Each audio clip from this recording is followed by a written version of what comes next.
Order! Order. The House has directed the Speaker to make a statement at the beginning of each session about the duties and responsibility of honourable members. I begin by reminding members of their duty to observe the Code of Conduct and the Behaviour Code agreed by the House, and to behave with civility and fairness in all their dealings. Unacceptable behaviour that doesn't meet the standard of these codes will be dealt with seriously, independently and with effective sanctions. The House asserts its privilege of freedom of speech. That privilege is enjoyed by members of Parliament only in their work in proceedings of this House. As private individuals, we are equal under the law with those who we represent. This privilege is there to ensure that our constituents can be represented without fear or favour. It is an obligation upon all of us to exercise that privilege responsibly. The Speaker does not have the power to police the accuracy of members' contributions. Unfortunately, it is incumbent on all members to be accurate in what they say in this House and to correct any mistakes as soon as possible.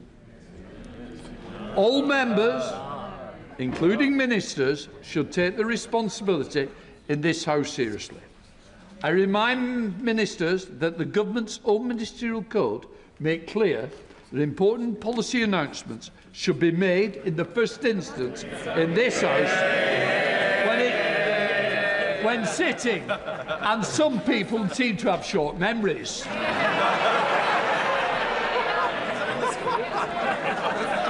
Both front and back benches must also adhere to the courtesies of this House. That includes informing other members in advance of visits to their constituencies, except purely private purposes. I remind all members that it's important that they are able to raise matters with me, seek guidance from the clerks freely, and for that reason, any such conversations and correspondence should be treated as confidential. I want all members and everyone in the parliamentary community to be able to go about their work safely online, here in Westminster and in their constituencies. We have a duty to be vigilant and to assist those whose job it is to keep us safe. Finally, I want to say something about how we treat each other and the language we use in the chamber. What we say and how we say things in this House matters. It is and has an impact on colleagues, on those who follow our proceedings and the wider political discourse across the country. Members should be heard courteously, whatever their views, but in this place we are all honourable members. And while I expect robust political debate, I will not accept undignified language or improper criticism of individual members. Our constituents expect us to focus on the very serious issues that they care about, rather than making cheap attacks on each other. If a member falls short of the standards expected of us all, there are ways of dealing with that, but not by accusations made as sideswipes during questions or debates. If we fail to treat each other with respect in debate, that diminishes our work and risks raising the temperature of discussions outside this place, particularly on social media, which already too often descend into abuse against members and others. I expect members from all sides to treat each other with respect. Before moving to the first business of the new session, I'd like to express my very best wishes to all honourable members and to all those who work for the House and work for members, for the continuing support they provide to us. I've got to say, they are the unsung heroes. So thank you all for working with members and working in this House. I now call upon the Clerk of the House. Outlawries Bill. The echo's very good. I have to acquaint the House that this House has this day attended His Majesty in the House of Peers, and that His Majesty was pleased to make the most gracious speech from the throne to both Houses of Parliament, of which I have for greater accuracy obtained a copy. I shall direct that the terms of the speech be printed in the votes and proceedings. Copies are available within the vote office. Before I call the mover and the seconder, I want to announce the proposed pattern of the debate during the remaining days of the Loyal Address. Today, debate on the address. Tomorrow, Getting Britain Working Again. Monday, the 18th of May, Back in Business to Create Economic Growth. Tuesday, the 19th of May, Energy Security. Wednesday, the 20th of May, Defence Readiness. I now have the privilege to call Naz Shah to move, and then I will call Chris Vance to second the address. Naz Shah. I beg to move that a humble address be presented to His Majesty as follows. Most gracious Sovereign, we, Your Majesty's most dutiful and loyal subjects of the Commons of the United Kingdom of Great Britain and Northern Ireland, in Parliament assembled, beg leave to offer our humble thanks to Your Majesty for the gracious speech which Your Majesty has addressed to both Houses of Parliament. It would be remiss of me not to say a few words about the outstanding state visit by His Majesty to the United States. We saw eloquent oratory, remarkable wit and genuine statesmanship from His Majesty, presenting President Trump with the original brass bell, inscribed with his name before he was even born, from the Second World War submarine HMS Trump, suggesting that if they needed to give us a ring, was a masterstroke in diplomacy. His Majesty returned, very humbly of course, having secured the lifting of trade barriers on Scotch whisky. Given the performance, I was rather worried His Majesty might come back with the 13 colonies as well.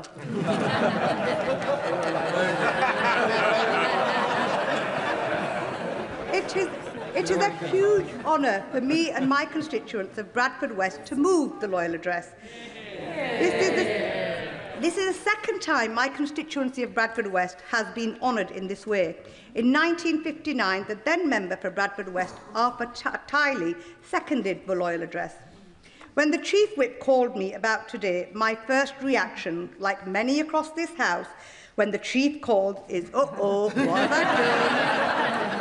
But then that uh-oh soon turned into, oh my days, no way, with the biggest smile ever.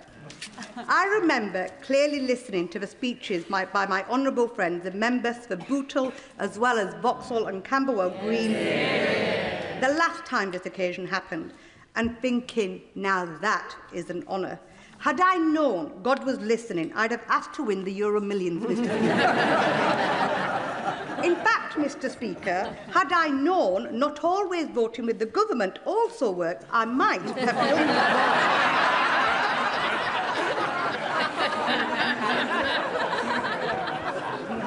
I am indeed humbled and honoured, primarily for being trusted by the people of Bradford West for placing their faith in me and sending me to this place.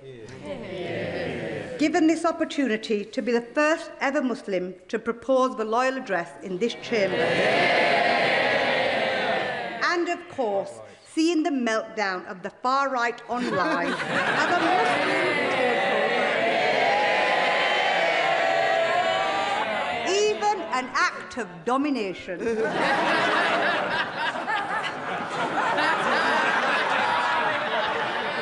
So in light of this, I must assure them this is not a takeover. I must state it is, as per convention, a joke. But if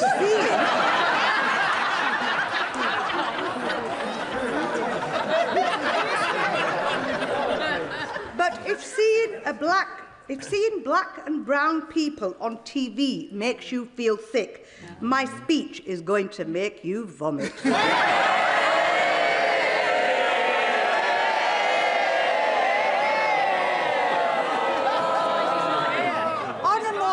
this note, Mr. Speaker, over the last few months, I have had the opportunity to tell my own story, a story of my life and the challenges I faced growing up.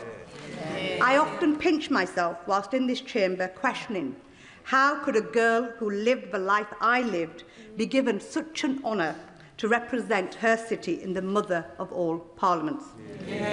Mr. Speaker, it is because, despite the challenges we may face as a nation and the differences in approaches we present across this House, I know without a doubt that as someone who comes from the ethnic, religious and socio-economic background that I came from, whose entire life crashed before her, I would never have been given such an honour in any other country than this one. My own country, our country. For me, there is no nation greater than ours. We are the greatest nation on earth, and I am a true patriot. Raised in abject poverty, living in a single room because we couldn't afford to heat the whole house, and suffering tuberculosis as a result, I understand firsthand what this means. Therefore, I welcome the continued commitment from the government to prioritise addressing the cost of living crisis. In doing so, we cannot ignore the instability across the world around us. The plight of the Palestinians, the war in Ukraine, the instability in the Strait of Hormuz, and the growing global threats for which we must also be ready for. Living in a globalised world means there is an ever-growing connection between the local, the national and the international. What happens out there reaches every home and doorstep across every constituency. The defence of our country is rightfully also amongst these top agenda items. As a proud graduate of the Armed Forces Parliamentary Scheme, which, by the way, I recommend to all members to take part in and support, I have nothing but admiration and thanks for those who have served and continue to serve to protect our tomorrow. Mr. Speaker, I also have the honour to serve as the Prime Minister's Trade Envoy for Indonesia and the ASEAN, a region of more than 660 million people and a hugely important geopolitical and trade corridor. I welcome the continued commitment to strengthening our place across the world. Without international trade and growth in our economy, we cannot deliver the jobs, investment and support we need across our country. I will continue to play my part in securing trade and investment for the UK and championing British business abroad with colleagues from across this House. Closer to home, I had the honour to serve on the Assisted Dying Bill Committee, something beyond party lines, where I had the opportunity to work with colleagues from across the House, including the work I did with the Honourable Member for East Wiltshire. Whilst I didn't eventually support the bill, I paid tribute to the member for Batley and Spen for her work, commitment and passion. Talking about beyond party lines, Mr. Speaker, I noted with interest, as I'm sure the whole nation did too, the previous Duchy of Lancaster, the noble Lord Gove's, rather peculiar fascination with our Home Secretary. He actually confessed to browsing the internet for her images. Thankfully, Mr. Speaker, knowing our Home Secretary, as I do, I'm confident that this is not the kind of cross-party mischief she would reciprocate. But I do have a guilty pleasure of my own. And no, it's not a Tory.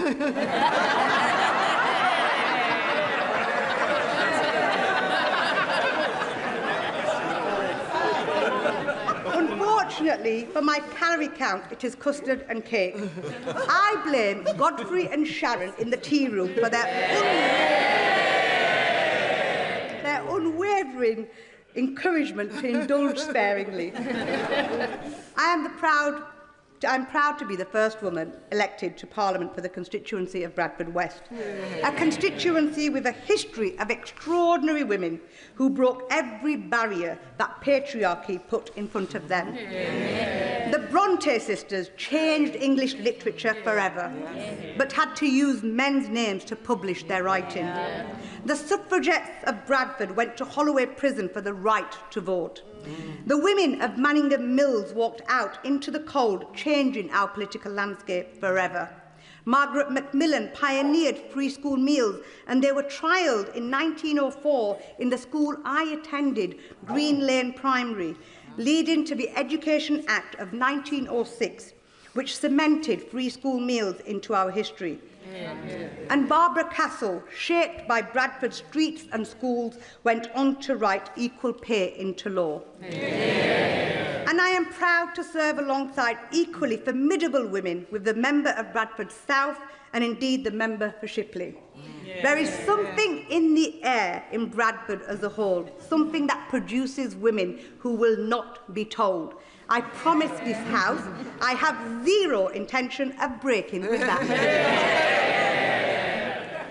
If today our country beams with pride because of the many great changes made by successive Labour governments, none of it would have been possible without the women who led the Manningham Mills strike, which then led to the founding of the Independent Labour Party, conceived and formed in Bradford West. It was in Bradford that a man named Keir first took the chair of the Labour movement. And despite 130 years, 2 world wars, and roughly 47 leadership elections, the party remains in the hands of a Keir.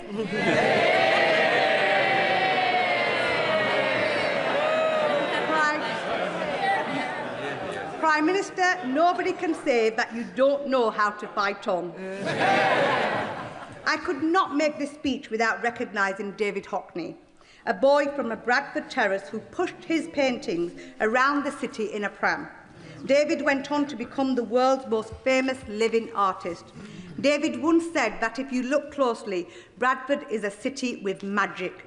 I don't know whether he was looking into the future and literally describing Bradford's magician Dynamo, Zayn Malik's magical music, or our leg-spinning, World Cup-winning magic of our very own Adil Rashid. But Bradford is, without question, a place of wonders. Bradford is also a place of culture. The jewel in the crown, as it is often referred to, is the Bradford Literature Festival, now one of the largest in the UK literature festivals and the largest of its kind throughout Europe, pairing excellence with access for those who would otherwise be excluded from culture. In 2025, Bradford was proud to be named UK City of Culture, home to a rich, diverse population built on the back of a historic title as the wool capital of the world. In the 1850s, German Jewish merchants came to Bradford and built the magnificent warehouses of what we now call Little Germany, helping to make Bradford a global trading city and the proud home of the oldest synagogue in the north. A synagogue that recently the Muslim community stepped in to save when the roof was about to cave in, illustrating the relationship within the Muslim and Jewish community in Bradford. A century later, men from Azad Jammu and Kashmir and India and Pakistan arrived in the 50s and 60s, working tireless night shifts to keep the mills running, ensuring Britain's economy continued to flourish after the Second World War. Each generation of newcomers didn't just come to Bradford, they built Bradford. Mr. Speaker, chicken tikka masala might be the UK's national dish, but I must inform the whole House that you have not had a curry until you have had a Bradford curry. Whether it is the legendary family naans on trees invented by the late King of Curry, Shabir Hussain, the founder of Akbar's, the subcontinental flavours of Agra, Mumtaz, Jinnah, My Lahore's, or any one of the hundreds of restaurants across the city, Bradford does curry like nowhere else. The curries are that good, they even defy the current Manjaro jab.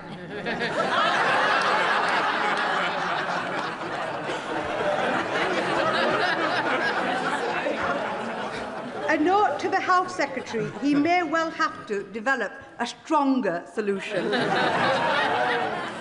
I recommend Bradford's curry to all members of this House.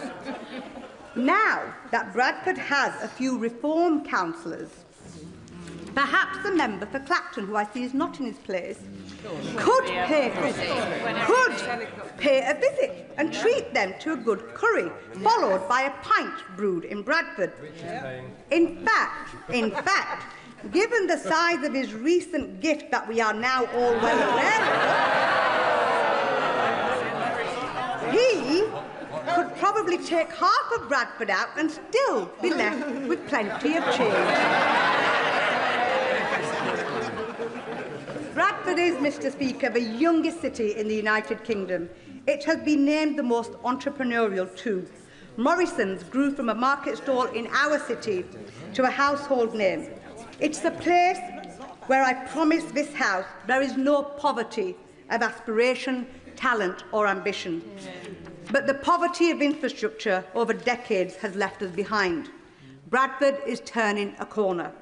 270 million in public sector investment is building private sector confidence, with a combined pipeline now reaching 2.3 billion. I am grateful for our government support, which includes a new hospital in Airedale, 2 billion integrated settlement for West Yorkshire, giving our Labour Mayor, Tracy Brabin, the power and flexibility to invest in local jobs, new homes and improving skills. A Bradford City Station, 2.1 billion investment in transport for the city regions, funding enabling West Yorkshire to deliver mass transit, better buses and repair our roads and potholes. All of this is pumping confidence into a city ready for investors to benefit from its untapped potential. Northern Powerhouse Rail is not a nice-to-have. It is the difference between Bradford's young people building their futures at home or building them somewhere else. On this occasion, I would also like to pay my thanks to all the House staff across the estate who ensure that Parliament can play the role that it does. They are hugely deserving of our appreciation for everything they do. And outside of this place, the security services and our police forces who keep us safe with the ever-increasing risks and threats to our democracy. Given the magnitude of this moment, I would also like to emphasise the huge weight and burden of responsibility on our shoulders. When we speak in this chamber, it carries meaning and impact. It impacts that boy who takes off his kippah, the girl who removes her hijab, fearing for their safety because their race and religion has become a political football. An attack on anyone or anyone's place of worship, be it a synagogue, a mosque, a church, a temple, a gurdwara, or of any kind of religious institution, is an attack on our British way of life. We must strengthen our communities against the rising tide of nationalism and populism. In a world ever more dangerous, an online world ever more toxic, society more than ever needs unity, calmness and leadership to make our country the best it can be. The burden of responsibility falls on all our shoulders, and it has never been greater. Mr. Speaker, it is also convention to part with words of wisdom for those who are slightly newer to this place. With that in mind, I simply say this: nurture the pragmatism of being an elected representative of the people who have put their trust in you and sent you here, but never, never forget the passion of an activist. Keep that fire burning, because it is indeed that passion that will sustain you and carry you through. Because sometimes it gets difficult here. Mr. Speaker, a King's Speech is meant to be a fresh start. Parliament's version of clearing the kitchen table, making room for the work ahead, and gathering the family round, reminding ourselves what the country has sent us here to do. As honourable members may know, I believe in a full table. You make space. Hospitality matters in my home. You listen, you serve people properly. But good hospitality and politics itself is more than who speaks first or indeed the loudest. It's about noticing the quiet ones, those who may be less organised, not as powerful, but nonetheless equally, if not more important, the voiceless whose voices we need to become. Mr. Speaker, for someone like me, who spent her formative years fighting a campaign to release her mother from prison, who did not have a formal education beyond the age of 12, spelling, grammar and parliamentary language and phrases don't come naturally. Forced into a marriage at 15, forced to live with a life with hearing aids, lugging a black bin liner of belongings as a homeless teenager, left all alone as a guardian to a younger brother and sister, without a shoulder of support or stability in life, attempting suicide as I couldn't see a way out from my despair. Yet here I stand. With the world's eyes watching the state opening of Parliament on this momentous occasion, given the privilege of this moment. If this was not my story, I would only believe it to be fiction. But the truth is, there can be a light at the end of a tunnel. Because as I believe, and my life personifies for me, after hardship comes ease. I stood in this chamber for the first time and pinched myself. I still do. Where someone like me can end up like somewhere like here, representing the city I love, in the mother of all parliaments. Bradford and my country gave me everything. I intend to spend every day in this house returning the favour. It is an honour of my life to move the loyal address on behalf of the people of Bradford West. I commend the motion to the House.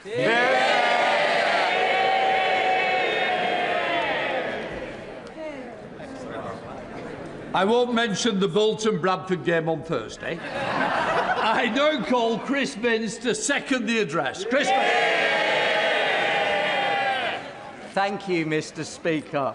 It is an absolute honour to second this humble address, but can I start by thanking my honourable friend from Bradford West for her incredibly powerful speech. And can I echo her words about the importance of communities coming together to tackle that divisive politics that we've seen so often, and thank her for that.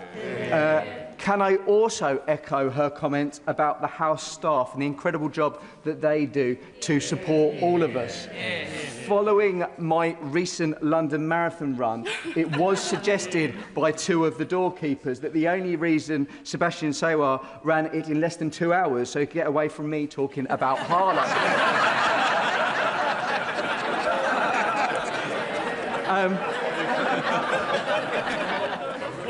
And as a big fan of curries myself, I look forward to having the opportunity to sample one in Bradford in the future, although I can't speak for all of my fellow Essex MPs. Mr. Speaker. Mr. Speaker, this is a unique opportunity. I have checked the records and I'm the first MP for Harlow to have the opportunity to do so. Mind you, Harlow has only been a constituency since the 1970s, and I'm not going to count the previous MP, Winston Churchill, who represented what is now Harlow when it came under Epping. Mr. Speaker, it may be the first time that a Harlow MP has delivered this speech, but I believe this opportunity has come at the right time. When I reflect on the hurdles ahead, a lot can be learned by looking at Harlow's past and looking at Harlow's future. Mr. Speaker, I came about seconding the humble address, much like my honourable friend, when I received a phone call from the Chief Whip on the train home. And like my honourable friend and other members, I'm sure, across the House, the first thing I thought was, what have I done wrong? I thought perhaps, like some members across the House, he'd misheard me when I said horned during a speech in this place. And I didn't much fancy explaining to him that I said horned, and not any other word that sounds like horned, on a train that was full of my constituents. Thankfully, that was not the case. The Chief Whip told me there were certain traditions around the King's speech, that the speech should be humorous and was an opportunity to mention the member's constituency as often as possible. This did sound like a good gig to me, to be fair. Now, I can't necessarily promise humour, although I'll give it a good go. But I can certainly promise that I will mention Harlow as often as possible. And for those listening at home, you may wish to count the number of times I do so. I believe the current count is 7. Is it 8? What did I do for a living? Harlow, Mr. Speaker, is never a dull place to represent. And members across the House will know that Harlow once again bucked the national trend when it came to last week's local election results. We are getting quite good at that, even if it might not have been quite the way I would have liked. However, what it does show is the ambition for the people of Harlow to see their town improve and grow, something that can only happen with this government's continued investment. Hint, hint. The Chief Whip also told me that it was tradition to have an established MP propose the King's speech and for a bright young thing to second it. I have to say, Mr. Speaker, I'm not particularly bright. I'm not particularly young. But I'm definitely a thing. So, I can absolutely claim 1/3 of that description. I actually think the Chief Whip asked me to give this speech because he was aware that on the last day of term, I failed to achieve my 400th contribution to Hansard. So, look, I want to thank everybody for being here so I can now do so. And I look forward, in this parliamentary term, making a further 400 contributions with multiple references about Harlow, my mother's sterling career in HMRC, and the fact I may have previously been a maths teacher. There is more, though. I think we would all recognise, as His Majesty does, this King's speech comes at an increasingly dangerous and volatile time, which, like honourable friends and honourable members, I've spent a great deal of time thinking about. It's during this turmoil that I've taken the time to reflect on what it means to be British, those British values, what our country is about. What is the real Britain? We say Britishness more and more, but it can mean any number of things to any number of people. When I think about what it means to be British, I think about my recent experience running the London Marathon.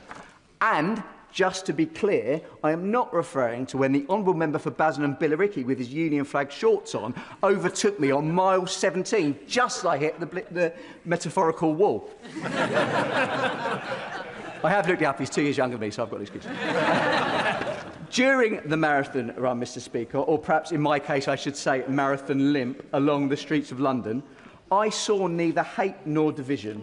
I saw unity. I saw people coming together to cheer on perfect strangers in their shared endeavour. I saw Gordon Ramsay randomly heckle me to carry on. And, Mr. Speaker, I even got supported by a Man United supporter. I saw everyone, Mr. Speaker, man or woman, black or white, gay or straight, all laying the 26.2-mile course. And, by the way, that 0.2 miles at the end is only made possible by those supporters. Yeah. Mr. Speaker, that is the Britain I know. That is the Britain that I love. Yeah. And that sense of supporting one another, of coming together as a community in hardship and celebration, is alive and well in Harlow. In fact, it is baked into the very foundation of Harlow when it first conceived as part of the Newtown Revolution under the first majority Labour government in 1945. Yeah. Harlow remains a strong community today, and when I think of Britishness, I think of Rainbow Services, which supports projects across Harlow by getting young people to build infrastructure for their community. I think of Streets to Homes, the homes charity I worked at, which supports the most vulnerable in our society, and I think about the Michael Roberts Charity Foundation, which runs the local food bank. As I mentioned, Harlow itself is a post-war new town, designed by Sir Frederick Gibbard to be a place of neighbourhoods and communities. It was built as a solution to the problem of overcrowding in London. Harlow sought to alleviate this pressure while keeping communities tightly knit together. You can still see remnants of that today.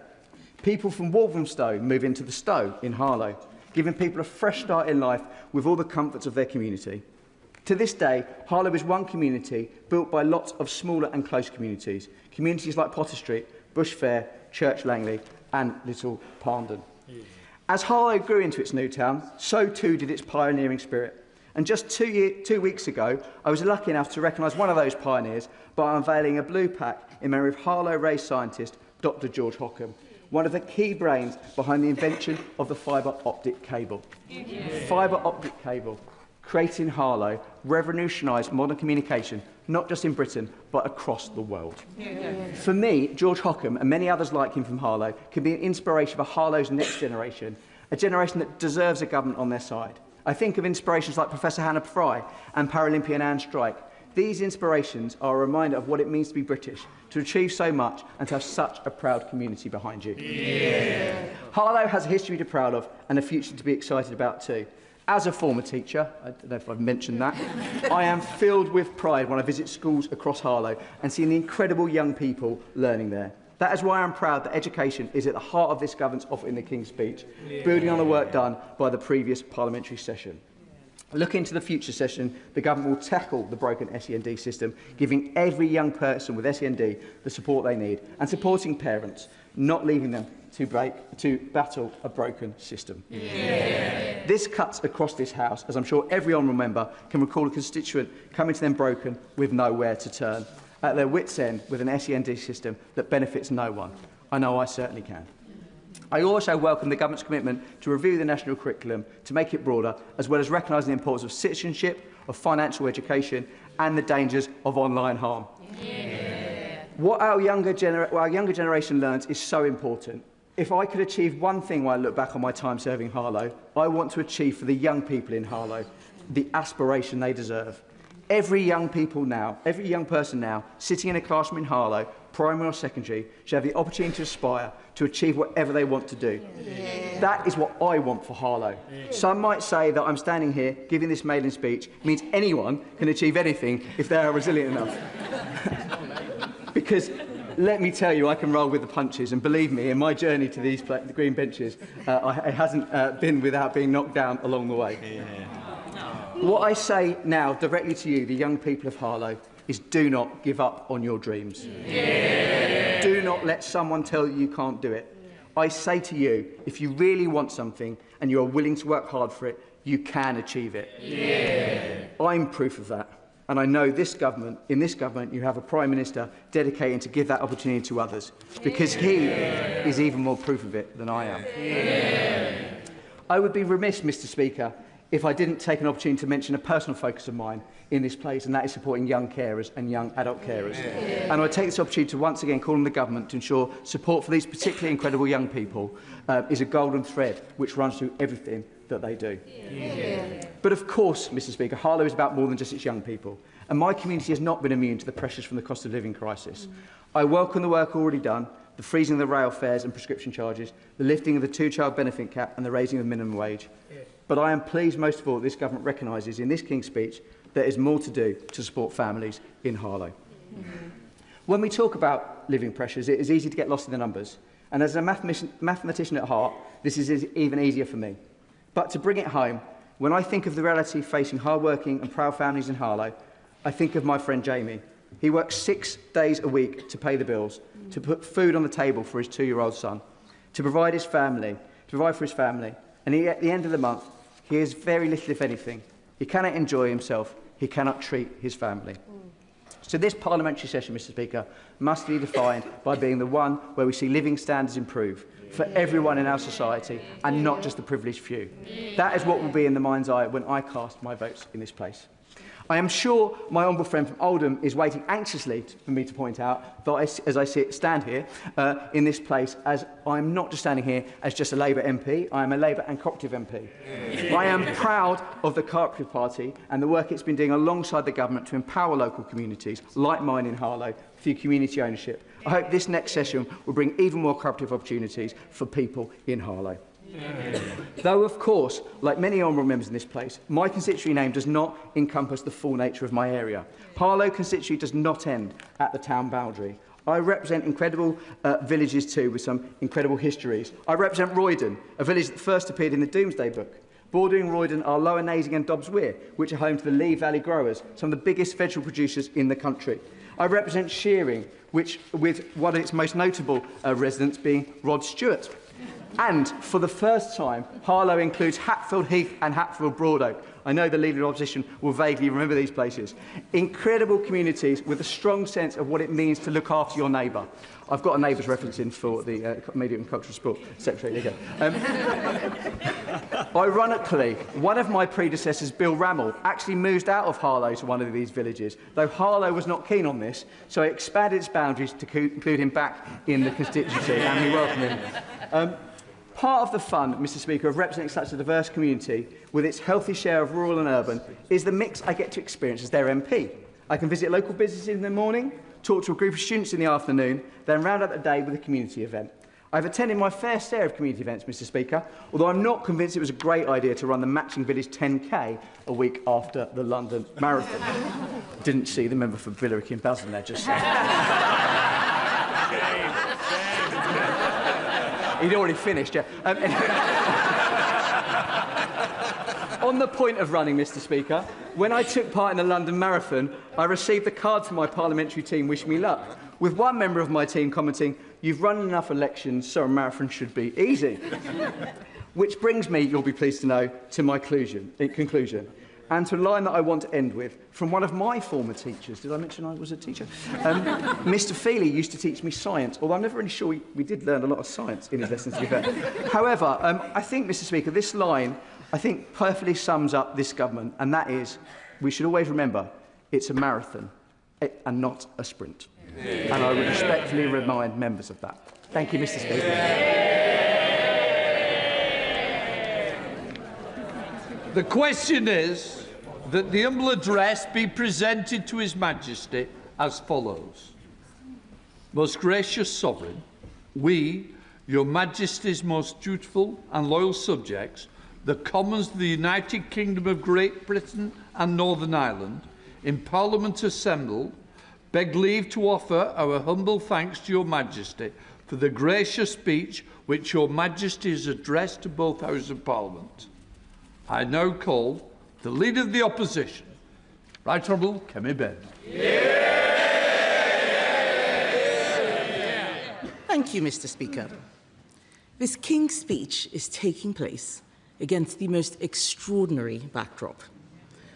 We knew the carriages were booked, the horses were ready, the King was coming, but would we have a Prime Minister? So, Mr Speaker, it is such an honour to be the Leader of the Opposition who gets to respond today. May I start by congratulating the proposer and seconder of the Loyal Address on their excellent speeches. And can I also congratulate the whips for finding two backbenchers prepared to support the Prime Minister at this time. The honourable member for Bradford West gave a moving and funny speech. I especially appreciated her comments about black and brown faces on TV, or as my children say, "Oh look, it's mummy again." She only touched lightly on the fact that she is someone who has faced one of the most challenging childhoods imaginable, and yet, through the strength of her character, has made it to this place.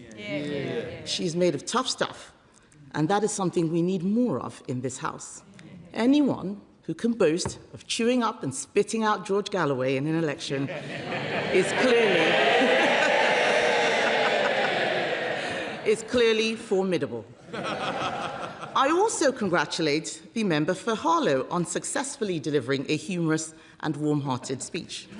As he noted, he is my constituency neighbour, and he also, yes, did run the London Marathon last month, raising money for St Clair Hospice, which cares for both our constituents, and so I would like to take this opportunity to thank him for doing that. So I've become a big fan of his after listening to his speech, especially after he was so generous in his comments about the Harlow Conservatives' successful election campaign and my councillor's outstanding work regenerating the town centre. And I would say to him, if things on that side of the House are getting a bit much, he would be very welcome to cross the floor and help Conservatives carry on that work. Mr Speaker, I think we can say that the proposer and seconder of the Loyal Address have upheld the best traditions of the House. I would, of course, like to pay tribute to His Majesty the King.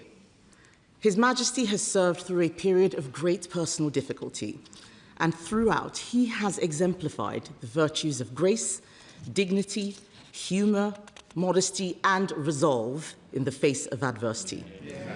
Virtues which were on full display during his hugely successful state visits to the United States. And I'm sure the whole House will have admired his skillful speech to Congress. It was a speech full of the wisdom and courage needed for our times. Of course, we would never have got to hear it if we'd listened to some people in this House who called for the King's visits to be cancelled. But thank goodness no one listens to the leader of the Liberal Democrats.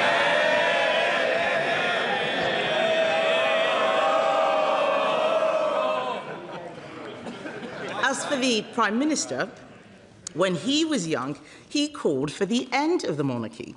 So I'm glad that the Right Honourable and Learned Gentleman has seen the error of his ways, because previous King Charleses took a much dimmer view of that kind of thing. I'm only sorry that this newfound appreciation of the monarchy and our country's traditions have come too late, because this is the first parliamentary session ever without the hereditary peers. And their departure will be keenly felt, and our Parliament will be poorer for it. Especially, Mr. Speaker, when you consider some of the people that Labour have been replacing them with. People who've already had the whip removed before they've even taken their seats. Mr. Speaker, I know the convention is for this to be a light-hearted debate. But as I've already said, this is a highly unusual moment. The Prime Minister is in office, but not in power. Everyone is trying to pretend it's all right. It's not all right. In the past 48 hours, nearly 100 Labour MPs have called for the Prime Minister to resign. 4 ministers have quit. It is clear his authority has gone, and that he will not be able to deliver what little there is in this King's speech. This is a government less than 2 years in office, which has already run out of ideas and run out of road. So how did we get here? There is a great line in the musical Hamilton, Mr. Speaker. Winning is easy, governing is harder. Everything that has gone wrong in Labour's first 2 years comes back to one problem. They came into office with no plan. They did not understand the difference between winning an election and governing a country. It was very easy to make promises in opposition, promises to freeze council tax, promises to take £300 off energy bills, promises to the WASPy women. Hundreds of Labour MPs took photos with them to post on their Facebook pages and their websites and their election leaflets, but at no point did they bother to think how would they deliver any of it. They didn't spend their time in opposition thinking deeply about the country's problems. They assumed that governing in the 2020s would be like governing in the 1990s. But it isn't. Britain is facing new structural problems. We have an ageing...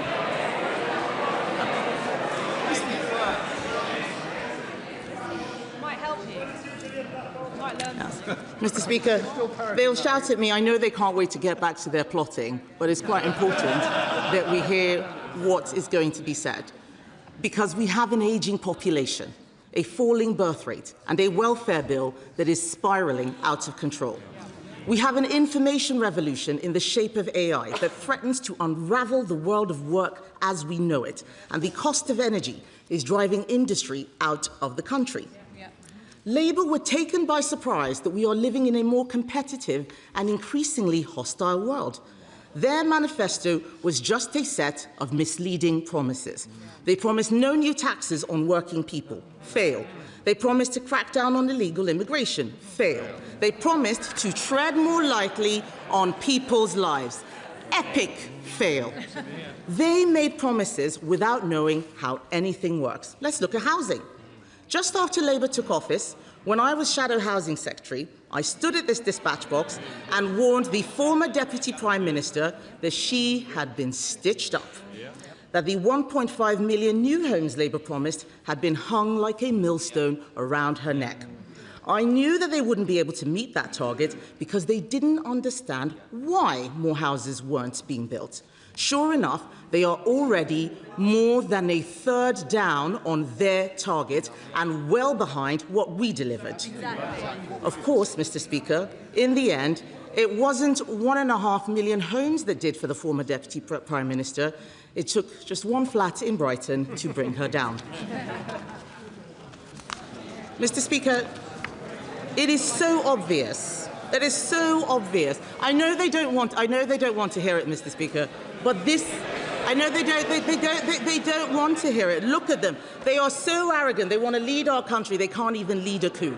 It is so obvious, Mr. Speaker, that they cannot handle being in government. They cannot handle it. They hate the responsibility.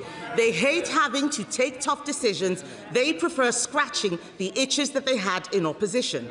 Giving inflation-busting pay rises to the unions, 28% for the doctors who are still striking. Nearly 2 years, they are still striking. Handing out more benefits to the only people who will still vote for them because Labour don't understand that poverty isn't created by a lack of benefits, it's created by a failing economy.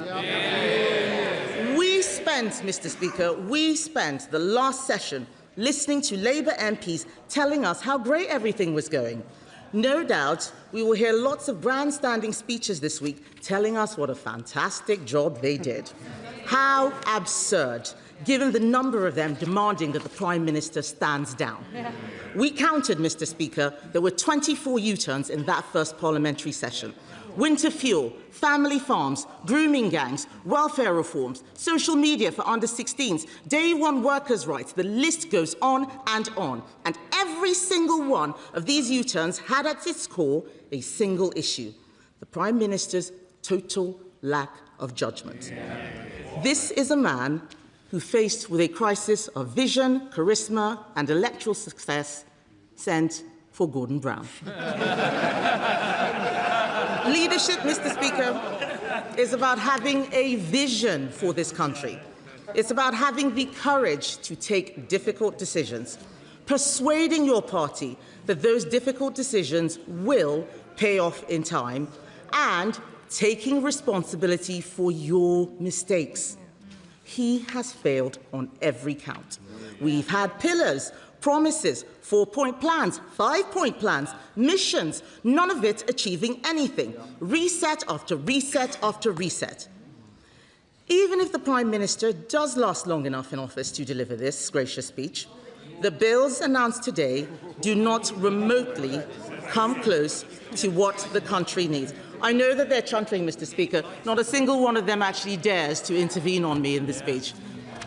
I do, Mr. Speaker, however, want to welcome the government's ongoing support to Ukraine and its commitment to NATO. In this increasingly dangerous world, it is more important than ever that we stand with our allies in the fight against tyranny. I also commend the government for its commitment to speed up the delivery of infrastructure, such as new nuclear. Too many governments have been frustrated in their attempts to deliver nuclear projects quickly, and we will support efforts to make this process simpler, faster and cheaper. I also want to be generous to the Home Secretary, because I can see that she is trying to do something about illegal immigration. But the elephant in the room is that she almost certainly won't be Home Secretary for much longer. Sadly, no one else in the Labour Party looks remotely interested in bringing down illegal immigration.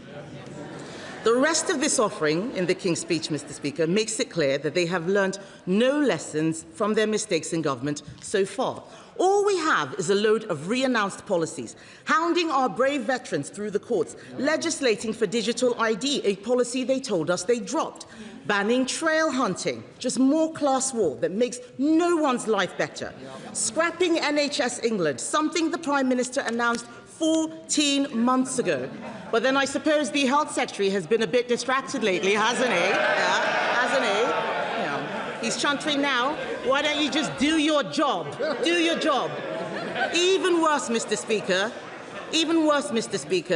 is what isn't in the gracious speech. There's no point in him giving me dirty looks. We all know what he's been up to. We all know. Even worse, Mr. Speaker, is what isn't in the gracious speech. There is no defence readiness bill because apparently it isn't ready. Where are the plans for welfare reform? There are none because Labour MPs blocked them. Where is the plan to make savings? There isn't one because Labour don't know how to make savings. They only know how to spend money, other people's money. Where is the plan to support businesses? There isn't one, because they don't understand that it is business that creates growth, not government. They have no answers to what really matters, the problems that must be solved to get Britain working again. Now, Mr. Speaker, I will say that I do feel very sorry for Labour backbenchers. I do. They arrived here, not that it's true, I do feel sorry for Labour backbenchers, I do. They arrived here not that long ago with such high hopes. Some of them, in fact, were so talented, they were made ministers before ever speaking a word in Parliament. So talented. Although one of them has just resigned. I mustn't forget that. One of them has just resigned. We have watched, Mr. Speaker, their growing horror, day after day, week after week, as this hope descended into total chaos. The dread as they are sent out yet again to defend the indefensible. The injustice at feeling like pariahs in their own constituencies. Banned from pubs, banned from hairdressers, which is presumably why all the women on the front bench have the same hairstyle. The realization, Mr. Speaker, that their legacy is just going to be... Now, they can complain as much as they like. I wasn't expecting this to be comfortable for them. They're the ones who are trying to unseat their Prime Minister. They should face that. The realization, Mr. Speaker, that their legacy is just going to be breakfast clubs and Peter Mandelson. Labour MPs have been treated as disposable by their leadership, sacked for backing the two-child benefit cap, sacked for opposing welfare changes, sacked for supporting farmers. The Prime Minister then U-turned on all of them. It must be tough when you take a principled stand and have the whip removed only for the government to confirm 6 months later that they agreed with you all along. It is no wonder, Mr. Speaker, that nearly 100 Labour MPs have now called for the Prime Minister to go. I know that there's another 100 who claim to be supporting him, although some of them didn't even know that their names were on that list. When you can only get a quarter of your MPs to publicly back you, the game is up. And so the starting gun for the Labour leadership contest has been fired. So let's have a look at the runners and riders. We have the former Deputy Prime Minister, Mr. Speaker, former Deputy Prime Minister, who has given up vaping. She's not here. She's given up vaping, but still hasn't paid her taxes. We have the Health Secretary, who accidentally sent his takeover plans to Number 10, almost as incompetent as leaving them on the photocopier.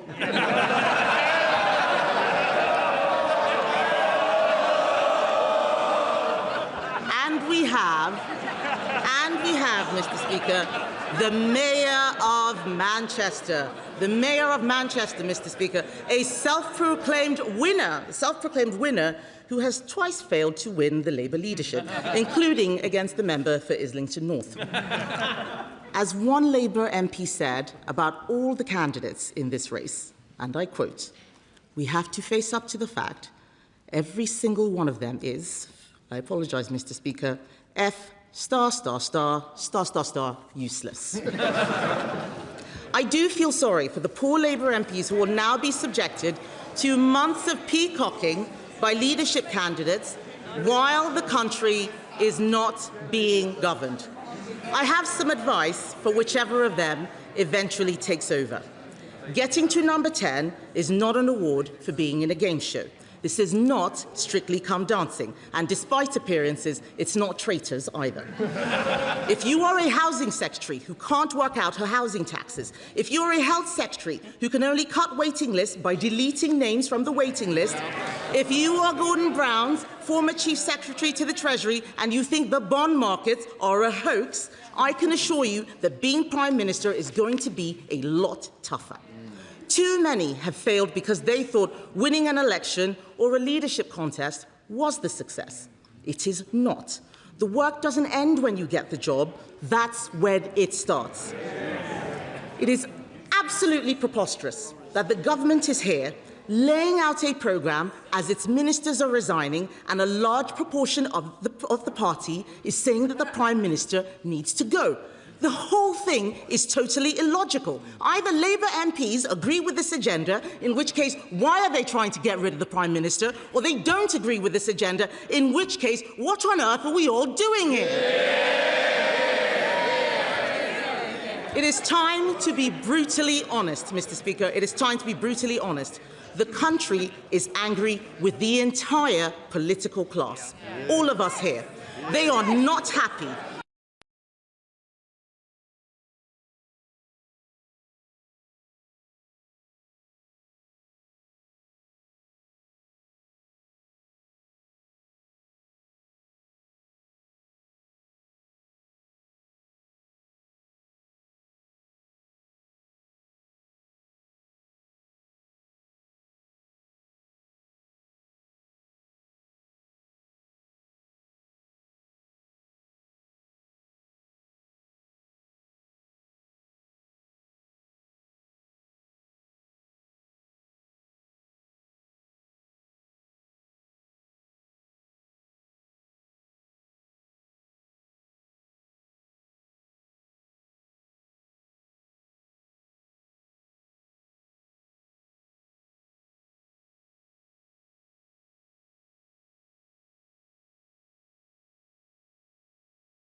A symptom of the problems, but would she agree that what she and he both has in common is that she very loosely agreed that we should race into war with America in Iran, and then just a week later she thought maybe that's not such a good idea? And doesn't that prove why she and he are totally unsuitable on this side of the House? That was a nice try. It's not going to work. So, you cannot solve these problems, Mr. Speaker.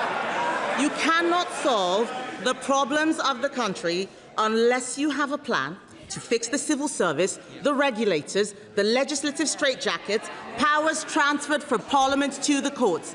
Unless you fix structures of government, everyone will continue to fail.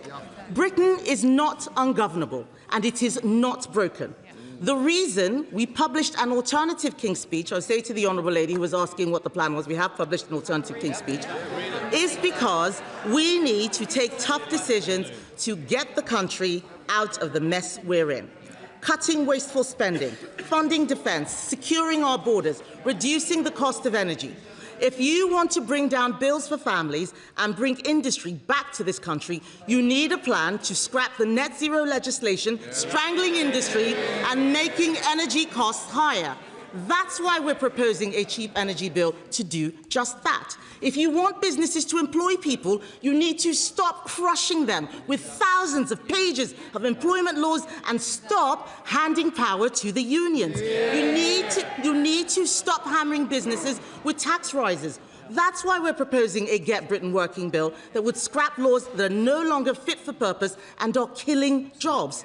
If you want to get a grip on illegal immigration and remove foreign criminals from the country, you must have a plan to leave the ECHR and repeal the Human Rights Act. You must.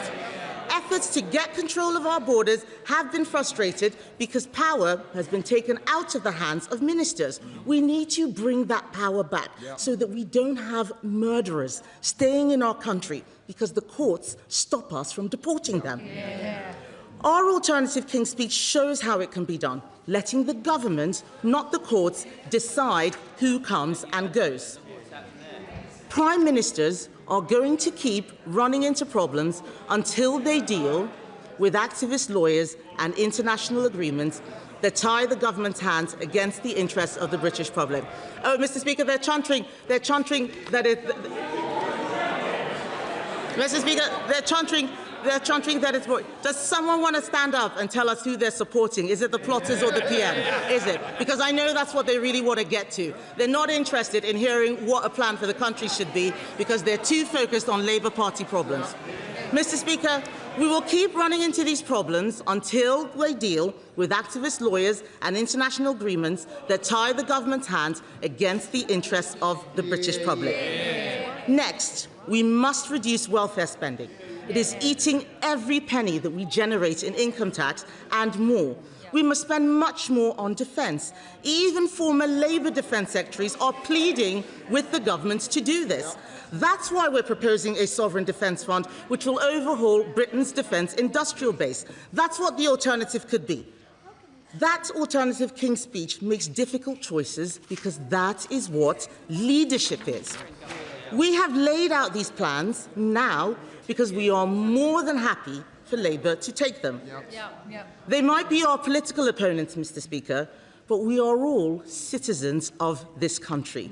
We recognise the enormous challenges facing Britain. We want to see these problems solved, and so do our constituents. Time and again, I have offered the Prime Minister support to pass difficult legislation.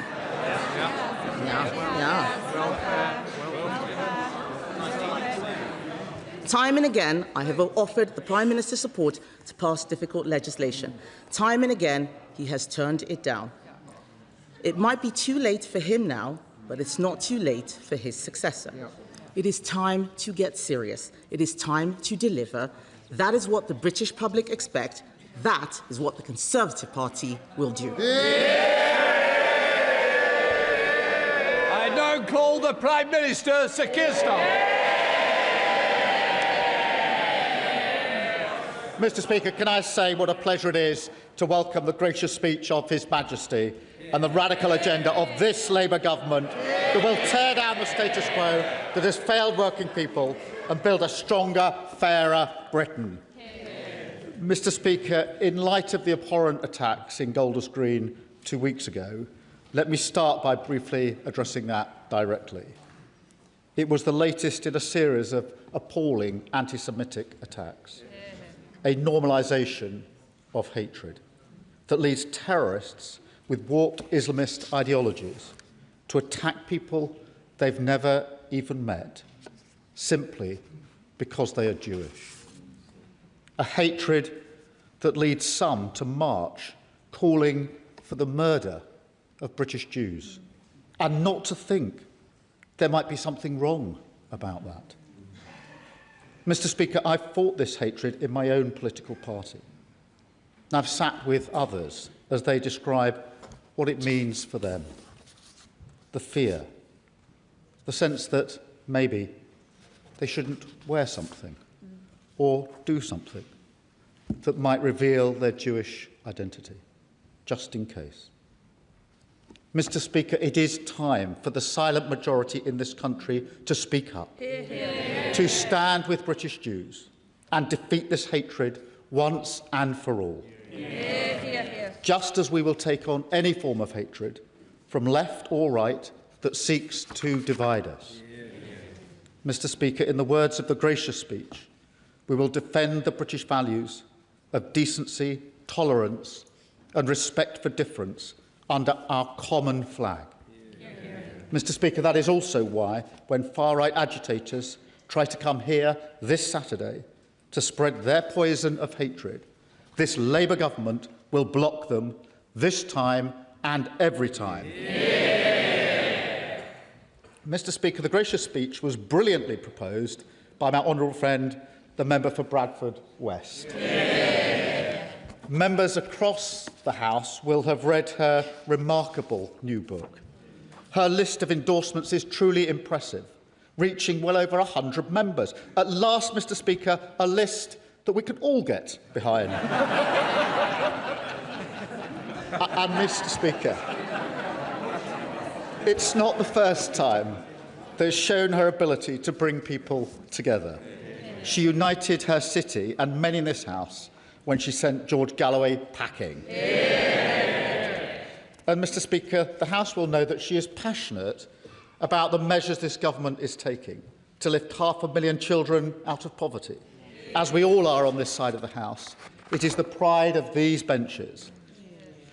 But the House might not know about her remarkable effort to get Marcus Rashford to champion free school meals and speak to pupils in her constituency. Now, most of us would have attempted this, Mr Speaker, via the complex world of agents and managers. But my honourable friend had a different idea. She spoke to, as you do, the sister of Cristiano Ronaldo. Now, I can imagine the Ronaldo household is used to fielding some pretty big offers. Multi-million-pound transfers, billions in brand sponsorships, Piers Morgan calling for the 8th time that day. But I cannot imagine the confusion in the Ronaldo family when they heard my honourable friend say, not is Cristiano Ronaldo available, but can you give me the number of Marcus Rashford? I want to invite him to a primary school in Allerton and have some porridge in our free breakfast club. Mr Speaker, on a much more serious note, I know the whole House will join me in paying tribute to my honourable friend's extraordinary courage, together with her mother, brother and sister.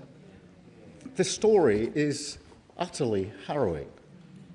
Their strength to survive and the deep-rooted determination to fight for change is an inspiration for all of us and the very best of who we are. My honourable friend brings a lived experience to our politics, an empathy, a compassion, a humanity, an understanding of how easy it is to slip from a stable and secure life into one gripped by terrible deprivation. As she writes in her book, behind every word we utter must lie the foundation of real human experience. And in that spirit, I'm sure she will welcome the measures in this King's Speech, which will deliver change grounded in that lived experience, and the tireless campaigners who have fought for justice, from remediation for those living in homes with unsafe cladding, to banning abusive conversion practices, from our mission to halve violence against women and girls, to the Hillsborough Law, which will bring justice for all. As she says so powerfully, equality, fairness and justice must belong to all of us. That is the driving purpose of our party, and her speech was in the finest traditions of this House. Mr Speaker, His Majesty's speech was also brilliantly seconded by the honourable friend, the member from Harlow. Now, we are all proud to represent our constituencies, but few of us so relentlessly name our constituency as those who represent Harlow. Members from previous parliaments will remember my honourable friend's predecessor, Robert Halfon, who seemed to get Harlow into pretty well all of his contributions. Well, my honourable friend will not be outdone. He has inherited the great Harlow shoehorn, and indeed,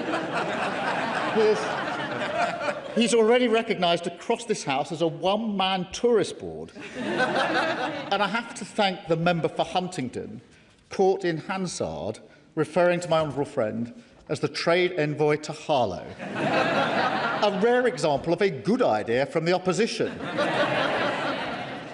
Because no matter the debate, my honourable friend will find the local connection, from championing the role of Harlow College in climate change to praising the invention of fibre optic cables in Harlow, and telling us how Harlow doubled for Paris during an episode of The Crown. Mr Speaker, I remember very clearly my honourable friend saying to me that wherever he goes in the world, he is always thinking about Harlow. Mr Speaker, he's quite right.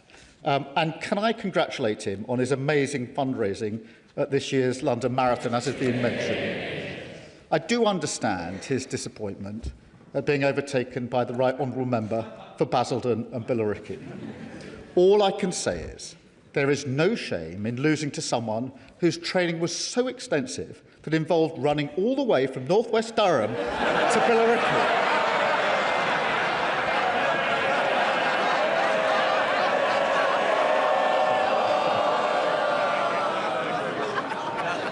Mr. Speaker, as a secondary school maths teacher for 15 years, it is perhaps no surprise that my honourable friend brings an eye for detail, boundless energy and ability to handle these occasionally unruly benches. But he also brings a real passion for young people, a deep and personal understanding of the invaluable role that young carers play, and a total conviction in the power of education to change our country. So I know he will welcome the education bill in the gracious speech. And when the next series of Educating Essex is made, my honourable friend will rightly be the star. And I thank him for yet another fantastic speech today. Mr. Speaker, let me also thank the Leader of the Opposition for the usual warm and generous nature of her contribution.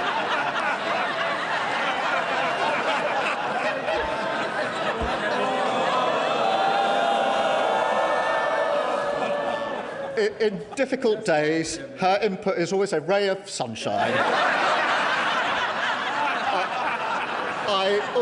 I particularly getting tips from her on how to win friends.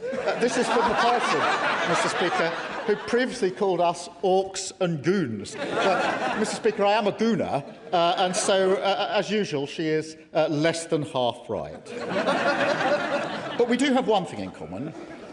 Our parties both had tough results in the local elections last week.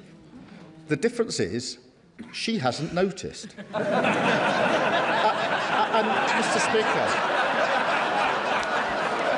Mr. Speaker,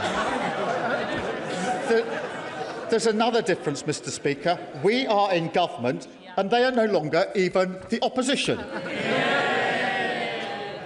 Mr. Speaker, this King's speech is a strike against the status quo that has failed working people.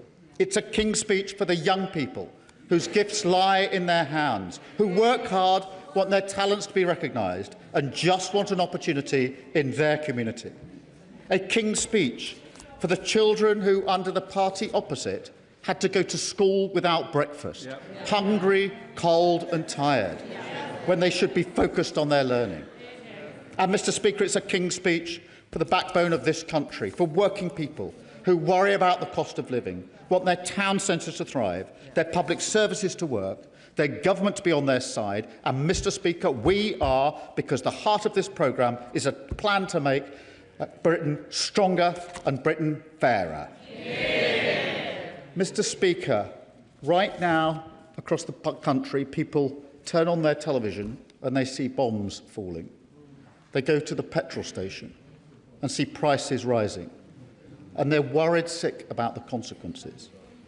We cannot stand here in this House and pretend that this is new.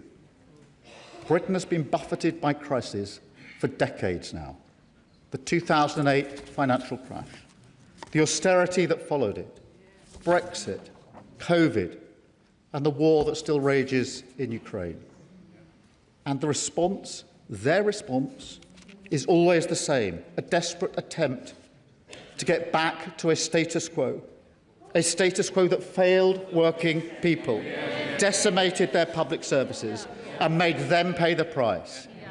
Our response this time must and will be different, a complete break. We will not simply slump back to the old ways, because this King's speech gives us the strength we need, the economic security, energy security and national security to control our future in a chaotic world. It is an agenda of radical reform across our major public services, an urgent activist Labour government that tilts power back to workers, renters and the less fortunate, gives voice to the working class and to all those that the status quo has repeatedly ignored and dismissed, in favour of a Britain where everyone, whatever their background, can go as far as their talent and effort takes them, where people have a pride in where they live and hope in what lies ahead. That is the change of a Labour government, and this King's Speech delivers it. Mr. Speaker, we will deliver on economic security. And let me be clear, as the conflict in Iran unfolds, we are in a better position because of the action that my right honourable friend, the Chancellor, took last year, getting inflation down, borrowing down, and mortgage costs down. And that's why we've been able to cap energy bills, raise the living wage, strengthen workers' rights, and end the shameful two-child benefit limit, lifting 500,000 children out of poverty. And, Mr. Speaker, faced with challenges, we don't retreat from our Labour values. We use them as our compass. Strength through fairness. So we will keep supporting those who need it most, including by creating a new national programme to redistribute surplus food, so that no one in this country needs to go hungry because of the conflict overseas. We also need to strengthen our sovereign capabilities, because the days when this country turns its back on our critical industries, they are over. And we've seen that, Mr. Speaker, with British Steel, and we will see it with new legislation to clean up our waterways, a failure in the water industry that has been going on for decades. It is a disgrace, and this Labour government will tackle it. And, Mr. Speaker, we will take that moral urgency to every part of our nation, with bills to increase the pace of change in our NHS, in law enforcement, in controlling our borders and more. Because whilst immigration is down, we need to do more. Whilst violent crime is down, it needs to be lower. Whilst NHS waiting lists are down, we must go further. A rewiring of the state so that the working people of this country feel that it serves their interests. And, Mr. Speaker, we will also build in this country sovereign power in the industries of the future that will give us greater control in a world being reshaped by artificial intelligence. We will tear down the barriers to growth on planning, on faster infrastructure development, on business regulation, helping our great businesses, large and small. And, Mr. Speaker, we will, as a defining act of this government, rebuild our relationship with Europe. Britain back at the heart of a stronger Europe. That is good for growth. It will reduce the cost of living and strengthen our security. There is no good reason to oppose it. So for our economic security, for our Labour values, this government will act. Yes. Okay. Prime Minister, in my part of the United Kingdom, Northern Ireland, we have been subjected now for some years to the humiliation of being governed by laws we don't make and can't change. And yet you, Prime Minister, now seem to want to impose that same denial of democracy in the whole United Kingdom by becoming a subservient rule taker from a foreign parliament. How is that in the interest of democracy? Can I just say to Honourable Member, he's been here long enough to not blame me for the problem. I am not you. Prime Minister. Mr. Speaker, I thank him for his intervention. I'm very well aware of the tensions in Northern Ireland, the issues that have to be dealt with in relation to relations with the EU. But we have to face the fact that promises were made about Brexit, which were not true, which haven't borne fruit. It is in our economic interests, our national interests and defence interests to be closer to Europe. Of course, we will navigate carefully, taking on board the issues in Northern Ireland, as he would expect. But it is in our interest to be closer to the EU. That is what we are doing, and we will go further. Mr. Speaker, this moment also demands even greater radicalism on energy security. The British people should not have to pay more in their bills, and their living standards should not be hit because of a war that they did not vote for, that Britain is not involved in, happening thousands of miles away. That is a fundamental argument of this government, and the party opposite has no answer to it. Because for decades they ducked the long-term decisions to make our country, our energy and our economy stronger. So we are going to take control. We are going to declare Britain's energy independence. That does not mean, and it will not mean, that we turn off the taps in the North Sea. Oil and gas will be part of the mix for decades. But we have to move so much faster on clean energy, a whole society effort, everyone playing their part as we take control of our energy security. And, Mr. Speaker, I will. I'm very grateful to the Prime Minister for giving way. He talks about energy security, and he should know that Scotland currently exists in a state of energy surplus. We generate more electricity than we use, and he should know that under conditions of surplus, prices go down. But in Scotland, because we have to be stuck in the GB energy market, we pay for the scarcity of energy in England, but not just to the equal, to the detriment, higher prices for energy in Scotland. Can he explain why that dysfunction exists and what's in this King's speech to fix it? Well, what's in this King's speech to fix it is moving faster to our energy independence. That is the way that we get off the international markets. That is the way that we take control and reduce bills for people across the country. Mr. Speaker, we will, of course, also strengthen our country's defence security. That starts with the fundamentals and a recognition that it is not in the interests of this country to rush into a war without any thought of the consequences. That is my position. That has always been my position, regardless of the pressure. A test of judgment which some in this House have failed.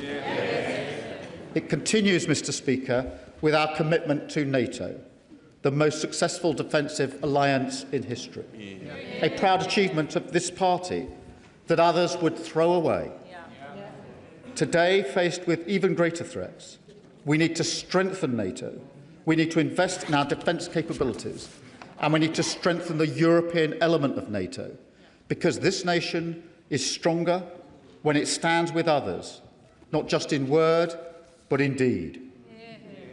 We are prepared to lead from the front, to bring nations together in this moment of danger, to support Ukraine, including through the coalition of the willing, and to act with our allies to reassure shipping in the Strait of Hormuz.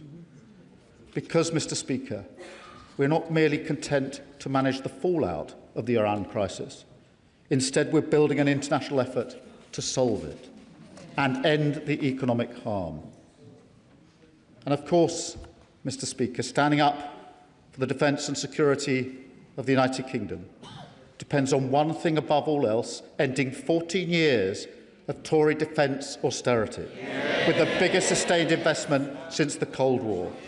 And we will go further with the measures outlined in the King's speech, with our upcoming defence investment plan. And, Mr. Speaker, we will develop the capabilities our nation needs. We will also deepen our partnerships to fire up our industries and make sure that British skill, British pride and British resolve are converted into British jobs in a stronger, fairer Britain. Yes, I will. To the Prime Minister for giving way. He's used a lot of words about the Defence Investment Plan, which was, I think, due in the autumn of last year. So when's he going to sign it? I'll take no lectures from the party opposite. They hollowed out defence spend. Defence spend was 2.5% when they came into power, 2.3% when they left power. The investment plan is being finalised and will be published soon. But, Mr. Speaker, the strength is the foundation. That's the way we maintain our control, even in the storms of blood. I won't give way. I mean, the Prime Minister quite rightly prioritised the defence of the country. We have depended for decades on the courage, honour and loyalty of our soldiers. They, of course, some of our best units, are now losing soldiers because this government is undermining them and allowing them to be prosecuted and persecuted for alleged crimes that were not carried out decades ago in the Northern Ireland Bill. Mr. Speaker, he knows very well that the provisions in Northern Ireland are intended to strike the right balance between what needs to be done and protecting our veterans. We are, of course, proud of all those that have served and do serve our country, but the legislation that was put forward by the last government was struck down, leaving no protection whatsoever. Because, Mr. Speaker, I'll go on. I'll make some progress. The way we change our country, rather than make our progress,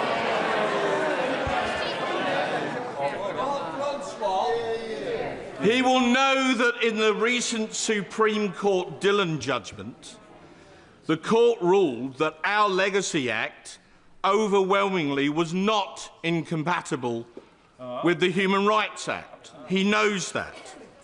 But he referenced the awful events in Golders Green, rightfully.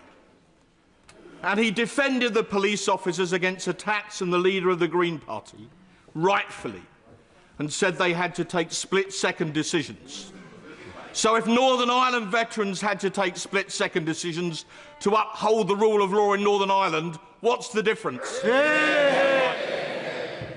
I have been in control rooms in Northern Ireland, watching decisions being taken on the use of fatal force. I'm well aware of the nature of the decisions that have to be taken, the circumstances in which they're taken, and how difficult those decisions are. That is not the same as the issues in this bill, and he knows it. Mr. Speaker, strength is the foundation. It is the way we maintain our control, even in the storms of this world, the way we change our country rather than just manage the crisis. And more than anything, change means a Britain where every child can go as far as their talent or effort allows. It is a beautiful idea, one that I know is shared across the House. But we need, as representatives of this country, to see the country as a whole, to make sure we see every child, including the children who are growing up in poverty, the children who have special educational needs, and the young people who can't get a job, and the people who are ignored, excluded from our highest aspirations because they don't want to go to university. This is a King's Speech to change that, Mr. Speaker, once and for all. Mr. Speaker, my late brother had difficulties learning, and he had to fight every day just to be seen. And there are millions of people like him, people who are ignored by a system, a status quo that has no expectations for them.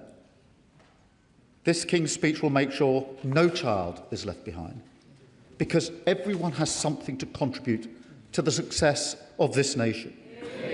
And every child must succeed if we're to build a stronger, fairer Britain. That is how we tear down the status quo preserved by the party opposite, a status quo that failed working people, a status quo that left Britain's economy exposed, a status quo that made our country weak. There are some in this country, some even in this House, who would feed the frustration with that status quo into a politics of grievance and division. This King's Speech sets a different course, a more hopeful course, a course that sees the conflict in Iran, a war on two fronts, not as something to wring our hands about, but as an opportunity we must take to shape our country's future, to end the status quo that has failed working people, to build a stronger, fairer Britain.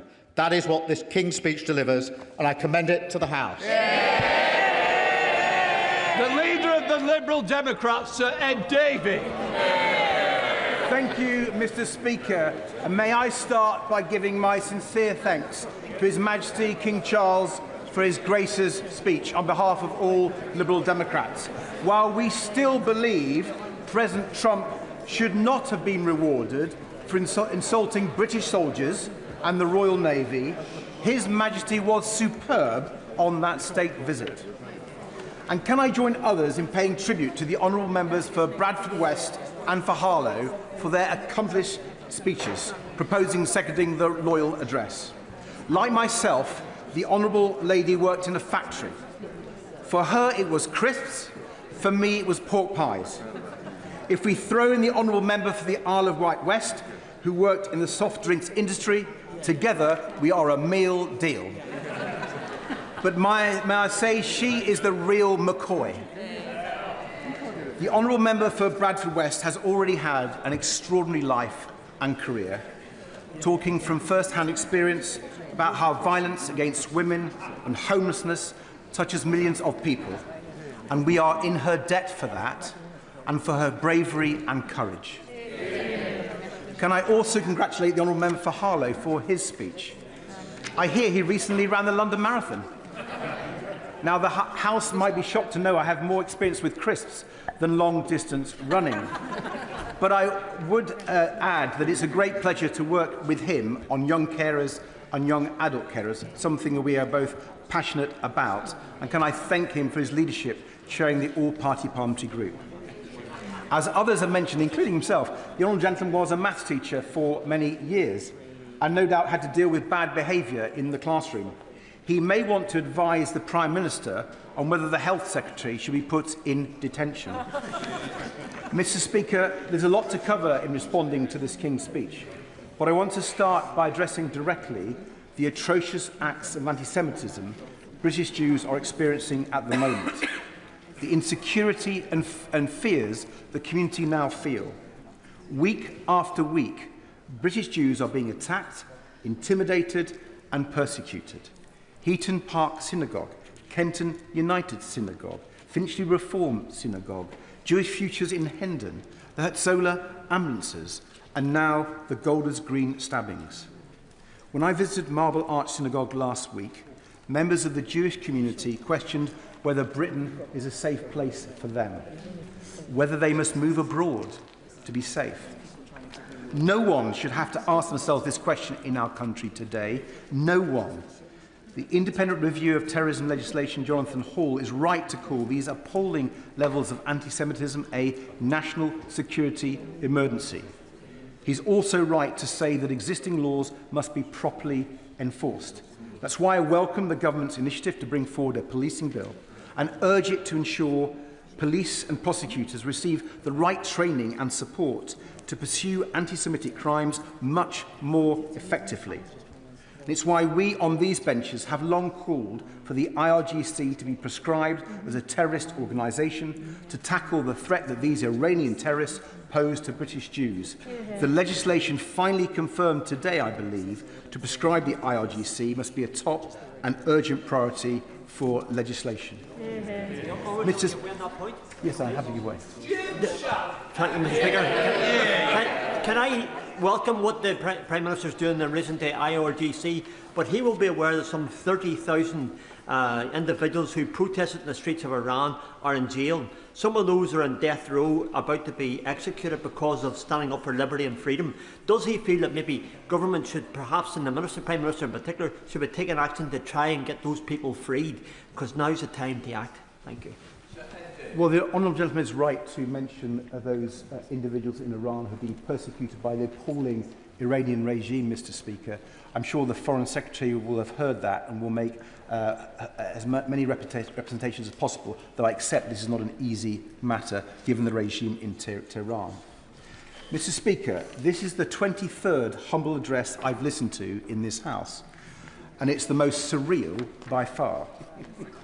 Everyone in this House and everyone in the country know this Prime Minister may soon not be in power, not in place for his own programme, not able to deliver these promises. Mr. Speaker, the votes on this King's speech ought to be interesting, a test of confidence in this government and this Prime Minister. We will be voting against this King's speech, Mr. Speaker, but how many members opposite will? By my reckoning, if every Labour MP who's called for the Prime Minister to go voted that way, this government's huge majority would be at risk. Let's see if they have the courage of their convictions.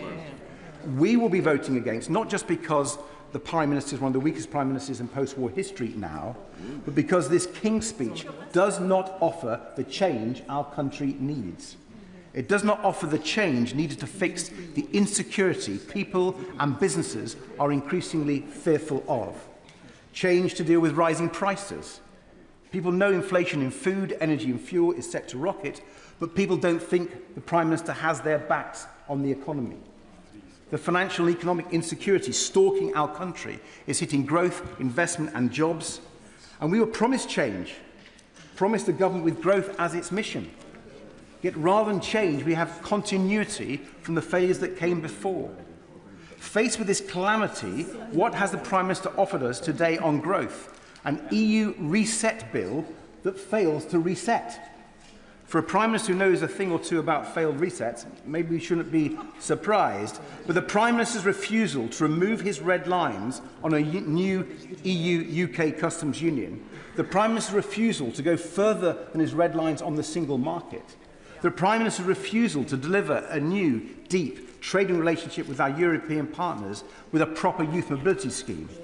That all means he's consigning our country to higher prices and lower growth, and failing to address the economic insecurity plaguing our economy. Instead, we've been given taxes on jobs, the family farm tax.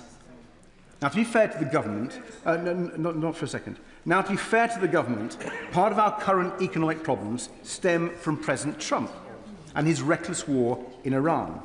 Let's be absolutely clear. Trump's war is stoking the cost of living crisis to new alarming levels.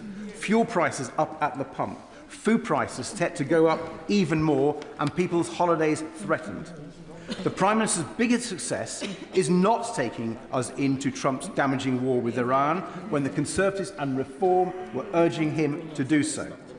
Yet by failing to build new and deeper economic alliances with Europe and the Commonwealth, as we have been urging, this country is set to be hit far harder by the inflation coming from the Straits of Hormuz. Thank you for giving way. And I think we all recognise the impact that Trump's war is going to have on the economy. He offers membership of the single market and the customs union as a solution to this. Prices in Edinburgh South West are going up right now. How long would it take to access the single market? How long would it take to be a member of the customs union, in his estimation? Grateful for the honourable gentleman's intervention. He obviously didn't notice that we've been the only party putting forward a cost-of package to reduce the cost of petrol and diesel at the pumps, and that could be done immediately. So I think the honourable member should pay more attention. Trumpflation is predicted to be worse here because of the failures of this government and indeed the last. And Mr. Speaker, cozying up to this White House was never going to work. And it hasn't. And I suspect history will show that the Prime Minister's approach to President Trump was one of his worst mistakes. The sad truth is that President Trump is one of the reasons why so many people in our country do feel insecure, anxious and fearful about the future. From trade tariffs to the weakening of NATO, President Trump has broken all the certainties British people and British businesses used to rely upon. Yet this government has been far too slow to realise this and to respond to this new reality. The Conservatives and Reform may not have woken up, but there's no excuse for the government. And so it's been left to us, Madam Deputy Speaker. The country can know that my party will champion new and changing international alliances so vital for the British economy and the defence of the United Kingdom. But let me try to find an area of agreement. I do welcome the government's decision to bring forward an energy independence bill, though we will scrutinise it line by line and advance our more ambitious ideas. But I've long felt energy independence should be a long-term goal for our country and our allies. Even before Trump's war in Iran, people and businesses were being hit because of our dependence on others for fuel. Energy bills for households are still around a third higher than before Putin's war in Ukraine. When fossil fuel dictators like Vladimir Putin can hit the pockets of every family and pensioner in our country, when tyrannical regimes like Tehran's can hold our country and the world to ransom, surely it's time to wake up. Mr. Speaker, Madam Deputy Speaker, oil and gas prices have a long history of spiking and hurting our economy.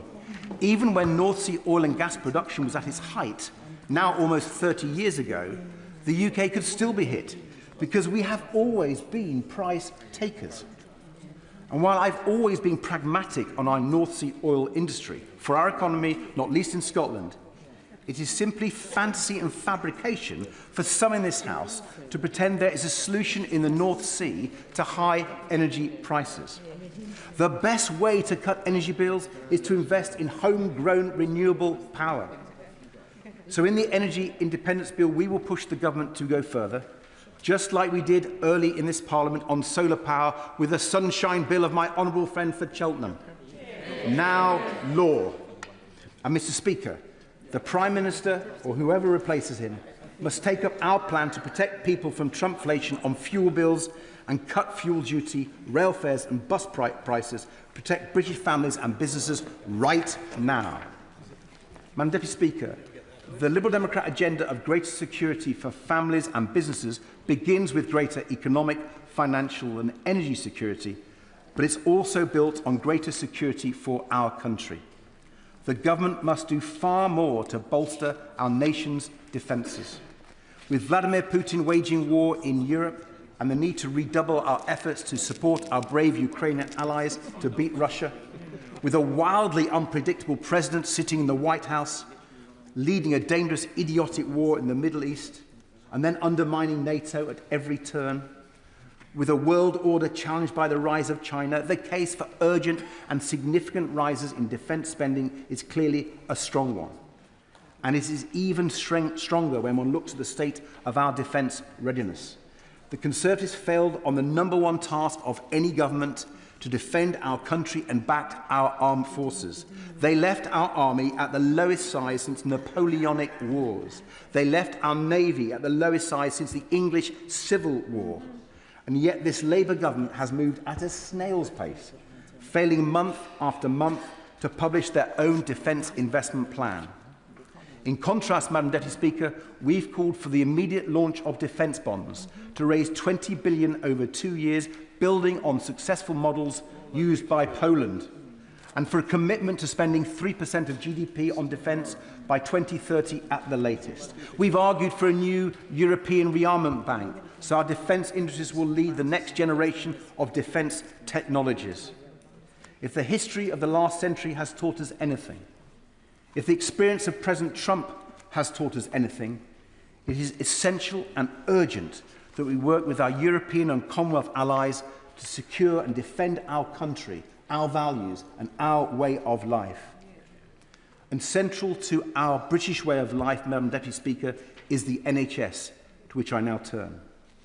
And it's important I do so, because I'm likely to be the only opposition party leader to stand up for healthcare in this debate, as the Conservatives are so embarrassed by their record, and Reform's leader has spent decades saying he wants to get rid of the NHS entirely. Now, the government would have us believe that he's turned the NHS round after the mess left by the last government. But when he's not plotting his next leadership bid on the Prime Minister, the Secretary of State would have Labour backbenchers believe he's fixing the NHS. If only, Madam Deputy Speaker, if only. Now we're told that the Health Secretary is preparing to resign tomorrow. Madam Deputy Speaker, this resignation is taking so long, it would give NHS waiting lists a run for their money. Anyone who visits their local hospital knows that the NHS remains in a critical state. Thousands of people are still being treated in hospital corridors every day. We're now even seeing job adverts for people to provide care in corridors. I'll give way. Be interested if he could remind us how he voted on Andrew Langster's reforms of the NHS, many of which are still creating problems in our NHS today. Many of those, and he ought to know that there's not only been a long time when this party was messing up our NHS, but they've had 2 years and they've absolutely failed, Madam Deputy Speaker. And let's turn to their promises to turn round primary care, with more GPs, more NHS dentists, more community pharmacists. Well, some areas of the country have been going backwards since this government came to power. And when it comes to people feeling more secure in their lives, in their futures, quality healthcare is central. I won't list off all our policies for fixing the NHS, except one: care, social care, family care. And not for the first time, I must declare an interest. The reason I want to focus on care is because it is the central, radical and transformational change that has to happen if we are to fix our NHS. 2 years ago, in the debate on the last Humble Address, I raised care with the Prime Minister as the big challenge the government had to tackle to rescue the NHS. I welcomed promises back then for cross-party working. But what's happened? Almost nothing. True, the excellent Baroness Casey has been dispatched around the country on a timetable written in the Treasury, but her report lands just before the election. So once again, nothing happens for care in this Parliament. Madam Deputy Speaker, this is a betrayal of the elderly and disabled who need better care, of their families and of the NHS. We will not let up in the fight to fix social care and to back people caring for their loved ones at home. We will put forward the changes our country needs for people to feel less insecure when facing old age and illness. And there's another aspect to our national life where insecurity has got worse and worse, and that's farming and food. British farmers are world-renowned. They are the key to ensuring everyone has high-quality and affordable food on their plates. And yet, they have been let down and forgotten time and again by the Conservatives, who undermined our food security with bad trade deals and botched funding. The last Conservative government left England as the only country in Europe where farmers aren't supported to produce food. But somehow this Labour government has managed to make things worse for farmers, not least with their terrible mess over the family farm tax. That is why we've been calling for a good food bill in this King's Speech to prioritise food security and back British farmers to produce British food. With Trump's idiotic war in Iran hitting farmers with everything from higher fertiliser costs to higher prices for red diesel, the need for our good food bill couldn't be more urgent. Coupled with our plans for a much closer trading relationship with Europe, there is a pathway to greater food security and lower food prices, and the government must seize it. Mr. Speaker, there are many ways in which our party believes the government should tackle the insecurity people across our country feel right now. From quicker, tougher action on the damage being done by social media to our young people and people's mental health, to backing the case for more community police officers to keep our communities safer, to having a fair asylum and immigration policy which is genuinely effective against irregular immigration, but welcomes people who play by the rules and contribute to our great country. From tackling the continuing scandals in our water industry to building the affordable and social housing so many families and young people desperately need, and ensuring children and families are at the heart of reform to special education needs. My honourable and right honourable colleagues will set out our approach on all these issues over the course of this debate.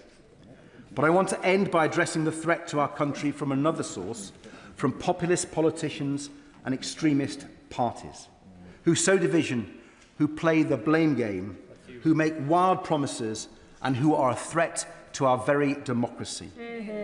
They are exploiting our broken political system, which both the Conservatives and Labour have failed to fix. The first past-the-post electoral system of winner takes all was supposed to bring stability, was supposed to provide majority government that could take the tough long-term decisions to deliver for our country on the economy, on the NHS and on defence. And we see how badly it has failed.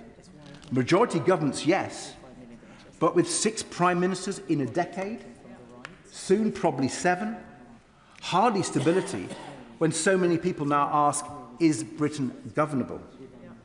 And this concentration of power undermines so much and leads to the scandals that undermine the standing of our democracy even more.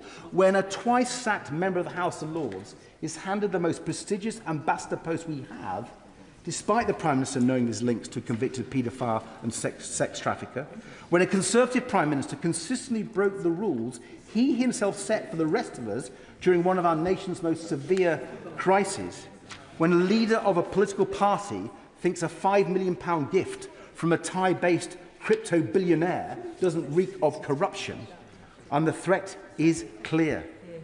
A Reform Party who takes its orders from their American boss at Mar-a-Lago could win a majority on less than a third of the popular vote under our electoral system. Madam Deputy Speaker, we must fix our broken political system before it's too late, and this King's Speech is not up to that historic, vital task. We need a new Magna Carta to enshrine the rights of citizens, protect us now from the populist extremists threatening our country. And I give way to, who was it wanting to video? The honourable gentleman for giving way. I would point out that the results in Bradford district were some of the most unrepresentative, with Reform taking a majority of seats despite having only 23% of the popular vote there. So does he agree with me that while Reform made gains in seats, they are not what the majority of people in this country support? The figures from Bradford, and she makes the case that our party makes for electoral reform at local government and national government. I may say in my honourable friends' constituencies of Twickenham and Richmond Park, we now have every single councillor, Madam Deputy Speaker, but we don't have every single vote, and we would welcome electoral reform in our councils where we are overrepresented, and I hope her government listens to the voices of these benches. Madam Deputy Speaker, it is clear the country wants change. When the battering the two old parties received at the recent elections, it's clear they're not offering it. Worryingly, many are looking to the extremes on the left and the right, thinking that if we burn the system down, things would improve. Yet I don't believe the British people want Trump's divisive, unfair America here, even though that's Reform's offer of change. And I don't believe British people want change with a reheated Corbynista agenda put forward by a Green Party which no longer offers serious action to protect our nature and our climate. So it will fall to this party, the only non-populist, non-extremist party left standing to offer the real change people crave. Our change is about building things up, not burning them down. Our change is about bringing people, communities and our country together, not dividing and blaming people. From Europe to social care, from energy to defence, from political reform to our environment, I'm proud to lead a party that's preparing for government so our country can be changed for the better. Gareth Thomas. Mr. Speaker, I should at the outset say how much I welcome the opening remarks of my right honourable friend, the Prime Minister, about anti-Semitism. Kenton Synagogue and Golders Green sit very close to my constituency. The attacks were shocking and appalling, and so I welcome the government's determination to crack down on online hatred and anti-Semitism, and I take this opportunity to commend the courage and skill of the police officers who responded. One of the many important points that my honourable friend for Bradford West made in her excellent and humorous speech was about the need for those of faith, of all faiths, and indeed of no faith, to stand together against hatred. And that will resonate particularly in a constituency like mine. I say to my honourable friend, she gave a brilliant speech. She is an inspiration, and I suspect I am not the only member to feel that it is an honour to be in the same party as her. My honourable friend for Harlow, who is without doubt a rising star in our ranks, made me jealous about his marathon running skills. If he'll forgive me, I won't dwell on his love letter to Harlow, but I will dwell a little bit, if I may, on the shared commitment to cooperation that we both have, and hope that together and with other members of the Co-op Parliamentary Party, we will see progress on delivering solutions to the need for capital for more cooperatives to expand in our country over the time of this King's Speech. Madam Deputy Speaker, the biggest challenge our country faces remains how to put more money in people's pockets, to drive up living standards, and to do so at a time of ever-increasing global tensions. It's worth remembering what the Leader of the Opposition is clearly trying to forget, that after 14 years of austerity, after the Conservatives and their friends in Reform led us out of the world's biggest market, doing huge economic damage, our public services too are still in need of sustained investment. In that regard, I share my constituents' impatience for change. I welcome the determination in the gracious address to continue to reform the leasehold system, to make, for example, service charges more transparent, fairer and easier to challenge. I welcome the plans to abolish NHS England, to help fund more investment in expanding GP services and to bring down waiting lists and waiting times in hospitals such as Northwick Park, which serves my constituents. And I welcome too the overdue crackdown on late payments by big firms to small businesses. There are two long-term changes, I believe, that are key to delivering sustained higher living standards, particularly for my constituents. Firstly, to secure far better access to Europe's single market, and secondly, far better access to finance for small businesses and the financially vulnerable. On Europe, I particularly welcome the European Partnership Bill in this gracious address as the next step towards a closer relationship with Europe. With the US increasingly unreliable as an ally, and with the economic damage from Brexit ever clearer, Britain needs to prioritise negotiating a dramatically better trade, defence and security deal with the EU. The imminent deal lowering barriers to trade in food will reduce red tape and lower business costs. The decision to rejoin Erasmus and the coming deal on youth mobility are positive too. A referendum in my lifetime on whether to rejoin the EU feels inevitable. And if it does, I will be very tempted to campaign to rejoin. We are, though, a long way from such a moment. The priority with the next UK-EU summit coming up should be to reach agreement for a full renegotiation of the TCA, to secure greater access to the single market, far more beneficial than mere customs union membership. The recently concluded EU-Swiss trade deal offers a helpful pointer, with much more integration into the single market for more sectors of their similarly service-based economy. Further security and defence cooperation, increased business mobility, mutual recognition agreements to remove duplicate product testing and certification to make it easier for businesses to sell British goods in European markets would make a significant difference for businesses here, for our economy and ultimately for living standards. Yes, you good boy. He's very kind, and I'm listening intently to his anticipation of a brighter future with a closer relationship with the EU. He even goes as far to say that he looks forward to another referendum on whether to rejoin the European Union. Does he agree with me that when you're sold an outcome on a false prospectus on a referendum, it's probably no big deal to have a rerun of that referendum so you can make an informed decision about your constitutional future? The one thing I will agree with the honourable gentleman on is that we do need a closer relationship, and it is this government that has sought to rebuild relations with Europe and is doing so increasingly effectively. On the point about the need to open up opportunities for more cooperation with Europe, I recognise that we will have to pay to access the single market more easily.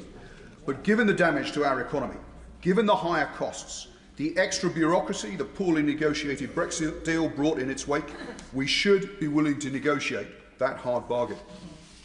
The second long-term issue that I think we should focus on as necessary to deliver sustained higher living standards is around banking. Millions of people and thousands of small businesses are locked out of affordable credit.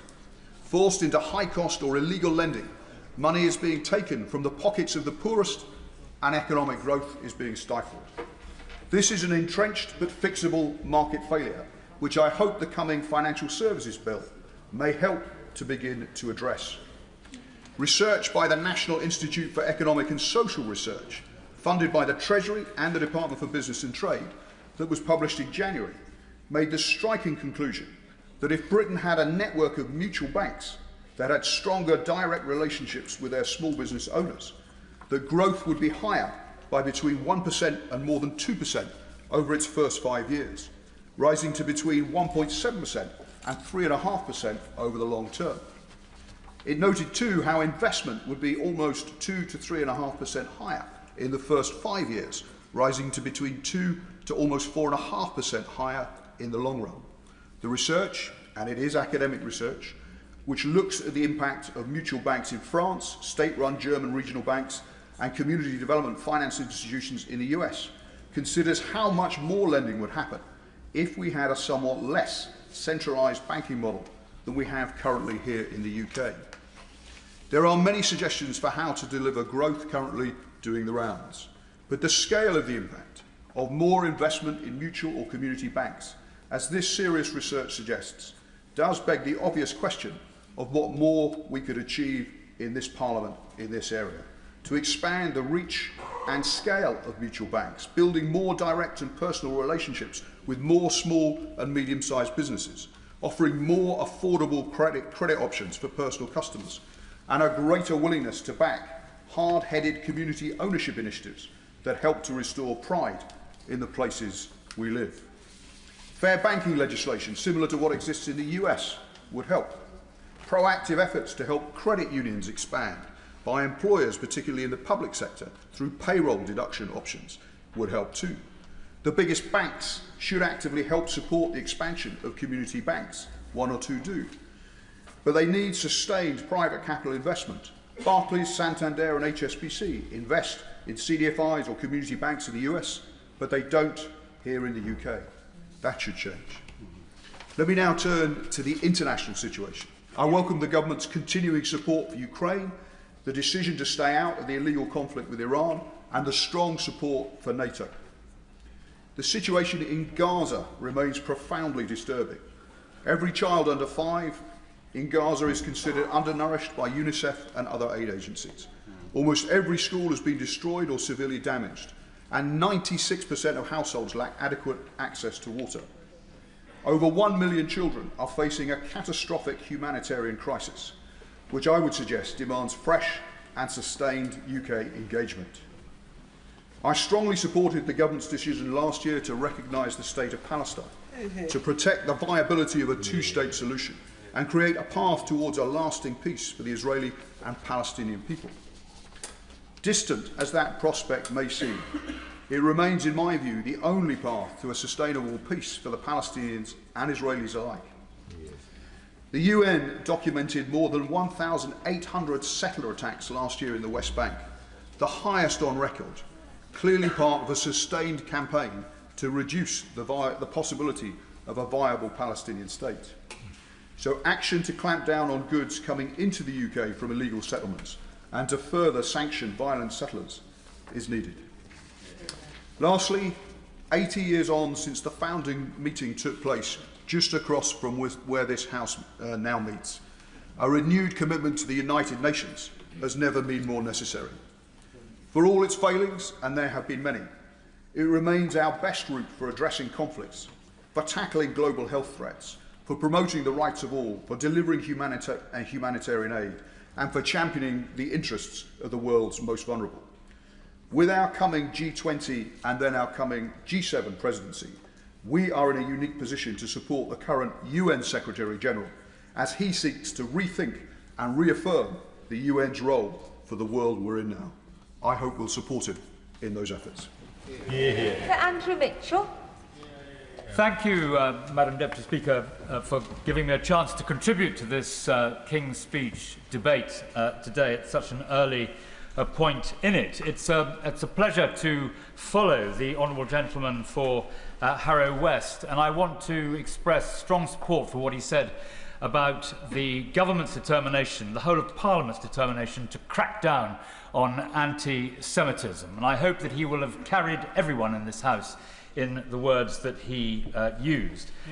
It's a great pleasure also to congratulate the honourable members for Bradford West and for Harlow on their brilliant speeches today, which entertained and amused the House. The honourable gentleman for Harrow West said it was an honour to be in the same party as both of them, but I think all of us can say it's an honour to be in the same parliament as both of them, and they certainly did very well. I have to admit, Madam Deputy Speaker, that it is now 34 years since in 1992 I had the privilege of seconding the Queen's speech from over there. On that occasion, Madam Deputy Speaker, I referred to myself as an oily young man on the make, Those were the days. Now he's an old man. Those were the days, Madam Deputy Speaker. Only old man. Now, Madam Deputy Speaker, there are 3 points I wish to contribute briefly to the debate. 3 points that came off the doorsteps in the royal town of Sutton Coldfield during these recent elections, where I was listening very carefully to my constituents. Elections, incidentally, which were extremely successful for the Conservatives in the royal town of Sutton Coldfield, where we held now all 10 seats on Birmingham City Council, having got rid of the last vestiges of the Labour Party in the royal town. That clean sweep in the royal town of Sutton Coldfield was not echoed across the city of Birmingham, where there are now 6 significant parties represented on the council, making governance even more difficult than it was before. And I urge the Treasury bench, and in particular the Secretary of State for the Environment and Local Government, to be on red alert about what happens now in the city of Birmingham. They are, I think, going to need to give the commissioners far greater powers. There are vulnerable people, old and young, who depend upon Birmingham City Council turning a page and becoming a more effective giver of good local governance. And the words of the Conservative leader of the Conservative group on the Birmingham City Council, Robert Alden, are important. He said, and I quote, "We'll try to work with people across the political spectrum to try and deliver these priorities." Now, Birmingham has languished under a profoundly inadequate Labour administration, which even the Labour Party nationally did not think was doing a proper job. And it will now require a Herculean effort of restraint and goodwill to deliver the governance the people of Birmingham are entitled to receive. This will involve, I think, also devolving more power locally. Governance is always best when it is closest to the people it seeks to serve.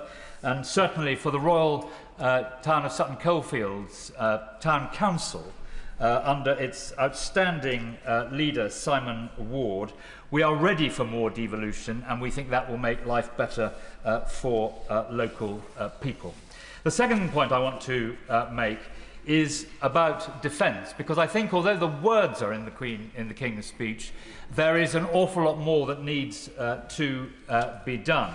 And Ukraine and President Trump have ushered in a new era on defence. And thank goodness, incidentally, Madam Deputy Speaker, that the last Conservative government was so fast to realise and arm and train the Ukrainians ahead of and during the early days of the illegal invasion by Russia.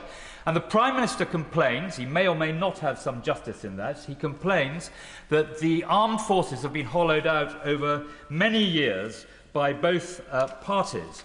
But it is on his watch, that these acute problems have come to pass. George Robertson, respected on both sides of this House over very many years, has made it very clear that we must now rearm, we must increase our spending on defence, and I very much hope the government will provide far more urgency than they are providing at the moment to this cause. President Trump was not the first person to complain about Europe failing to pull its weight financially in NATO, but he is the first American president to take action, and Britain needs to step up. We need to lead European NATO with France and Germany, but also with Poland and cooperation with Ukraine, whose technology has redefined modern warfare.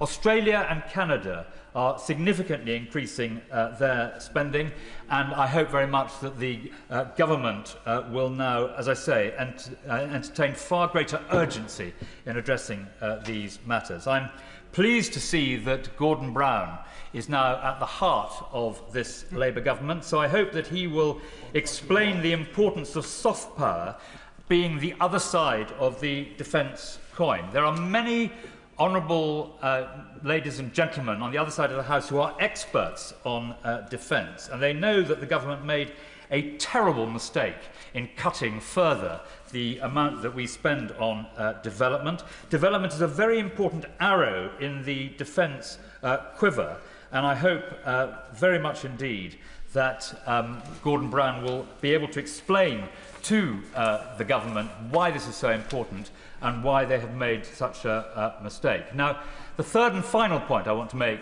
Madam Deputy Speaker, is about welfare. Welfare is now consuming every penny we raise in income tax, and we simply cannot go on like this. The government always appears to be caught in the headlights whenever welfare is discussed, and the last time they sought to tackle this issue, they were unable to carry their backbenches, and they failed to do so. And I submit that they failed to do so because they tackled it in the wrong way.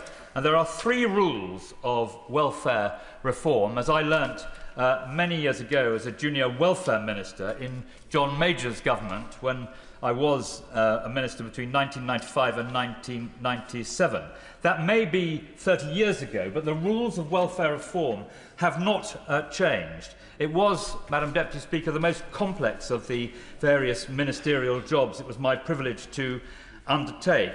And this is what I learnt. First of all, you cannot take benefit money off poor people. It isn't right to do so anyway, and as constituency members of Parliament, we know that it cannot be done. None of us came into politics to make poor people poorer, and taking money off the poorest people is not something which anyone who's planning to reform welfare should entertain. Secondly, the only way to save on welfare is to freeze benefits, though not disability benefits, something I believe that no Conservative government has ever done. But by freezing benefits, you are able to make a very significant difference in the size of the budget. I give way, of course. I thank the honourable gentleman for giving way. Rather than attack the most vulnerable in our society to pay for the nation's defence, why would the member not agree that it would be better to tax the banks and the large multinationals for their extravagant profits? Well, I'm very worried that the honourable gentleman, who is also my friend, was not listening to what I said, because I said the first rule of benefit reform was not to take money, to take cash off very poor people. And I explained why it cannot be done, and that's what Labour found when they outlined their policies for welfare reform and then had to back off. But the third way is to narrow the gateways into a benefit. And we've seen through PIP particularly, but in other ways as well, that narrowing the gateways is an important aspect of any reform. I hope very much that the government will return to this issue with a well thought through plan and manage to carry people with them. The final point I want to make, Madam Deputy Speaker, which was also alluded to in the speech that the seconder made when he spoke about this being a king's speech for young people. I hope that it is. I fear that it isn't. We need to recognise in this House that we are presiding over a period of growing intergenerational inequality. And it's something this House must address, and I hope very much that the point which the seconder of the King's speech made will also inform the decisions that are made now by the government. Chris Webb. Thank you, Madam Deputy Speaker. And can I start by congratulating my honourable friends, the members for Bradford West and Harlow, on 2 terrific speeches. I have to say I am quite surprised to see my friend Harlow here without his London Marathon medal around his neck. But I'll gently say, come back when you've done 2 of them, and then you can start talking. Fighting talk. Yeah, I'm not doing another. The lives of my constituents in Blackpool South may feel far removed from this place, but the legislation announced today in the King's speech will impact them. For 14 years, Blackpool was the poster child for government failure. My constituents have lived through the consequences of decisions made in this place. They have felt sharply the pressures of insecure work, poor housing, rising living costs, and overstretched public services, and they have felt forgotten. But if Blackpool became an example of how badly politics can fail people, it can also be an example of what happens when this place gets it right. If the government can turn around the fortunes of a town with the worst health outcomes, lowest wages and highest levels of deprivation in the country, there is nowhere that can't succeed. Because when Blackpool succeeds, Britain succeeds. When we talk about the cost of living crisis, we are not just talking about the price of a pint of milk or loaf of bread. In Blackpool, we're experiencing food insecurity alongside debt, poor housing and an acute mental health crisis. Families already struggling to pay the rent are pushed further behind by insecure work and rising bills. This is not isolated problems, and there is no quick fix. Legislation passed in this House matters so much in constituencies like mine. Strengthening the employment rights, increasing the minimum wage, expanding free childcare provision and providing security to renters are all examples of a real difference that is being made right now to working families in Blackpool. But with parents still skipping meals so their children can eat, there is still much work to be done. I hope the legislation announced today will ease the pressure on working people who have carried the burden of economic instability for far too long. Energy security is part of that challenge too. The devastating conflict in Iran is having a growing impact across the world. For families in Blackpool already struggling to make ends meet, another spike in their bills is devastating. My constituents deserve the security of knowing their energy supply is reliable and affordable, and the Energy Independence Bill hopefully will give them that. I welcome the commitments to improve patient care and support early intervention through the NHS Modernisation Bill, because health inequalities remains one of the biggest injustices facing my constituents. People in Blackpool spend around a third of their lives in poor health, and healthy life expectancy for men in my hometown is 50 years old. My son was born in Blackpool, as I was. The simple fact means he and all the other children born in our town are expected to live 10 years less than a child born in Hampshire. That's 10 years stolen before they've even had the chance to live them. There is nothing inevitable about those figures.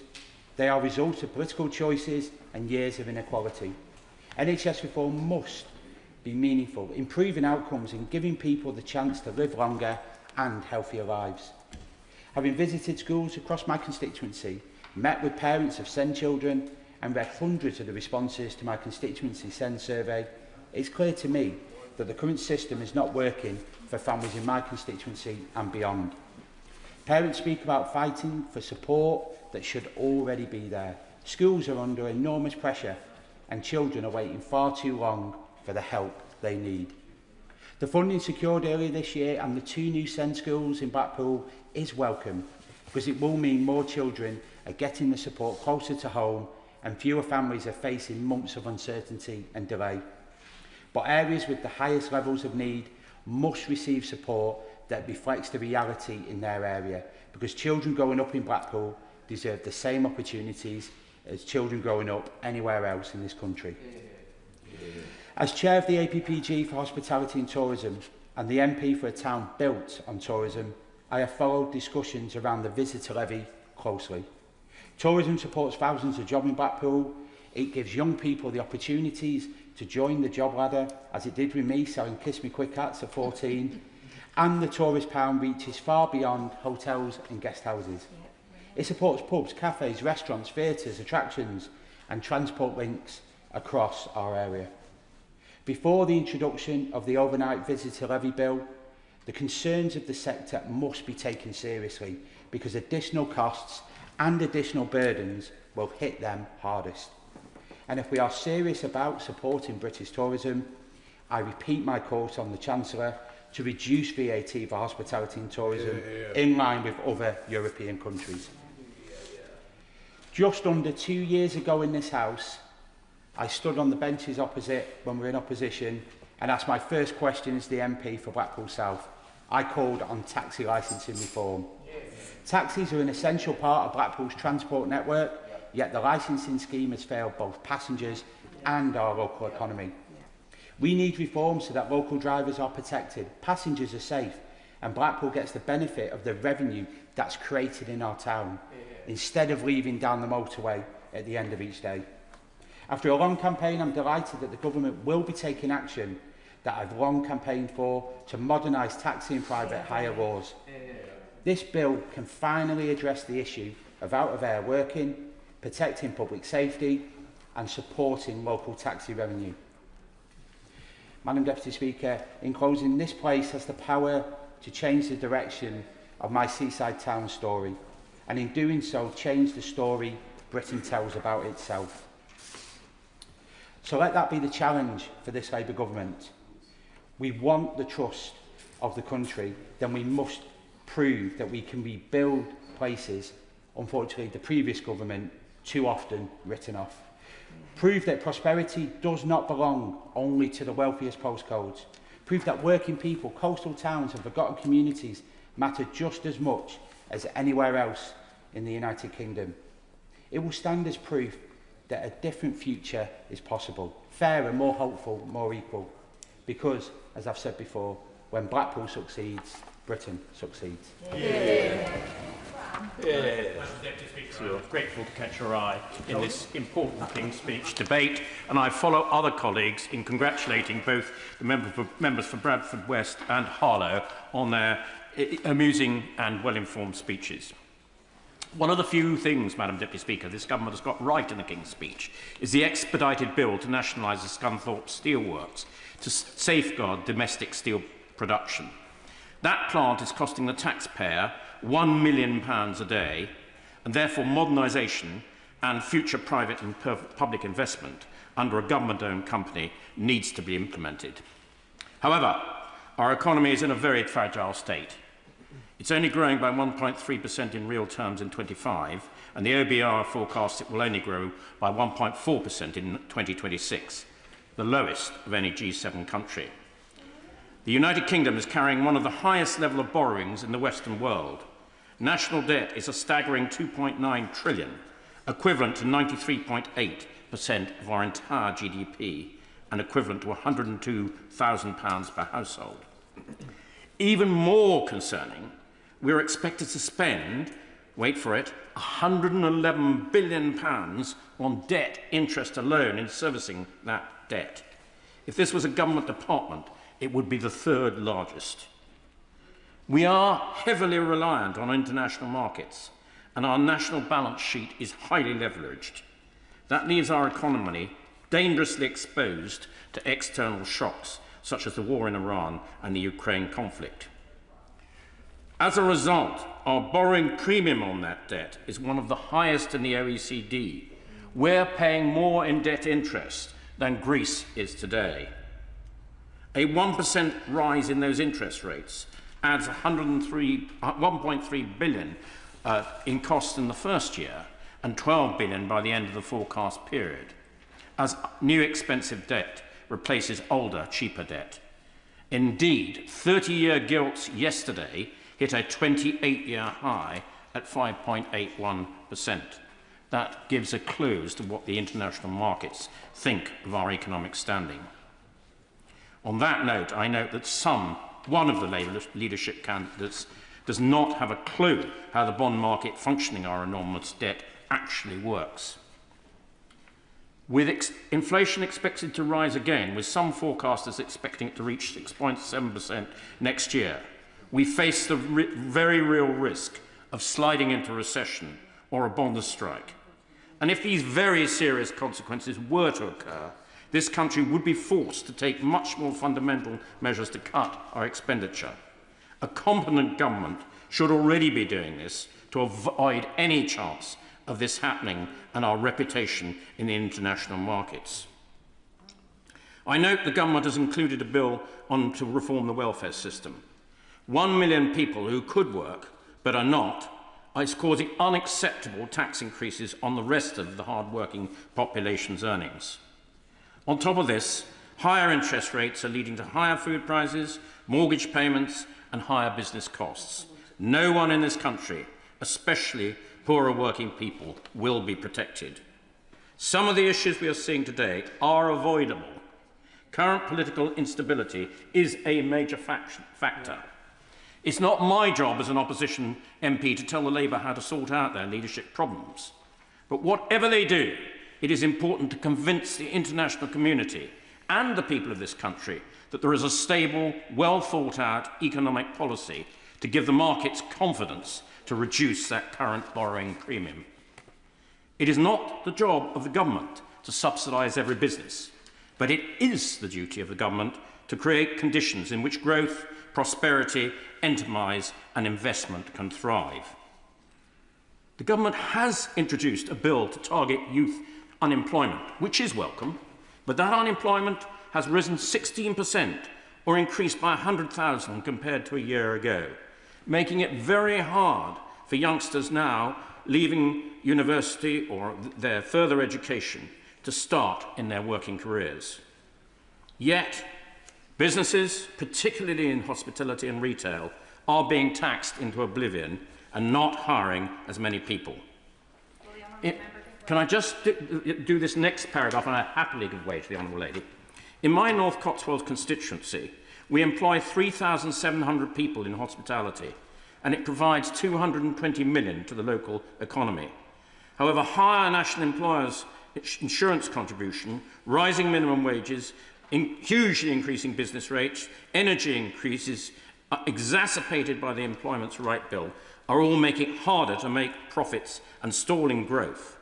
Taxes are already at a post-war high, and there are threats to hike them further. None of this environment is encouraging businesses to hire and take on more people and reduce the current high unemployment figures. I can wait to the Honourable Lady.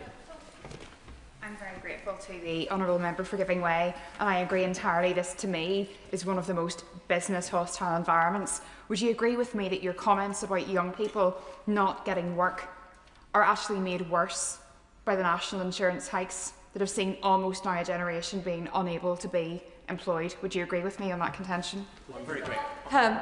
Let's start the term as we mean to go on. No you or your, because it isn't me. So Geoffrey Clifton-Brown. Lady, if I had to design a tax increase, there wasn't a bigger tax on jobs than the hike in national insurance, it would be just that. And I do totally agree with her. And I think it's tragic, particularly for our young people trying to get into the world of work today. As chairman of the Public Accounts Committee, my focus is on value for money for the taxpayer and to ensure that no expenditure goes to waste. Figures published by the National Audit Financial Insights in January 2026 point a deeply worrying picture. The government now spends around 1.1 trillion of taxpayers' money across 17 departments. A department's accounts are qualified, sorry, this is getting a little technical, but just bear with me just a little bit in this section of the speech, when they do not spend their budgets as Parliament intends. The Department of Work and Pensions have had their accounts qualify for 36 years because their fraud and error rate is 3.3%, costing the taxpayer a staggering £9 billion. Overall, and this is even more staggering, the government has written off close to £7 billion this year across departments, including the MOD writing off £1.5 billion on purely cancelled debt, cancelled projects. I want to just repeat that. £7 billion has been written off this year from cancelled and wasted projects. I mean, that is staggering. The PAC has consistently recommended that each department improves its digital and AI efficiencies. We believe this should be implemented from the top down and that a Chief Digital and Information Officer should be appointed at a senior level in every department and on their arm's-length bodies. This would improve efficiencies and saving. After all, every efficiency and every saving that you can make is more money to spend somewhere else. The public sector is constantly behind the private sector digitally, and we need to do much better to ensure that our public services actually deliver for taxpayers using the latest and best technology to do so. Madam Deputy Speaker, AI is a tsunami which the government is nowhere near prepared to deal with. Only 5%, and I don't mean this as a criticism of the civil servants, it is just as it is. Only 5% of the civil service have specific IT qualifications. Some experts say this needs to rise to 10%, which would be a massive transformation. The government announced a bill to reform the welfare system.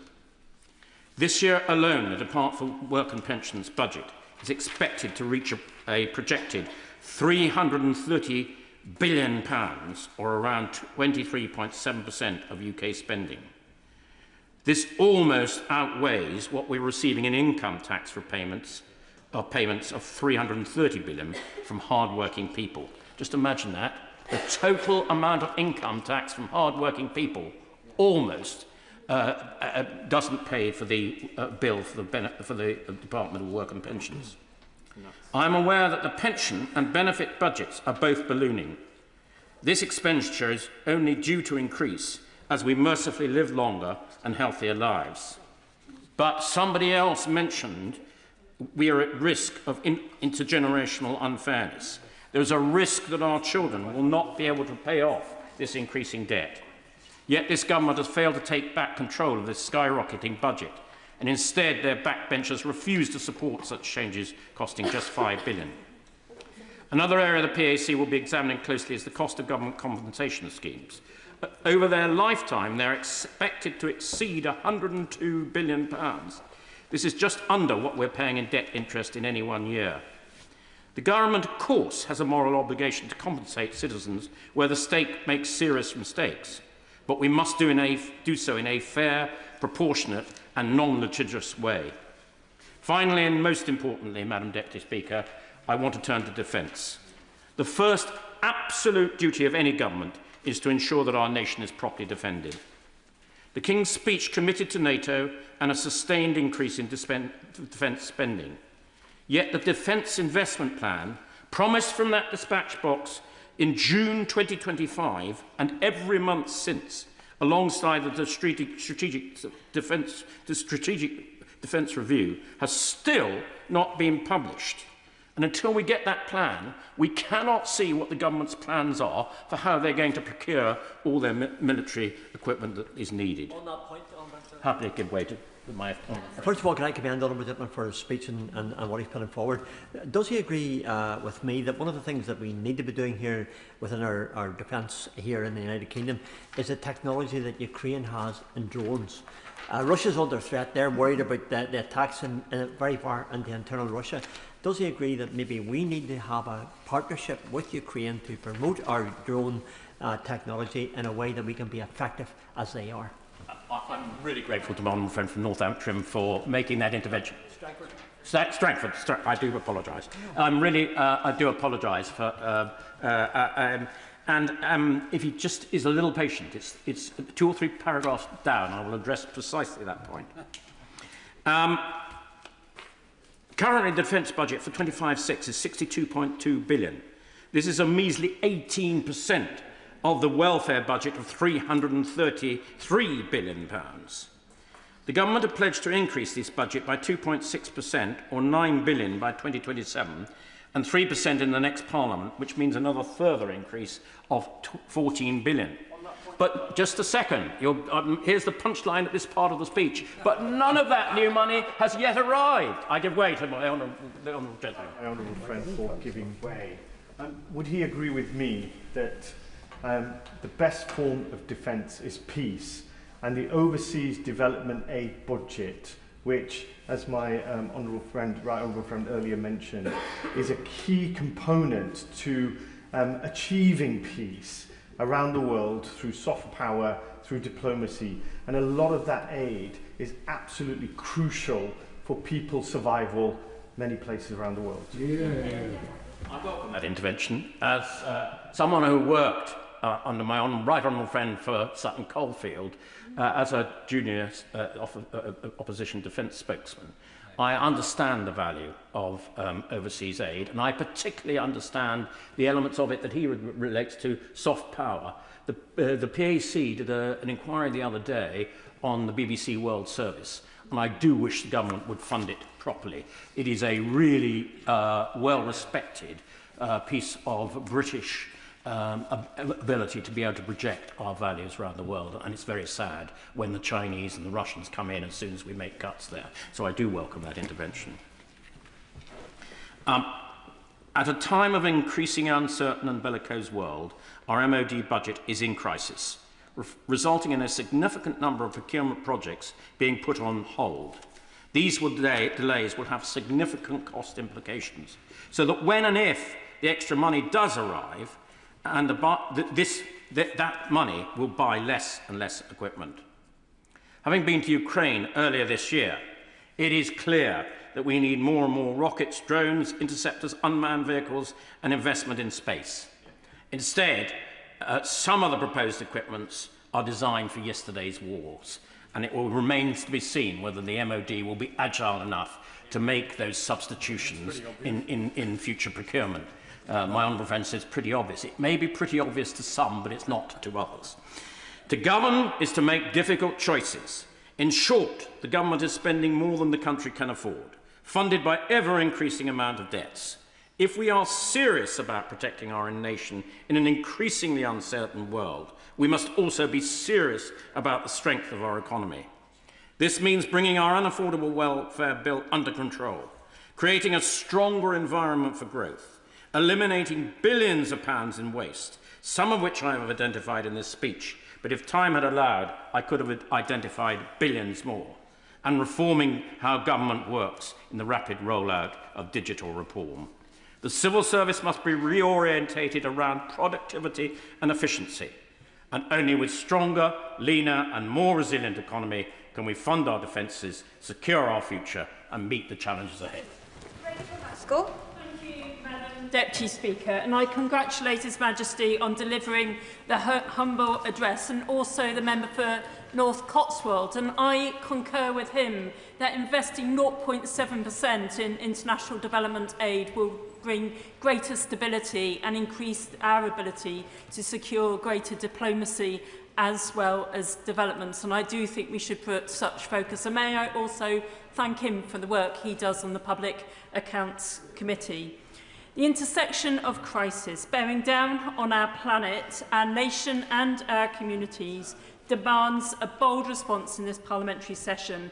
I recognise the current bind, but as we move into the next chapter of Labour's story, there is one consideration I want government to take through this legislative programme: how we bring our communities, our country and our fractious planet together. Such vision and policy must be the thread that gathers and inspires us.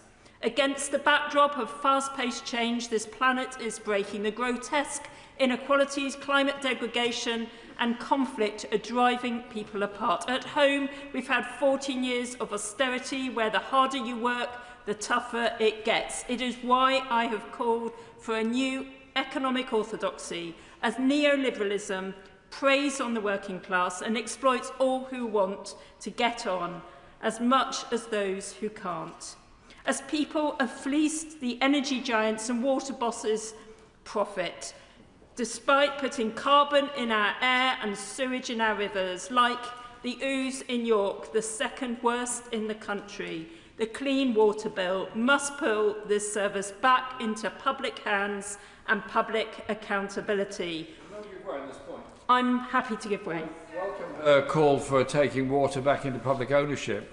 Would you also agree with me that in setting the share price that we buy it back with, we should take account of the cost of pollution, of the money that's being paid to distant shareholders with no investment or interest in this country, and the inconvenience to so many of our residents by constant water leaks and waste of water?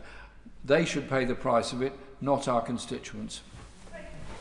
I do agree. It's a daylight robbery, and people shouldn't be profiting out of our natural resources, let alone seeing the levels of pollution that we are in our rivers, which should be pure and clean. I have a sewer running through the middle of my city, and it is not acceptable. So it is right to legislate, but also to ensure that we are not adding to the carbon cost of our natural environment too. And therefore I caution, with airport and road expansion, that we also ensure that we bring down the sense of carbon. And I fear with airport expansion that may not be the case.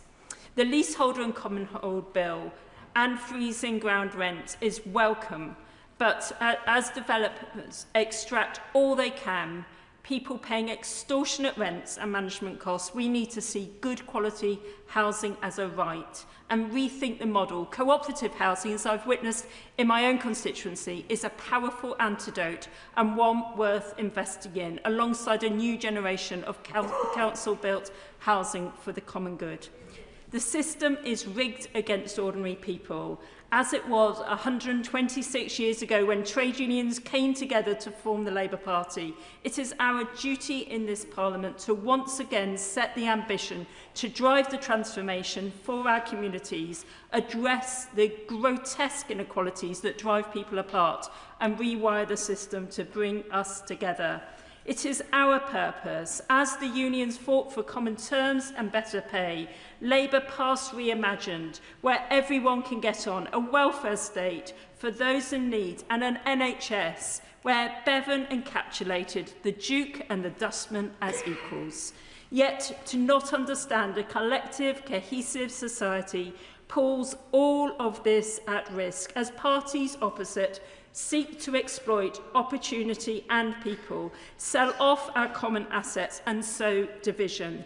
It is why Labour has an immense obligation to be bold and ambitious, not for those who take all they can, but for those who serve, who work, who play their part, and to take away the stigma and barriers for those who can't. For this, I implore government to maintain the rights of those with indefinite leave to remain, as new communities work alongside established communities. And when it comes to restraining traumatised children, as the government are consulting on, I simply warn government, don't. I will not support. All children must be treated with dignity, nothing less. I'm happy to give way. My honourable friend for giving way. In regards indefinite leave to remain, on the journey down from my constituency today, I spoke to the private hire driver who is on a visa that requires a renewal every 2.5 years, and he has to do that 4 times before he's eligible.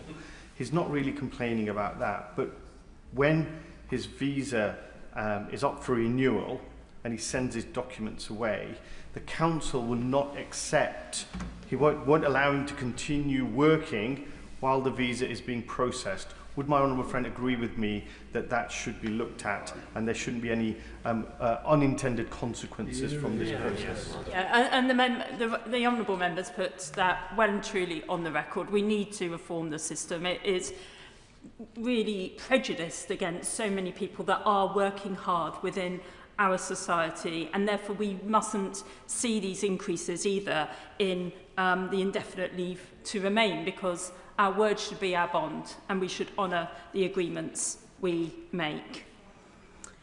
So this brings me to the ambition that these benches have for reforming the SEND system. We need an inclusive approach so every child finds their place and reaches their level. More inclusion means rewiring the culture to be therapeutic and trauma-informed, new pedagogies to map out the learning styles onto the learning of the children, and to end the harsh discipline and single channel of exam-based assessments. Instead, we must include children and bring out their best. But as we move forward, I urge Treasury to invest the funding needed to help raise this and future generations well. From 1001 critical days supporting parents and babies with the right foundations, to ensuring that the wraparound support that teachers, health professionals and support staff need to ensure our SEND system is fixed once and for all, because such investment will show its benefit in years to come. And as we support our young people into work, we must recognise that the state neglect under the last government caused such harm. We must be compassionate and work with, not against, our young people as they struggle to navigate their way to transition into independence and work. Society brought together and our communities brought together. Our centralised system is failing decisions made far from the realities of the regions and nations, building a sense of remote dystopia, not in touch with the daily challenges experienced as the cost of living weighs heavy while others live their profligate lives. Today, we need a radical devolution of power, finance and opportunity to help people see themselves with agency and purpose, recognising the diversity of all our communities and yet the common bond of us all.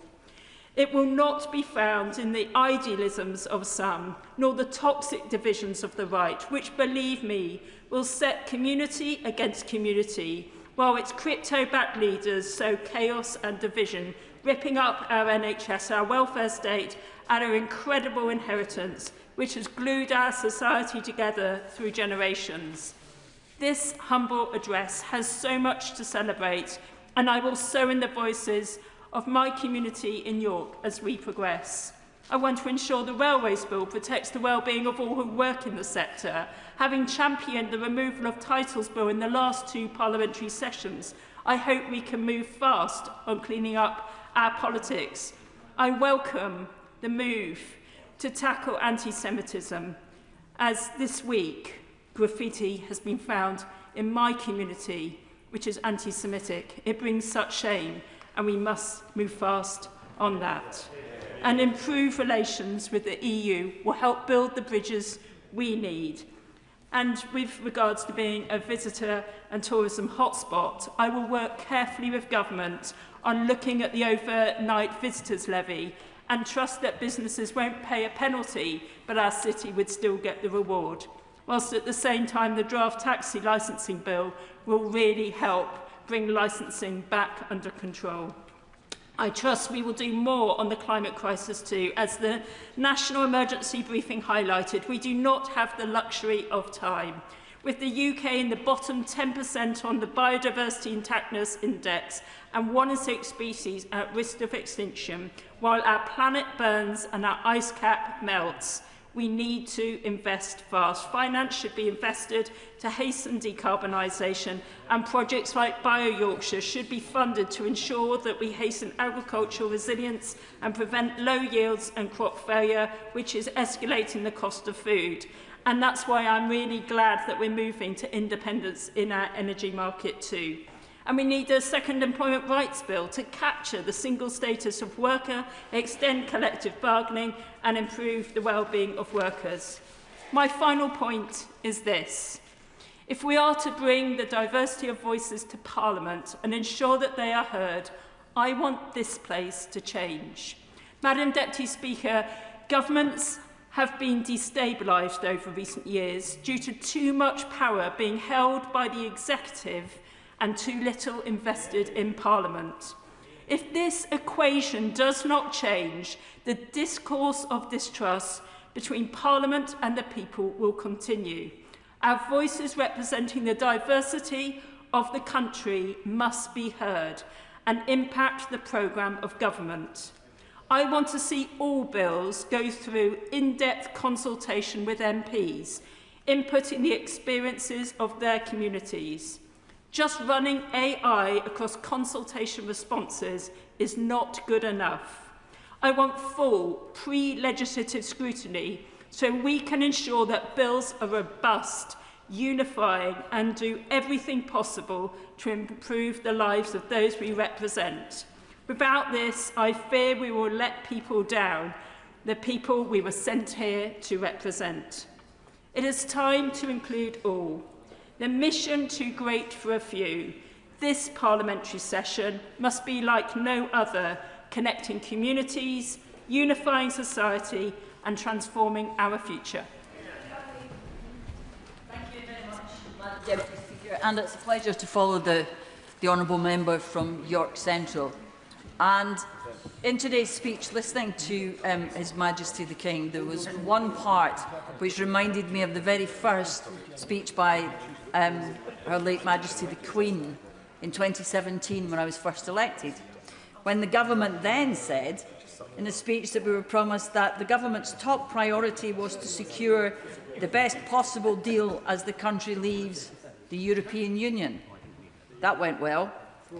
If you look at the comparison between our economy then and now, inflation and unemployment are both higher. In 2017, we had the 5th largest economy in the world. We have slipped to 6th since we left. And outside of this place in 2017, people were concerned for the welfare of the refugees risking their lives on boats to cross the Mediterranean. But landing in a safe European Union country meant that was where they had to seek refuge. Not now. Having left the European Union, that rule no longer applies to us. Something the Brexiteers omitted, perhaps forgot, to mention then in their campaign or now in their immigration rants. And that is why one part of this speech I welcome is the promise of closer links with the European Union. But while I'm delighted to hear that, in the words of the speech, we will strengthen ties, what exactly will that mean? At the weekend, I spent time with some non-political friends, a welcome break, I thought, from constant election messaging of the past few weeks. But they dragged me back there by asking quite clearly and categorically, when are we doing something to get back into the European Union? Leaving had been a disaster for them, for their businesses, for the country. Closer probably won't be enough for them. They want to know exactly what we're going to do, how we're going to get back to the centre of Europe, to lead and work with our neighbours, build trading links which will be essential to economic recovery. And what about the customs union, the single market? Does closer include them? And while I agree that it will help our economic growth, on its own it will not be enough. Not enough to help improve the lives of the constituents who come to me every week. Not enough to cut their energy bills before the next winter. Not enough to provide housing that they can afford or that their children will be able to afford to help them get on the housing ladder. So, while I welcome that, I also welcome the moves on anti-Semitism, which has rocketed in the past few years. We have seen it up 175% in a decade, and it's been all too visible in the recent attacks on our streets. But while the government is promising to tackle anti-Semitism, I hope they will not forget Islamophobia, which is also rampant, or the misogyny, which we see everywhere, and is influenced by the dangerous views which young men see expressed on the internet, and influences how they look at women and girls. And among the 35 bills are measures to support women and give them greater agency over the decision which affects their lives. And again, I don't disagree, but again, like the measures on the European Union, it's not exactly clear what it will mean.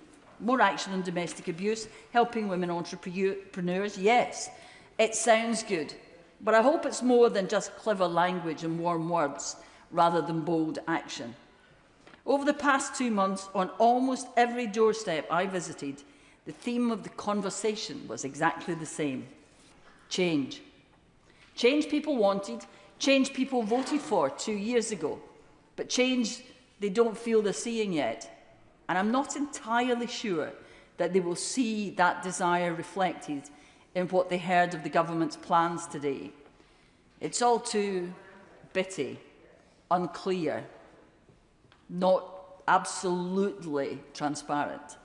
Yes, we know energy security is vital to national security which is increasingly under threat and does need investment. It's only too clear that Ukraine's pain is being suffered on all of our behalves, that without their resistance, the rest of Europe would be even more vulnerable.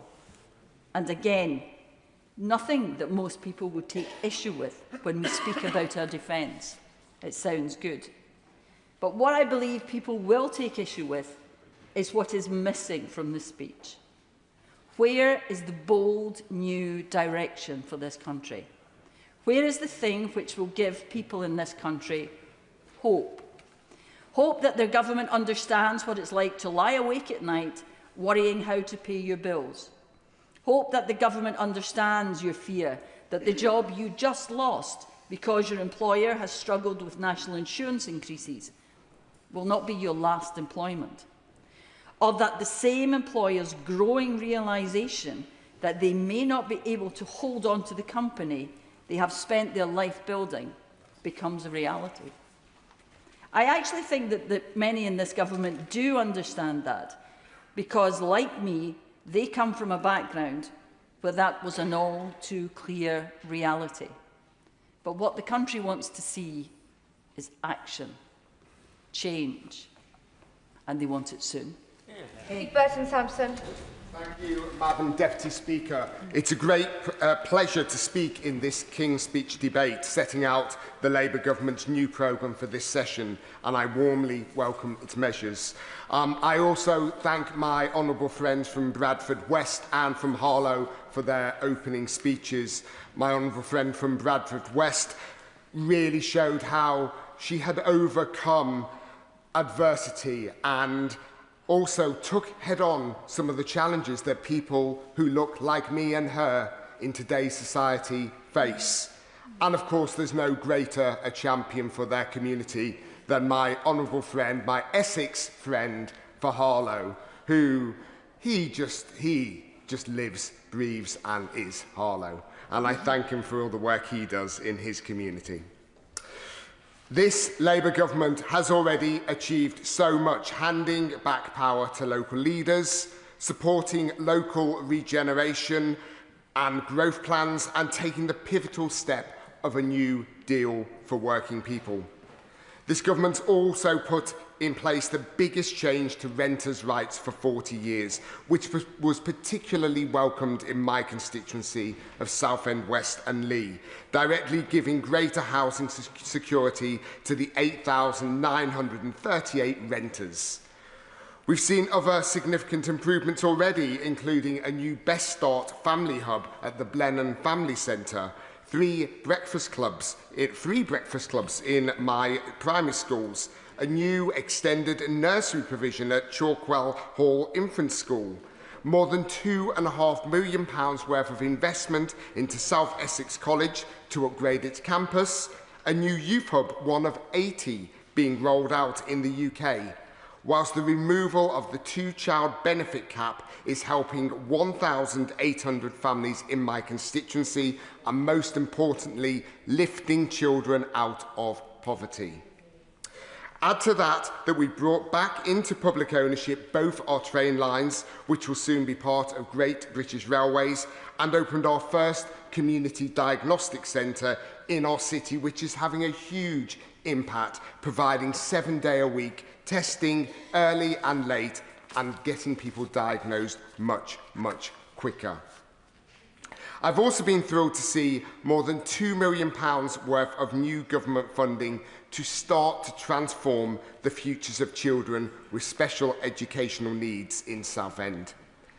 This is the start of a breakthrough moment, and one the families in my constituency have been waiting a long time for.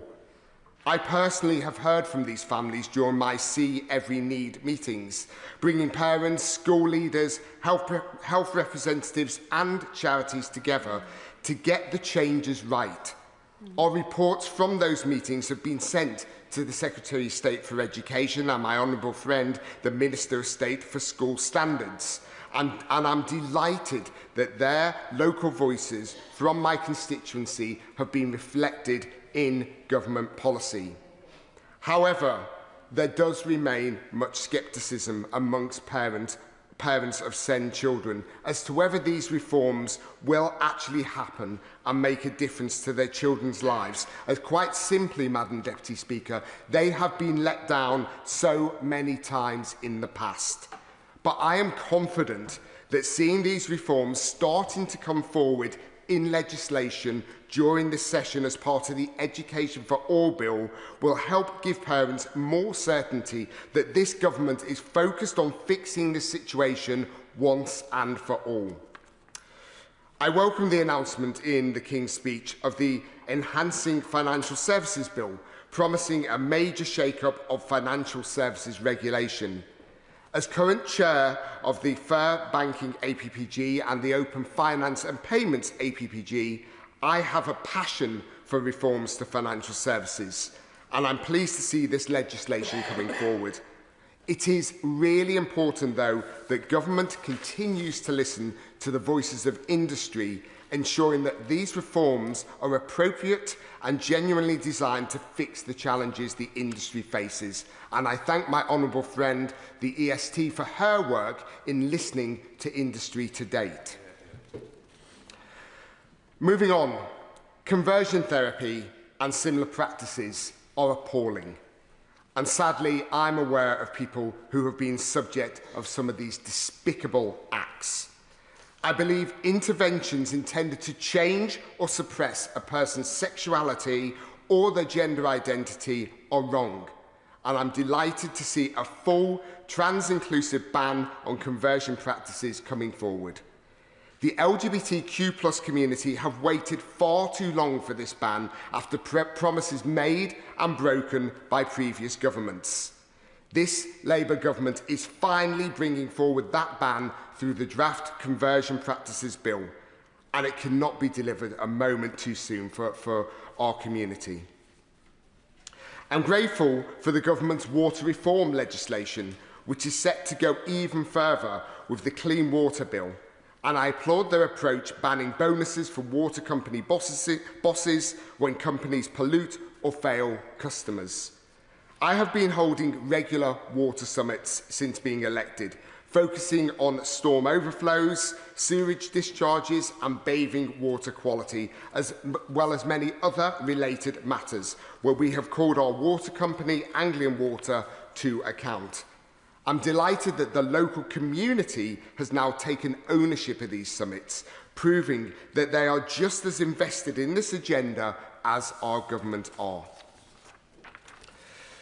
In my constituency, Madam Deputy Speaker, we have a diverse and growing Jewish community. I've met with many of them recently, and they've told me of their fears following the recent rise in anti-Semitic attacks. I know that they will be particularly assured following His Majesty the King's specific mention of this in his speech, and this government's desire to do all they can to stamp out this scourge. I want to conclude, Madam Deputy Speaker, by touching on the enormously challenging international situation we face. I support the priority of this government places on standing with Ukraine, standing firm with Ukraine, and I stand firmly with them too, after Putin's appalling illegal invasion.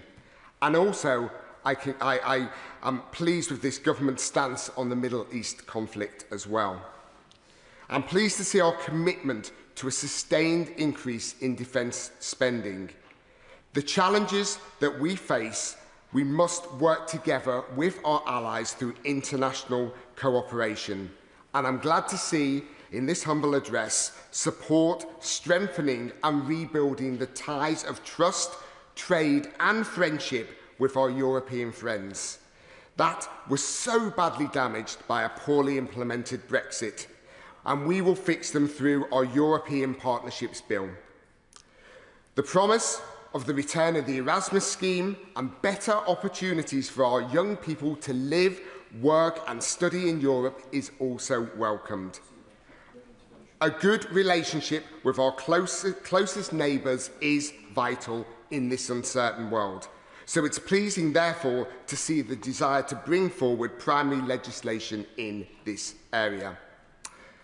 I'm excited to see the legislation in this King's Speech unfold so that we can make even more of a difference to the lives of people in Southend West and Leigh and across the rest of the country.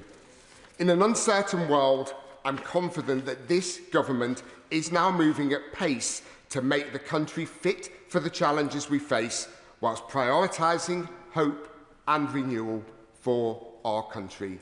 Thank you. Dave Dugan. Thank you, Madam Deputy Speaker. If I wasn't cheered by the landslide victory of the SNP in Scotland last week, before this King's Speech, well then I'm very much happy about it now, because it's just as well the people of Scotland have John Swinney as First Minister and the SNP as the Scottish Government to stand as the buttress of fairness and justice between them and the remote and unaccountable UK Government here in Westminster. Not just remote and unaccountable, but dysfunctional to an alarming degree. And that dysfunction is what has precipitated this most vapid of King's speeches. If somebody who was unaware of the UK malaise, unaware of the economic crises multiple that affect the United Kingdom just now, and they saw the government solution in the form of this King's speech, they would be unable to identify what the problem with the UK was from this King's speech. And that speaks to an obscurity of purpose. Government should have a clarity of purpose. See also the SNP Scottish Government in Edinburgh. But this government hasn't got a clue. They're so busy bickering with one another, arguing with each faction about who gets the next shotty at being the Prime Minister, they can't focus on the problems ailing the people up and down these islands. And these problems are profound. Profound problems of being able to pay your energy bill, whether you're going to have a job this month or next month or the month after that. That crushing concern of everything, not just you're worried about this, you're worried about that. People now are terrified about the washing machine breaking down or the car getting a puncture because they are so hard up. So the margin of economic resilience in people's homes under this Labour government has been eroded to a translucent wafer. There is nothing between the wolf and the bank account after less than 2 years of this Labour government. And I don't understand why that could be. I'm a political bore. I understand these things. I thought I did until I saw this. They've got a majority that would choke a horse. They've been preparing for government for 14 years. And yet they come in and you think, it's like they just landed here and were started. And they even said as much. They were like, well, we didn't know the state of the books. Well, if they never knew the state of the books, they were the only people that never knew the state of the books. And yet they had the temerity to come in and take power and make it even worse. The reason Labour were elected, they convinced themselves, they kid themselves, oh, they really know it. They tell themselves, oh, it was our manifesto, we have a mandate. We've got a mandate. There was no mandate for this guddle. Nothing in what's happened over the last 22 months was backed up by a mandate. They were elected in, ushered in with that colossal majority for one reason alone, and that reason was that they weren't the Tories, and it's a two-party system in this place, or rather it was. That's the reason they're here. I'll give way, of course. Thank you for giving way. Would the honourable gentleman be able to explain to this House what the government in Scotland has done over the last 20 years to generate the economic growth that he talks about here? So here's what the honourable lady as a Scottish unionist, and I'm sure a proud Scottish unionist, for reasons best known to herself, what she needs to understand is that the UK is not contingent on Scotland, but Scotland is contingent on the UK. So decisions made here affect Scotland. Decisions made in Scotland do not affect down here. And it's against that backdrop that Scotland has regularly is in the upper quartile of GDP per capita in the United Kingdom. This myth, I can help her, this myth that we are subsidised by the rest of the UK is risible. We outperform economically more than 3/4 of the UK in any given quarter, roughly. We are the top destination for foreign direct investment. These foreign companies aren't confused. They know where they get a return on their investment in the United Kingdom, and it's in Scotland. And our unemployment is lower, and our employment is higher. I could go on, but I don't want to get in trouble, Madam Deputy Speaker. Will my friend give way? I will give way. I thank my honourable friend for giving way, and he's making an excellent speech as our new group party leader.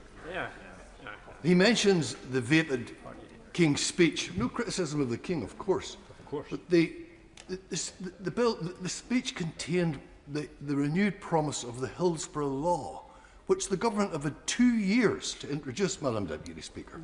Why on earth is it taking this government so long to deliver on their manifesto promises?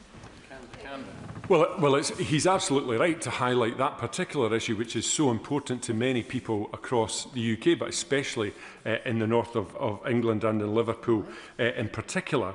But it's not just that, it's the way they rushed during the campaign to stand shoulder to shoulder with WASPy women before absolutely abandoning them when they got into office. It's the family farm tax that they expressly said they would not do before the election, and they got in and they did exactly that. A gross betrayal of our agricultural industry and our rural communities. And the National Employers' National Insurance, Madam Deputy Speaker, was self-evidently anti-industry. It was self-evidently inflationary, and it was self-evidently a tax on jobs. It was going to have one potential outcome. And the 25 billion that they said this would bring in was complete fantasy by the time they'd compensated for the public sector. And it was down into single figures of billions, which even that didn't take into account the drag on the economy and the lower receipts that they would get in a fiscal sense as a result of that disastrous self-defeating policy. I'll give way. Giving way. What would be his answer for filling that massive fiscal black hole that we were left with? Thank you. Well, you made it up. So what the honourable gentleman needs to understand is that you grow your way out of these issues, and growth comes from economic investment in equipment and people, raising productivity, lowering economic inactivity, all the things that have risen under Labour, because Labour don't understand economics. Never have, never will. I want to move on, Madam Deputy Speaker. But before I do, I want to focus on the real impact on real people. Unemployment is now at its highest level in 5 years. Unemployment across the UK is at 5.2%. Thankfully, through the economic efforts of our SNP Scottish Government, it's at 4.1%, still far too high for our communities. And youth unemployment in the UK is at 15%. That is a catastrophe. The way that you enter the world of work as a young person dictates your relationship with employment for the rest of your life. And that is what is catastrophically damaging for young people. Yes, I will give way for young people up and down these islands. And it's particularly acute in the hospitality, which is a gateway industry for employment, where the government is taxing hospitality out of existence. People with a pub or a hotel or a restaurant now feel like unpaid tax collectors for this Labour government. I'll give way. Thank you very much, Madam Speaker. While I agree with the honourable member about young people's routes into work, how does that sit with the way his government in Scotland, his SNP government, have destroyed apprenticeships up there? And as for the hospitality industry in Scotland pays business rates in Scotland, and I hear complaints about them all the time. Is that perhaps why he thinks that the SNP lost seats in the election, which he's so busy congratulating himself on? Still got over 4 times as many seats as the Lib Dems in Scotland, Madam Deputy Speaker, so I'll not be taking any lectures there. However, I look forward to working quite closely with the Liberal Democrats in the Scottish Government sense. But to her point, I'm not sure she's got that in her gift, Madam Deputy Speaker, but to her point about youth unemployment, as I said to the honourable lady over there, the Scottish Government is subject to the same economic malaise as anywhere else in the United Kingdom. It's to the betterment of her constituents and mine that their fortunes are better under an SNP government, and on that point I can assure her she's welcome. But don't just take my word for it, Madam Deputy Speaker. The markets give their verdict on what's happening in the United Kingdom, and the markets are incredibly concerned, and that's why 10-year gilt interest rates touched 5.13%, a rate that wasn't seen in the UK since the financial crash of 2008. That is a very dangerous report card to get from the... No, I'm going to make progress and close. Defence is the first duty of government, and this Labour government, if we had a significant investment for every blunderbuss piece of hyperbole and rhetoric on defence, we'd be in a far better position that we are The Prime Minister said in his speech earlier on that we're negotiating a de-escalation of the war in Iran. He didn't tell us which of the three protagonists was listening to the pontifications of the UK Prime Minister, because not one of the three participants in that conflict could care less what this Prime Minister thinks about the war in Iran. And the defence investment plan, the roadmap for what defence will look like in the United Kingdom for the next decade, is now a year late. I don't know what the government think they can get away with, but if your signal apex piece of defence legislation is over a year late, it tells this Parliament and everyone up and down these islands that they haven't got a clue about defence as well as everything else. On Europe, he said, I will give way. I do thank him for giving way, and I'm genuinely grateful to be here for his first speech as your group leader here in Westminster. It's just a shame that only one other of your fellow SNP MPs are here. I've no doubt they're on important business. But on the defence sector, and I know he does champion the sector, unlike some of his colleagues in Scotland, he sits on the Scotland Affairs Committee. He knows the concerns the sector has in Scotland about skills development and about education more widely.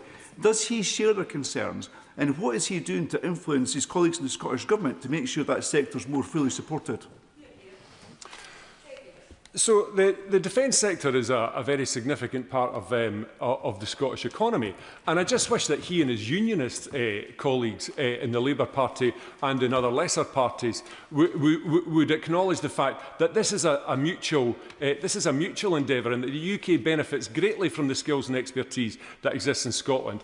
And the apprenticeships and the training and investment, don't let's forget, everybody that works in the defence sector in Scotland went through a Scottish school or a Scottish apprenticeship or a Scottish college or a Scottish university. This idea that everything was fantastic previously and it's terrible now, the former isn't true and the latter isn't true either. It's a work in progress, and we're investing heavily in Scottish education, and that's why we've got such a high percentage of people leaving school from Scotland going on to a positive destination. In closing, Madam Deputy Speaker, the Prime Minister said that he's going to take steps to bring the United Kingdom into the very heart of Europe.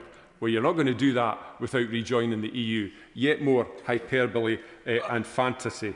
I think a government, my final word on this, I think a government in this level of disarray, in this level of division and infighting that's caused so much damage in such a short period of time to people's livelihoods and to the economy, needed an emergency response with a King's speech. And that was anything but today. So I look forward to them getting their house in order, but I won't be holding my breath. Thank you, Madam Deputy Speaker.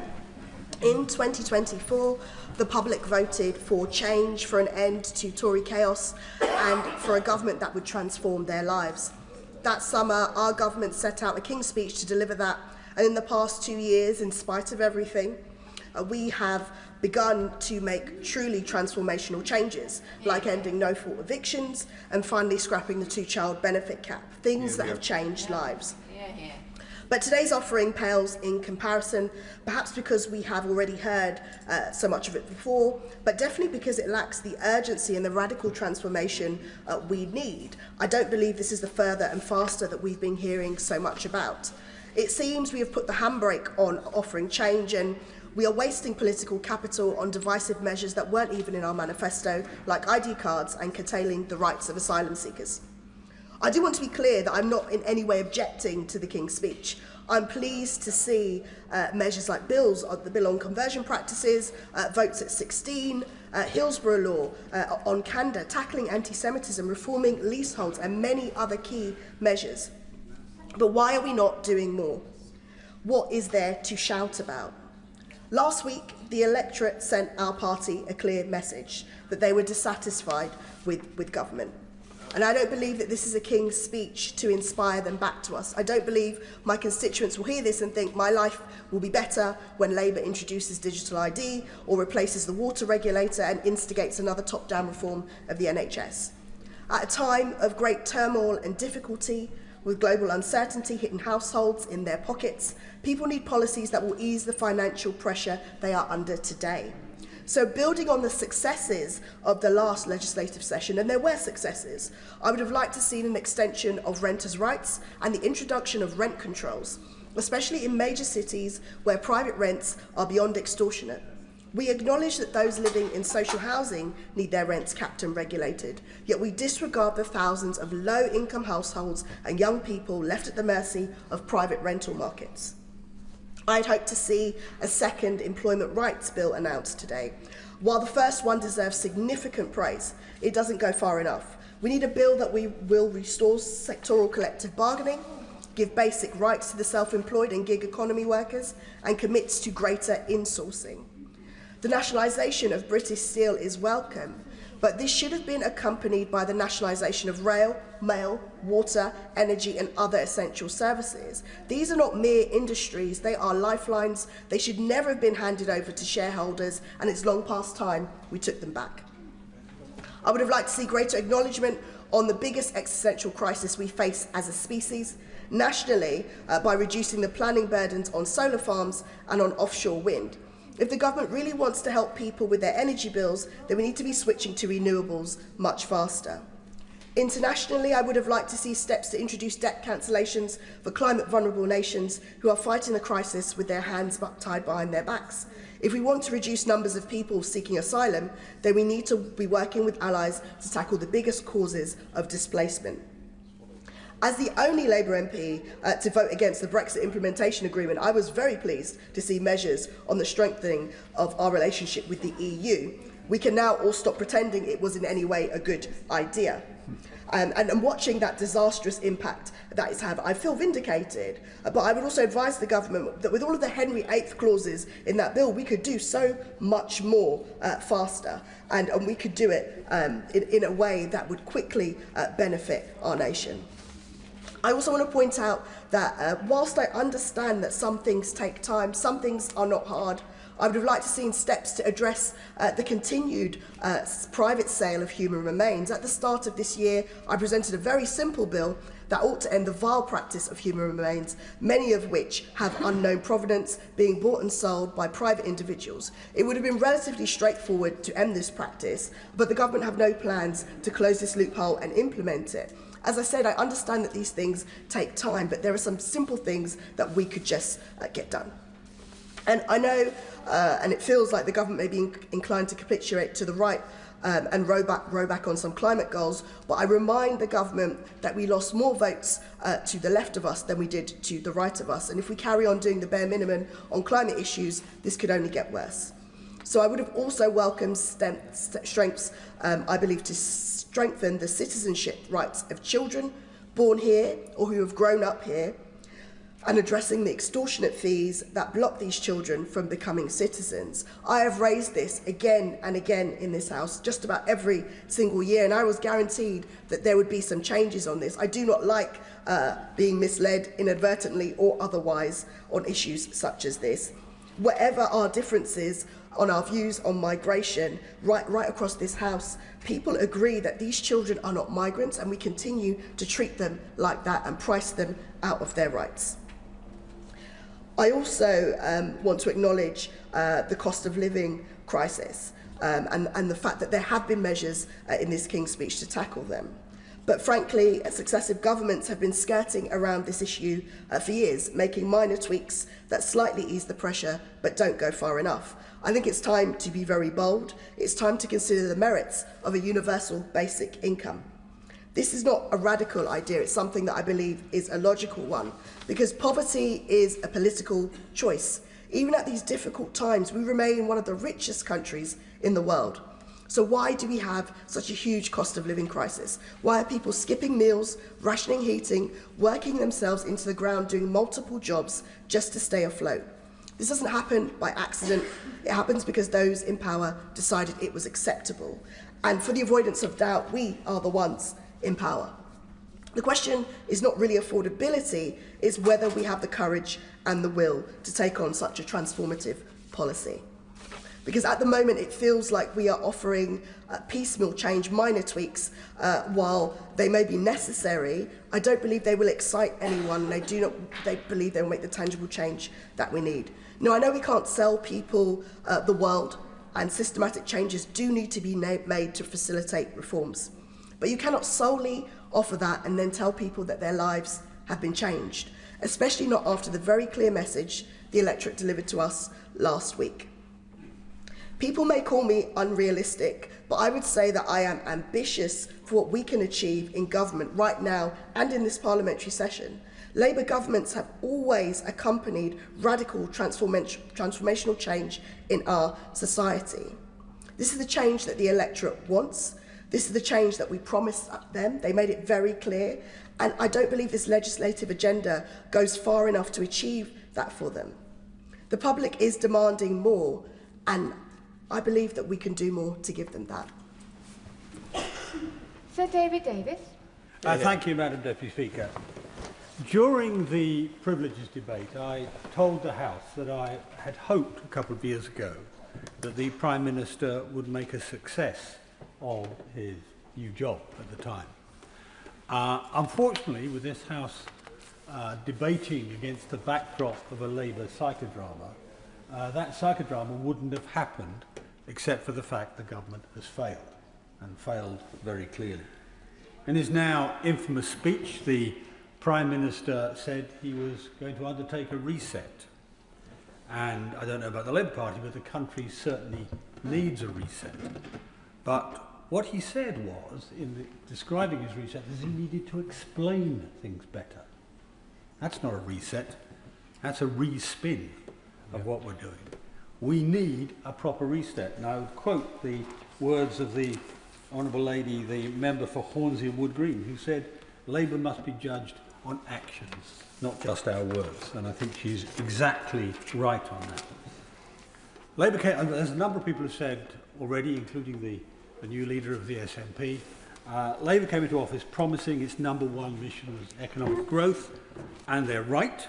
Without growth, we don't have the money to do anything else. Yet the consequences of their own policies in the last couple of years has been that growth has been suppressed. The IMF now has literally just reduced the UK's growth forecast by 0.5%. That's the largest reduction in the G7. And it's not just this side of the House that's concerned about growth. I recommend the House read the Labour Growth Group report. It's called An Honest Day, which is aimed directly at this problem. And whilst I don't agree with everything in it, there are a lot of good ideas there which the government should have already taken on. Also, when Labour took over, inflation was bang on 2%. That's something you can't claim was disguised in any way. Now it's 3.3%. Labour, again, the Prime Minister will try and blame somebody else, and no doubt at the moment the blame is on the Straits of Hormuz. But that doesn't explain. That explains energy costs in the future. It doesn't explain the increases in food costs in the past, for example, or indeed a number of other costs. No, not for the moment. Neither does it explain the increase in borrowing costs, which are higher than any other G7 country, which are virtually double Japan's. That's nobody's fault but the Chancellor's, and the consequences have been laid out already by the Public Accounts Committee Chairman, a horrific consequence for our public finances. The real break is Labour's own policies. High taxes, massively burdensome regulation, high business rates, high energy costs. What on earth do we expect from our businesses when we saddle the country with the most expensive energy in the developed world, or indeed the national insurance increases that the chairman, the leader of the SNP said? I give way. Thank him greatly for giving way on that point. What was the impact of his government's decision to block onshore wind generation? What was the impact of that on energy costs, might he add? Because I have to say to him, his government has claimed, and his minister, his Secretary of State on this, has claimed over time, all these green policies are reducing the cost of our energy. Not using oil and gas is reducing the cost of energy. What's the consequence? The highest energy cost in the world. If he can explain that, I'd be very interested to hear when he makes his speech. They're only cheaper with subsidies. Now, the other issue, of course, is the growth, or the loss of growth, has a material impact on public finances. To give the House a measure, 1% change in growth rate is £10 to £11 billion in the first year, and then more money in consequential years. So when you lose that, you lose that amount of money. But let's imagine we could get that growth. Back. That still would not be enough. It's not enough to pay the bills we need to pay. So what can we do? Well, I'm afraid we have no choice because of the size of it, but to cut welfare costs. Now, I'm a great believer in our welfare system, but it should be a safety net, not a lifestyle choice. People who can work should work, and the public has little sympathy for those who choose benefits over a job. Indeed, I mean, it's true today, it's been true since I was a child on a council estate. The British working class, who Labour used to think of as their own voters, the British working class hate it when they see one of their neighbours choosing to sit at home on spending taxes that they have already earned themselves. So, low growth handicaps our ability to solve our citizens' problems. I will. I thank my right honourable friend for giving way. And I do agree, and I think most people agree, that people who are capable of working should be helped into work. But while his party was in government for 14 years, did they do an analysis? Do they have statistics of how many people across our country on benefits were actually fit to work? And what did his party do to get them into work? No, they didn't, I think, is the answer to the question. But he should be aware. I mean, it wasn't only 2 months ago a Labour member in this House described me as the MP who's never knowingly on message. So, which is a label I espouse. I don't mind that. No government has got this right. We need to have a welfare system that looks after the disabled, looks after people who have got no choice about what they're suffering, but doesn't make it an even choice as to whether you're going to be on the dole or in a job. I give way to the Honourable Gentleman. Right on. I thank the man for giving way. Is he aware that the discussion that was held some months ago when the Secretary of State proposed big cuts in personal independence payments caused unbelievable levels of stress and despair to often isolated people who were in receipt of PIP where a carer came in to help them, and that the government is still undertaking a review, the intention of which is to lower the personal independence payments bill? Would he agree with me that we should end that kind of debate and instead look at the needs of people with disabilities, particularly those that struggle to survive under the current system, and especially those in receipt of PIP? Well, how I answer him, because I have an interest to declare here. I have a disabled grandchild, and her mother, of course, is one of the people who suffer the stress he talked about. But as I say, what we need is a system which is humane, which deals with people properly. Our current systems for supporting disabled people and people who are looking after disabled people is incredibly bureaucratic, incredibly unpleasant, really nasty to deal with. The areas we need to deal with in welfare is not in that area. It's principally in the area of employment, because we want to get people back to work, because there is no better way out of poverty than employment, rather than, as it were, on the dole. Now, of course, what is it we're talking about paying for? Come back to the thrust of my argument. I mean, I'm going to pick 3 issues. I could pick any number, but 3 that matter to my constituents are healthcare, education, and defence. Those are, I guess, the 3 top issues, really. Let me start with healthcare. Our health service needs real radical reform. I know we have a bill in this King's Speech, but it doesn't look to me like it's going to have a sufficiently radical impact. And for some reason, we don't actually speak enough about the fundamental aims of our health service. Healthcare, in my view, healthcare must be free at the point of delivery. That, in my view, is an absolute. But it also must do its job of saving lives. And we turn our face away from this too often. Under our system, too many Britons are dying early and avoidably under a system that swallows money without delivering the outcomes. Every year, 125,000 deaths are listed officially as avoidable. And it's got worse in recent years. It went from 129 deaths per 100,000 people to 156 in the course of a decade. That's a huge increase, and as a result, we have avoidable death rate which is higher than nearly, well, in fact, all of our comparator nations. And I'm not just talking rich nations here like Japan. We're even worse off than countries like Portugal, which are much poorer than we are. So it is an extraordinary problem that we have to face. Of course I can wait. I very much thank the right honourable gentleman for giving way.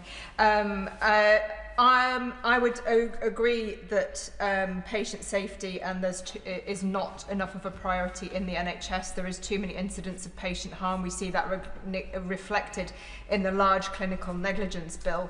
So does he agree with me that it is essential that patient safety remains one of the top priorities, not only for the integrated care boards, but also for all providers? Absolutely right, and my concern here is, that the reason we have so many excess deaths is not because of poor doctors, it's not because of poor nurses, it's actually because of poor management. We have really, really poor National Health Service management. If I want to put it starkly, basically poor management effectively kills 15,000 people a year. That's the sort of number we could improve with to get even in the range of our comparator nations. So that's the sort of thing we're talking about. That's a huge number of people. And we can do quite a lot about it if we set our mind to it. There are experiments with the health service now that actually demonstrate this. Just over the river at St Thomas's, there's a high-intensity theatre programme. What does that do? It triples the number of people you can put through an operating theatre or under the hands of one surgeon in a day. So that means you're going to get something like 17 hernia repairs rather than 5, or 12 hip replacements instead of 4. Those are numbers they measured. But also lots of lives saved rather than lost because they could be put through the system. They're not left waiting until they effectively die, as happened to a number of my constituents. We need to reflect that efficiency in the management of the health service. It requires a complete change in how we select, train and organise the senior management of the National Health Service. And for the moment, they are not up to the job, and we need to put that right. And I don't see anything in the King's speech which will do that. Secondly, education. I mean, it's already been said by a number of other speakers that there's an intergenerational problem in our society today. And education, of course, is where it crystallises. I mean, we're failing both very young children and young adults. The evidence shows that 1 in 4 young children, when they get to the age of 11, aren't sufficiently literate, aren't sufficiently mathematically capable to basically get any benefit from the next stage of education. Put that another way, the state has failed a quarter of our children by the time they get to 11. And if you look at that number for poor children, children on free school meals and so on, you can double it. You can double it. In fact, it's more than double it. Now, when I grew up, I was very lucky. I was really at the peak of social mobility in this country. This was one of the world's leading meritocracies. That's no longer the case. That's simply no longer the case. That's a shame on a nation, and we must put it right. And we must put it right starting at the bottom so we can do something about it. And we can do something about it. Actually, uniquely, I mean, using AI, using software, we can actually do quite a lot to help the children at the bottom of the scale. But we don't do it now, and our education department is actually not up to it, whether under this government or indeed the preceding one, because I spoke to them at the time as well. And we need to put that right. But it's not just the very young we're letting down. A whole generation in higher education is being failed.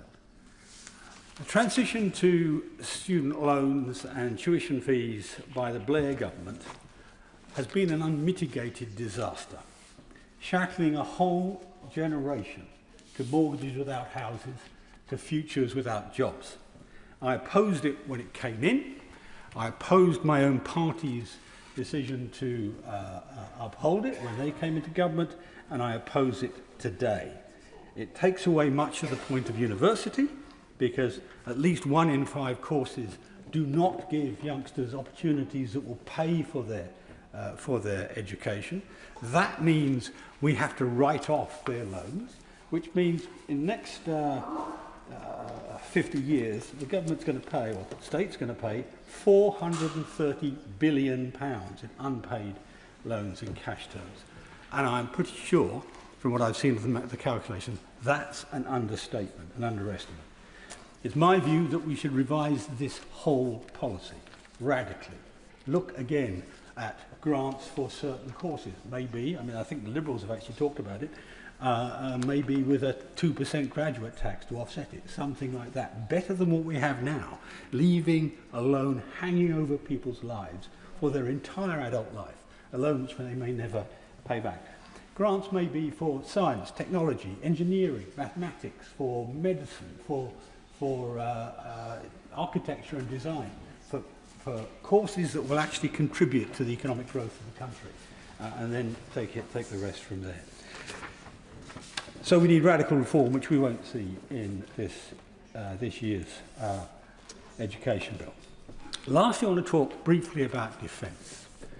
Now, there's been lots of criticism of the government, rightly, for taking too long over enlarging the expenditure we're going to put into defence. The simple truth is that we're going to face challenges that are going to materialise much faster than we expect. And the honourable gentleman who asked a question of my colleague earlier about peace being better than war, well, it's since the Roman times we have known that being well armed is the best way to prevent war. Nobody wants warfare. At the moment, our military is depleted beyond value, frankly, in a major war. And I have to say, obviously we've got to submit that, but in addition to that, we've got to make sure that our strategy is right and our management of it is right. And frankly, the management of the Ministry of Defence is a disgrace. I can't pick a better word, to be honest. I mean, I always think symbolic of the extraordinary priorities of the ministry is that we have 134 admirals to oversee 63 ships, many of which are not able to set sail at any point in time. I mean, Nelson must be spinning in his grave. But similarly, that's very symbolic, but the UK currently maintains now an army of just over 70,000 people. The Ministry of Defence employs roughly 60,000 civil servants. That's a ratio that defies logic. Of those civil servants, about a quarter, just under, are employed in procurement, operating a system which is amongst the worst in the world. And if you need to look at it, look at the Dragon, the T-45 ships, or look at the Ajax. I mean, you could go through. If the Public Accounts Committee chairman is sitting here now, you could get up and give me a dozen cases of disgraceful scandals in procurement in our Ministry of Defence, and we need to put that right. Also, if we are going to maintain an effective armed forces, we need to maintain the morale, the spirit of our soldiers. And the simple truth is, the first thing towards doing that is to treat those soldiers decently.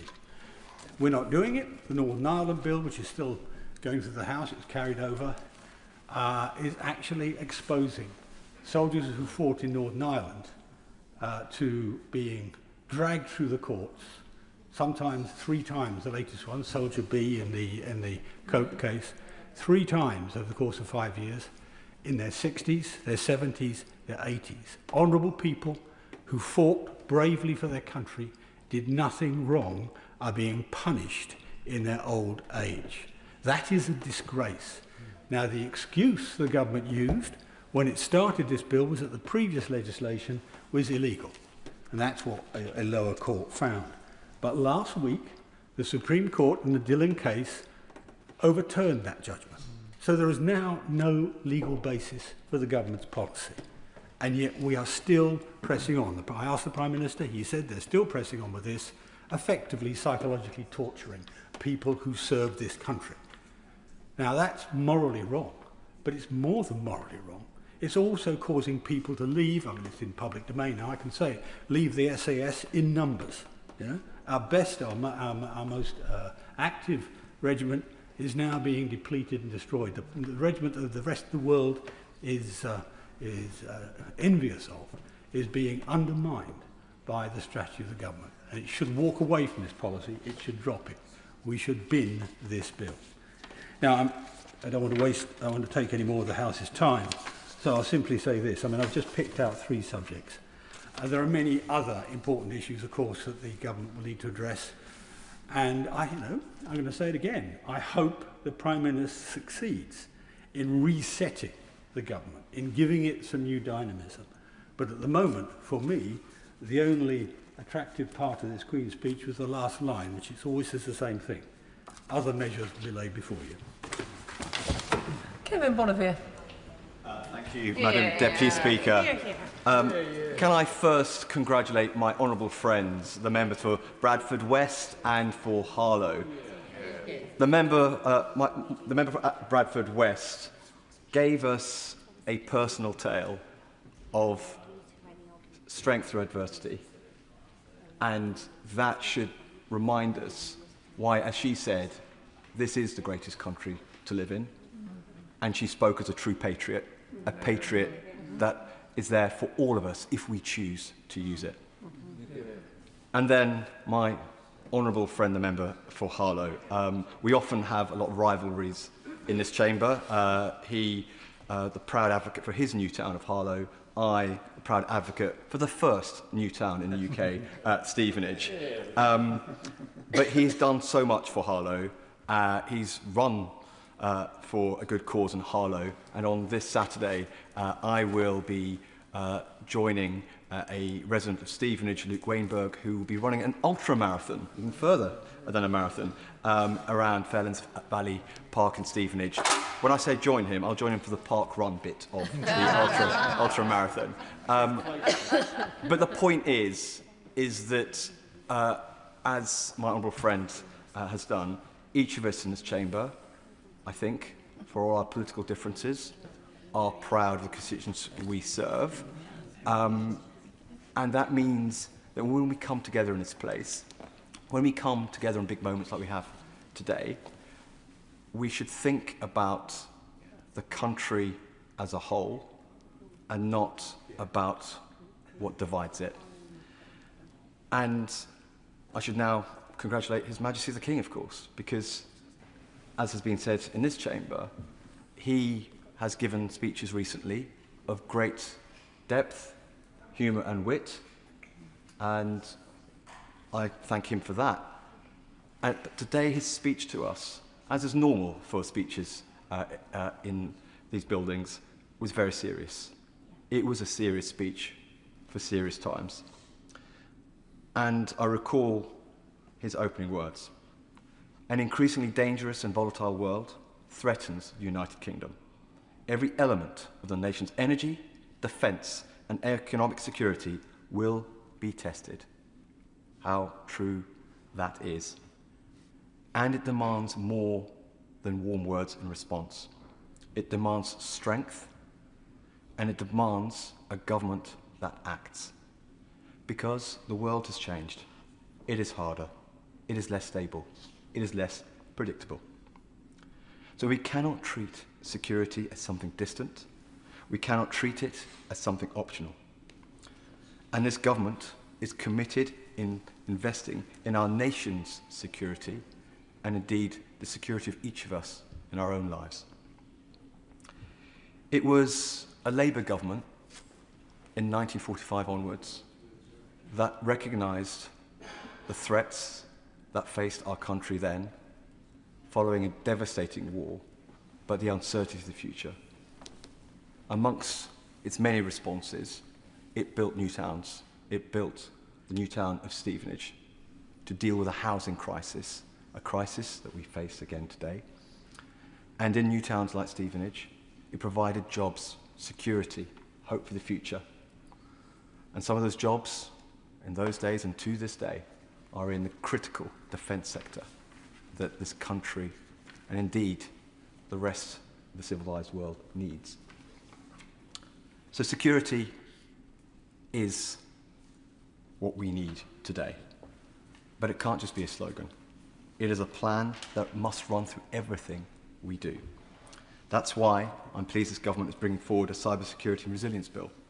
Because the systems we rely on every day are now targets. Data centres, communications networks, the digital backbone of our economy. If any one of those fails, everything else follows. And so that is why we are also acting where security starts, in the real economy. When British Steel was pushed to the brink last year, this government stepped in and saved it. We protected jobs, we protected capability, and we acted because that industrial base is not optional in a more dangerous world, because you cannot defend a country that cannot build. And as the Prime Minister himself said earlier today, we need sovereign capability to do that. Steel, engineering, precision manufacturing, all of it feeds directly into the defence supply chain. In my constituency of Stevenage, that chain ends with highly skilled workers building and upgrading some of the most advanced systems in the world. At MBDA, we have workers who are retrofitting Storm Shadow missiles, systems that are in use right now, protecting Ukrainian civilians as they sleep. That is what industrial policy and national security looks like when it's joined up. British Steel, British engineering, British workers delivering real deterrence. And we need security to be ready. It needs to ensure we have readiness. And that's why the Armed Forces Bill gives us new powers to mobilise reserves and former personnel when the country needs them. Because deterrence only works if it is credible. And credibility does not come from words alone. It comes from capability. It comes from the knowledge that this country can act, scale up, and sustain ourselves in a crisis. You see that credibility not only in what we deploy, but in what we build at home. In Stevenage, alongside those missile defence systems, we see the next generation of secure military satellite communications being developed at Airbus, connecting our forces and our allies securely in real time. But security also must start at home, in a domestic field. A national security bill will criminalise the glorification or normalisation of serious violence, because when violence is excused or made acceptable, it creates the conditions for more of it. We saw the consequences of that in Southport. We cannot allow that to take root in our society. And that's the same across all our streets, where policing must keep pace with modern threats. In Stevenage, we have seen what proactive policing looks like. Under Project Vigilant, trained officers are out in our town centre identifying predatory behaviour before it escalates, intervening early to prevent harm and protect women and girls. And when it comes to organised crime, we are acting there too. A recent operation targeting county lines gangs operating in Stevenage saw 19 arrests, with weapons seized and more than £27,000 taken off our streets. That is the reality of the threat. If people do not feel safe where they live, national security means nothing. The police reform bill builds on an approach that will give our officers the tools they need to do their job, strengthening forces and creating a national capability to go after the most serious criminals. And security also means being honest about threats we face from hostile actors. The Tackling State Threats Bill gives us the power to act directly against state-linked organisations that operate against our interests. It will mean that this government can and will prescribe the IRGC as a terrorist organisation that it is. Because when organisations use violence, intimidation and terror, whether backed by a state or not, there can be no grey areas. Prescription is not optional, it is essential. The threats we face today are not always conventional, they are covert, they are persistent, and they are designed to exploit any weakness. And that includes our digital infrastructure, which is why the Cybersecurity and Resilience Bill is so vital. But security is not only about stopping threats, it's about building strength. And in Stevenage, you see that strength in our life sciences sector. At the Stevenage Bioscience Catalyst, Autolus, a UK-based CAR T-cell therapy company, is developing advanced programmed T-cell therapies, and it's at the forefront of a revolution in cancer treatment. That is British innovation at its best. Highly skilled jobs, world-leading science, a life-changing outcome for patients.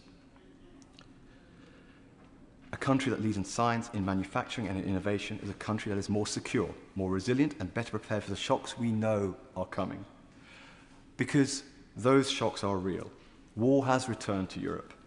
Ukraine has shown us that peace cannot be taken for granted.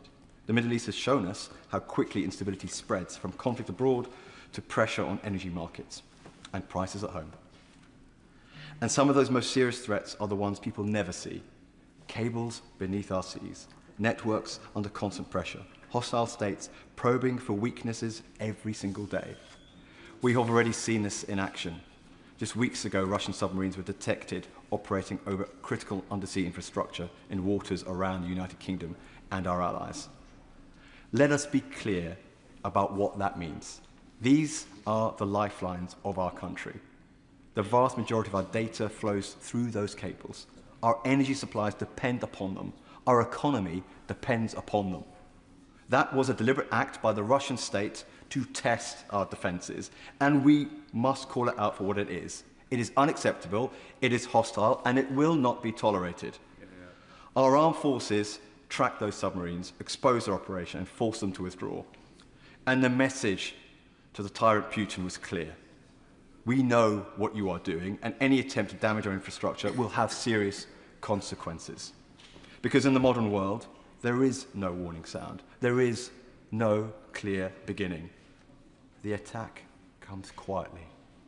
And if we are not ready, we will feel the consequences before we even see the cause. So let us be clear. Security is not one policy. It is not one department. It is and must be a national mission. It runs through defence, through policing, through industry, through science, and through the strength of our communities. It is about whether people feel safe in our streets, secure in their jobs, and confident in their future. That is the first duty of government. And when we take it seriously, when we act, when we build the strength we need, places like Stevenage show exactly what that looks like in practice. Madam Deputy Speaker, we will not just endure in a more dangerous world. We will lead Britain through it, both safely and securely. Thank you. Richard Tice. Thank you, Madam Deputy Speaker. Well, 86 years ago today, on the 13th of May 1940, Britain's greatest and most popular Prime Minister, Winston Churchill, rose to give his first speech as Prime Minister. At a time of war, he said he could offer nothing but blood, sweat and tears. And 86 years later, we have heard from Britain's most unpopular, possibly the worst Prime Minister ever. After just 22 months, Madam Deputy Speaker, all we have had is failure, incompetence and negligence.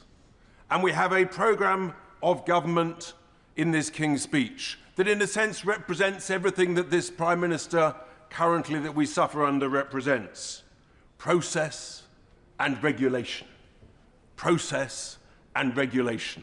And the thing about that is that that just drives up costs. And there is nothing that I can see in this programme of government that will actually reduce bills, will reduce the cost of living. I'll come back to you, my good sir. That will reduce the cost of living and that will drive up growth, drive up prosperity and drive up the quantity of jobs. But I will give way to my honourable member. I thank my honourable friend for giving way. He talks about regulation. Would he enlighten or educate me? Because I have failed to identify a successfully self-regulating industry anywhere in the world. When you remove regulations, you harm consumers, animals, nature and the planet. So please, can you enlighten me or educate me on what the alternative is? So the honourable gentleman refers, what we want, Madam Deputy Speaker, is smart and safe regulation. Yes. What we don't want is daft, dither and delay. And this Prime Minister, of course, represents all of those three things: dither, daftness and delay. But in a desire, of course, Madam Deputy Speaker, to be constructive, I have scoured this bill and I have found some good news. And the greatest news of this programme for government is there is one bill where this government has copied and learnt from reform.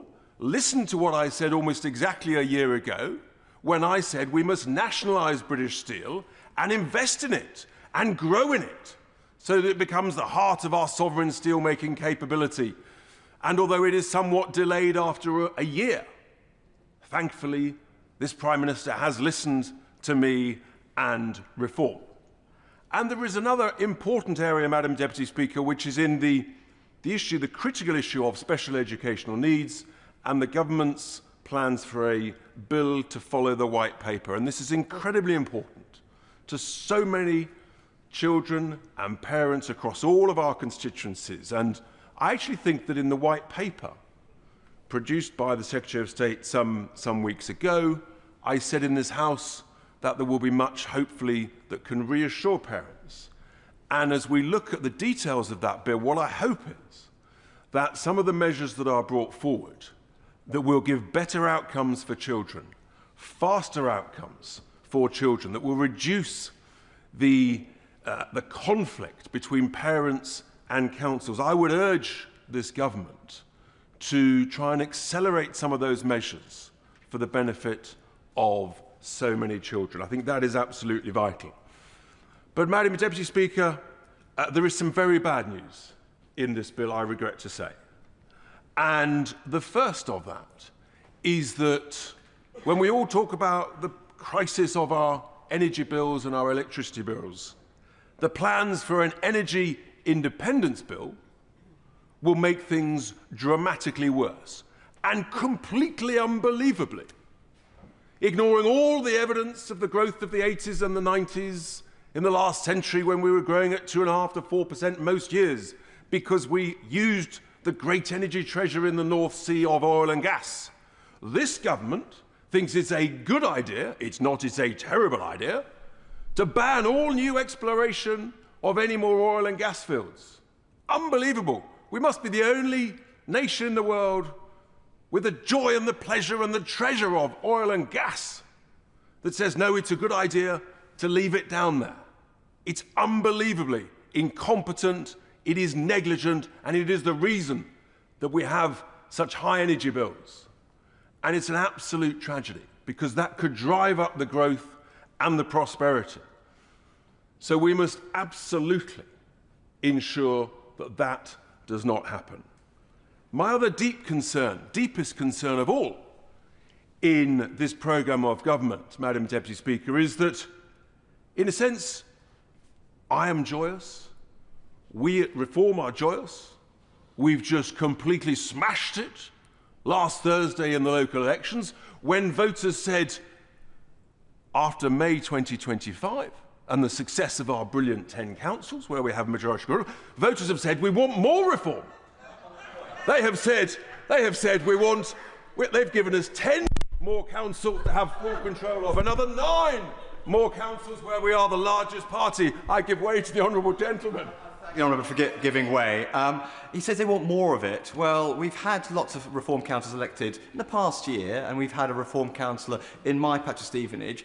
When the voters had the first opportunity to actually give their view on that performance, he was turfed out, and we got a Labour councillor back in. So is that really true?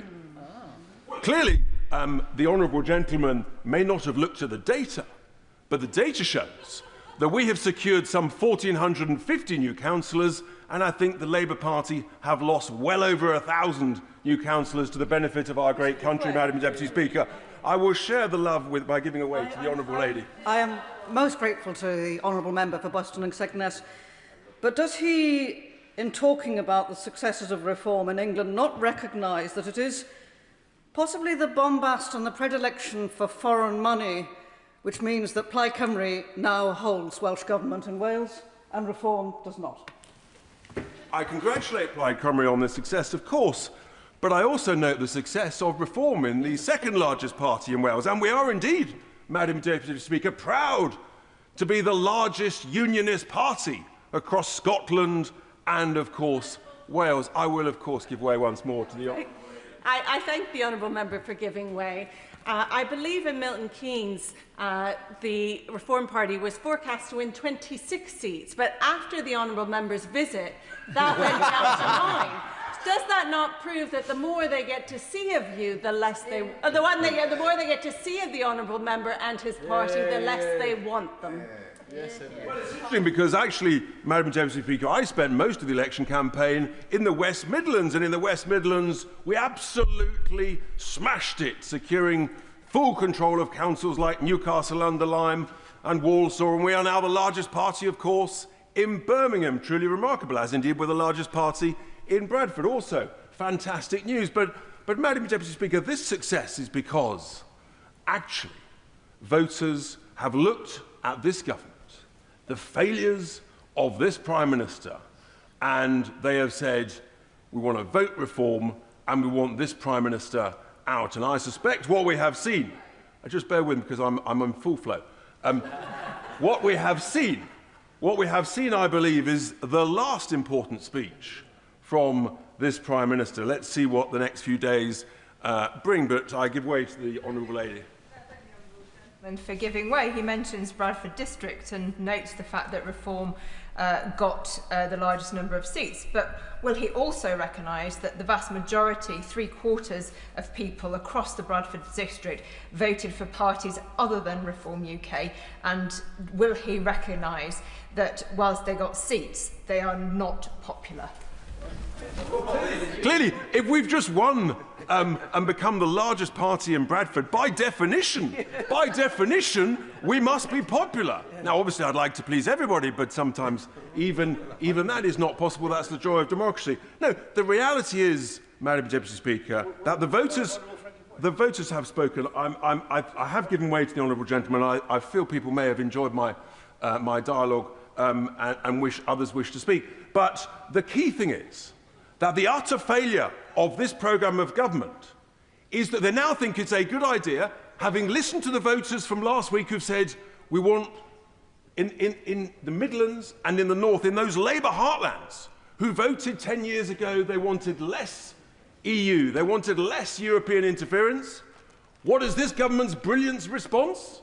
How have they listened to the voters from last week? They have stuck two fingers up to the former Labour voters in the Midlands, in the Northern heartlands, and they said, we're going to ignore you. We're going to try and go back to the failing European Union. And that surely heightens the arrogance and the stubbornness of this dreadful government. And actually, I will give way to this good-looking gentleman. Immensely grateful to my constituency Labour for giving way. I agree with a lot of what he said about the failure of successive governments who represent what the Leader of the Opposition described earlier as the political class I would describe as the liberal orthodoxy. There's been a liberal left orthodoxy which has prevailed in this country over successive governments, and it has been at the odds of the sentiments, the wishes, the hopes, the fears of the vast majority of ordinary people. It's not just his party, it's for my party certainly, and respectfully I might say to all political parties, to recognise that gulf between the establishment's view of the world and the people's. I thank you. Well, that's the joy of competition. At the moment, we seem to be winning the competition based on the elections last week. But I conclude, Madam Deputy Speaker, by saying, surely this government should have listened to voters last week and said, actually, we've got it wrong on energy. We need to have more oil and gas to bring the bills down like they bring them down in the United States. We need to be more sovereign independent and more distant from the failing economic model of Brussels. But no, they've done the opposite. But I bring hope, Madam Deputy Speaker, to this country, because once there is a new Labour Prime Minister, unelected, the good news is that will accelerate a general election when the country will vote reform. Yeah. Brash. Thank you, Madam Deputy Speaker. I'm acutely aware that this debate on the King's speech is in the shadow of a political moment moving at extraordinary speed, a moment on which I've already made my views clear. And while I respect the sincerely held opinions of many of my honourable friends, there are truths now that are too obvious to ignore.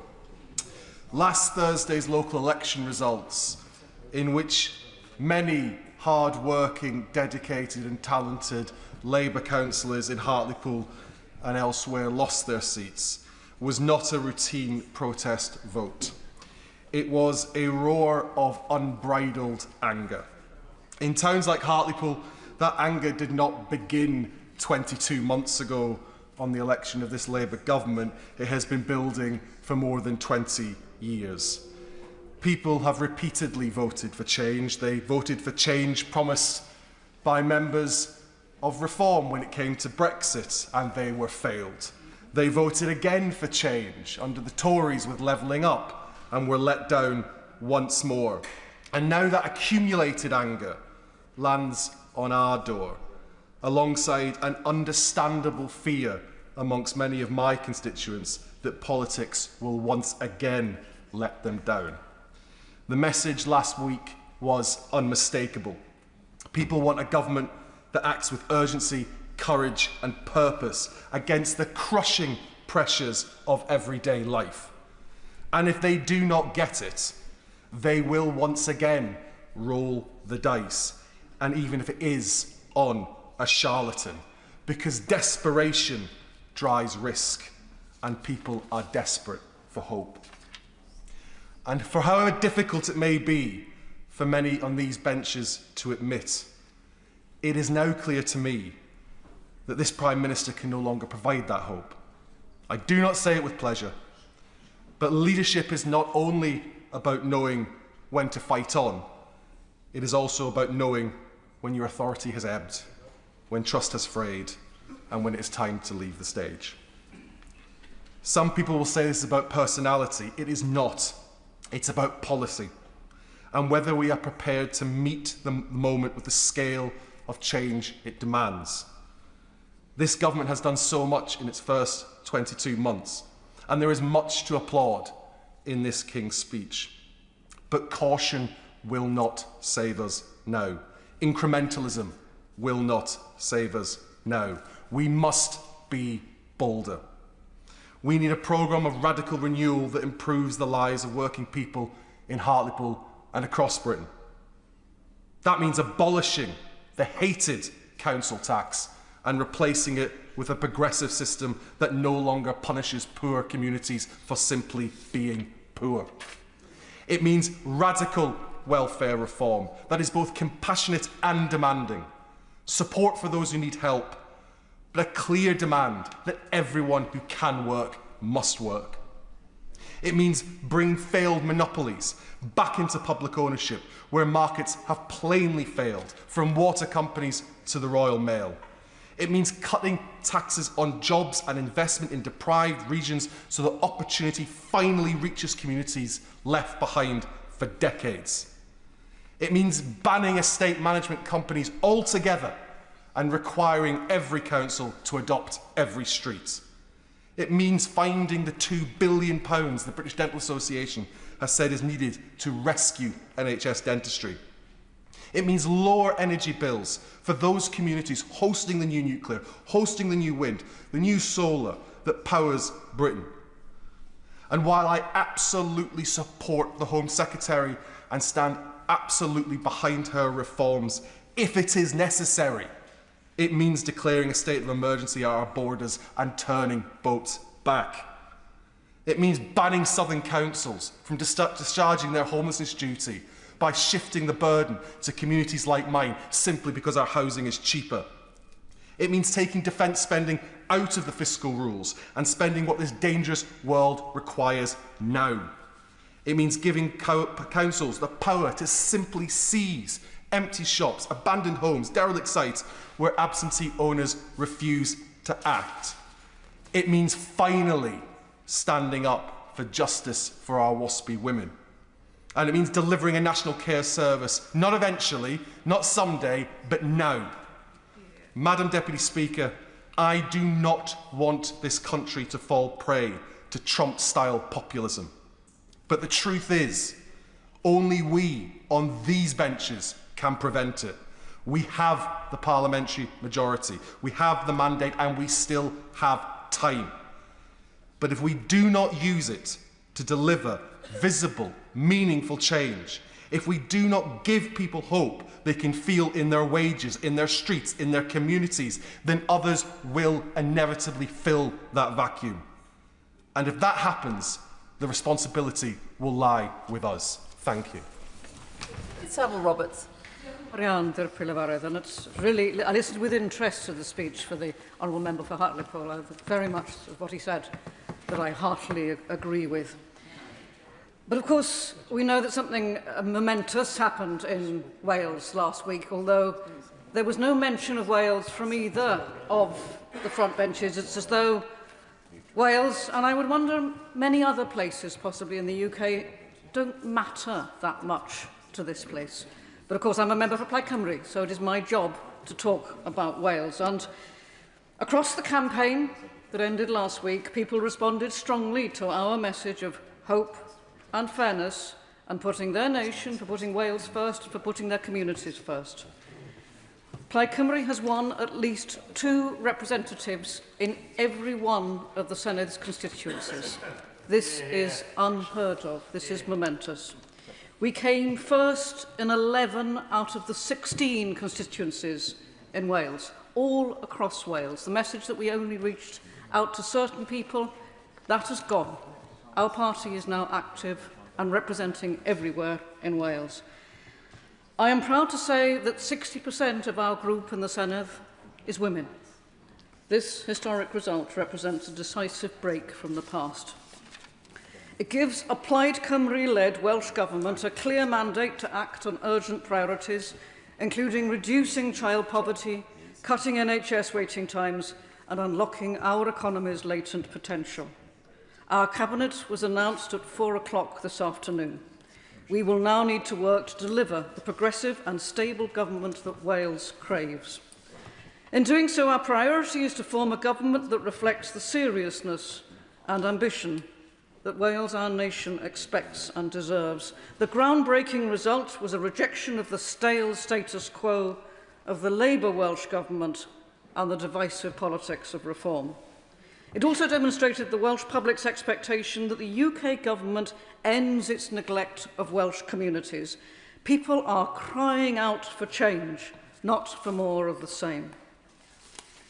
So, my party's manifesto and the plan for the first 100 days of government set out the areas where we'll be pressing Westminster to deliver fairness for Wales.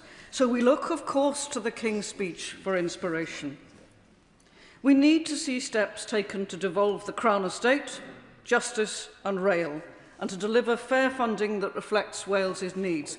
We need parity with Scotland. There is no reason whatsoever in a United Kingdom that puts equality first that devolution should be so unbalanced between the different nations of the United Kingdom. These powers are not constitutional fripperies. They are the means to realise better lives, better communities. They are the building bricks to lift people out of poverty and desperation.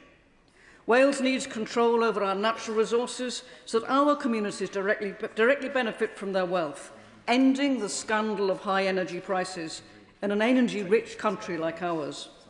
Wales needs full control over our justice system, in line with Scotland.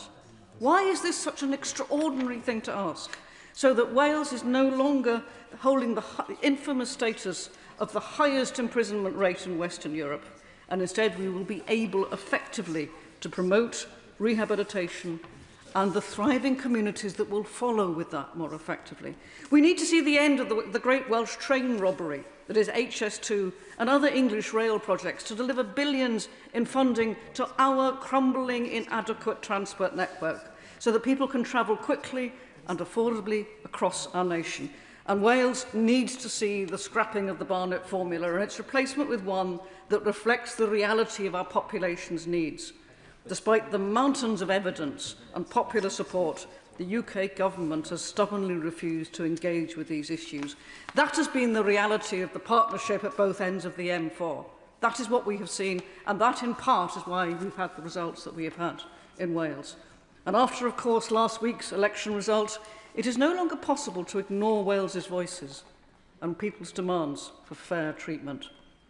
In his speech on Monday, the Prime Minister did not even acknowledge Wales once. And again today, the King's speech has failed to provide the answers that we know the people of Wales need and want. There was no acknowledgement of the structural inequality that meant that the powers begrudged to Wales since the birth of devolution have so far only enabled us, allowed us to manage poverty and never ever actually to build our way out of poverty. That somehow, in the over-centralised, chaotic government of Westminster, that is something which we need now to address. And of course, the chaos that we're seeing now, none of this serves the people of Wales. None of it serves many, many people, many, many communities across the United Kingdom. But it is particularly now in focus to see, we can see now how ill this serves the people of Wales. So whoever is the Prime Minister going forward, he or she must respect the mandate the new Welsh Government has to deliver new powers and fair funding for Wales. My party will therefore be tabling an amendment to the King's speech calling for a new Wales Bill to be introduced so that Wales can gain the tools we need and the means to thrive. And I hope finally that the Prime Minister will have seen the error in his ways when he once, I think it was in March, warned his governments against over-deference to the devolved governments. Over-deference. Where is the respect? The respect to our communities, the respect to democracy. These are the changes we need to see. And sadly, in the King's speech as it stands, I do not see them.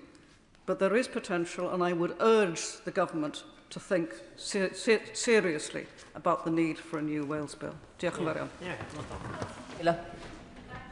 Deputy Speaker, and may I congratulate my honourable friends, the members for Bradford West and Harlow, for their excellent speeches in proposing the loyal address and seconding it.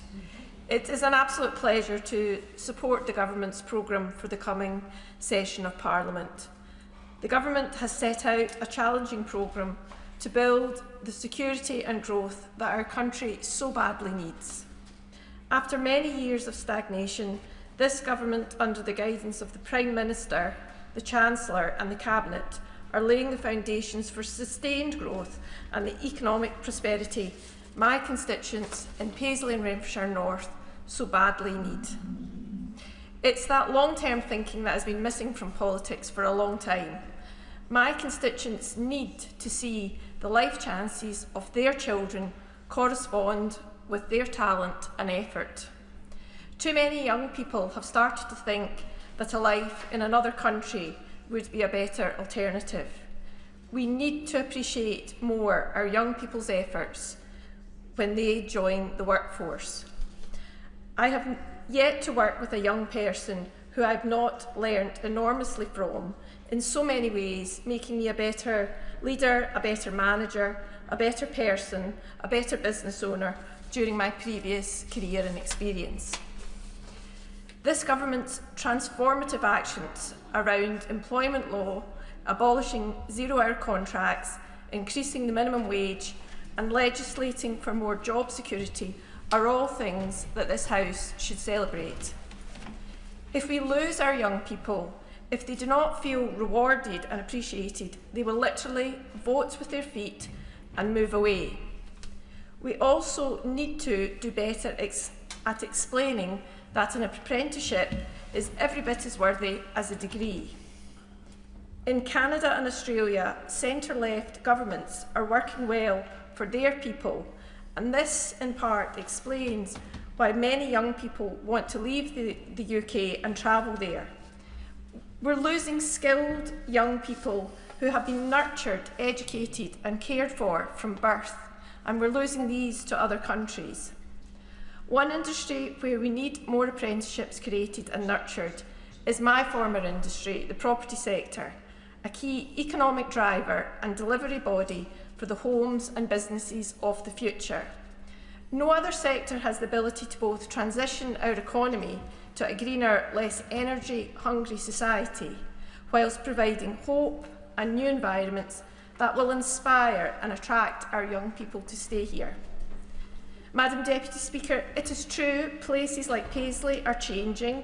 A new world, historic buildings being brought back to life, new cafes opening, public and civic buildings being restored, and a programme of cultural events. But even in a great town like Paisley, that is not enough. Change is not quick enough and it's not slick enough. The truth is, we need real investment in our towns in Scotland, and that requires UK government money. The local authorities are doing their best, but they're undercapitalised and under pressure. They are under-resourced, and in terms of staff, particularly town planners, environmentalists and building surveyors. We need more initiatives like the City Deal, Pride in Place, UK Town of Culture, and we need this to be supercharged. To do that, my honourable friends, we need courage, hard work, political and economic stability and gritted determination from each and every one of us. And for giving way, she's making an extremely eloquent speech. Would she agree with me that people are sick and tired of living in towns that just look dirty? They're not cleaned, they're not maintained, and sports clubs don't even get their fields, grass cut. So that's the basic requirement of having pride in our towns and cities, is for a council to be funded so that it can do the basics of keeping the streets clean and cutting the grass for people to play sport. Well said, I couldn't agree with the honourable gentleman more. And in Scotland, we've had an issue where the Scottish Government has cut the budgets of local authorities for the last 20 years. But in terms of my own life, I like to go out and do litter picks, and we have some really good initiatives in Renfrewshire around that, and I would encourage everyone in the community to do that, because at least it does feel like you're making a difference. So I thank the honourable gentleman for that point. And we build on strong foundations, strong labour foundations, not like the local cowboy who builds in quickstand. The government programme will have positive effects, but it will take time. For communities up and down the country, with greater immediate support for young people to find education and training opportunities that they need to fulfil their potential.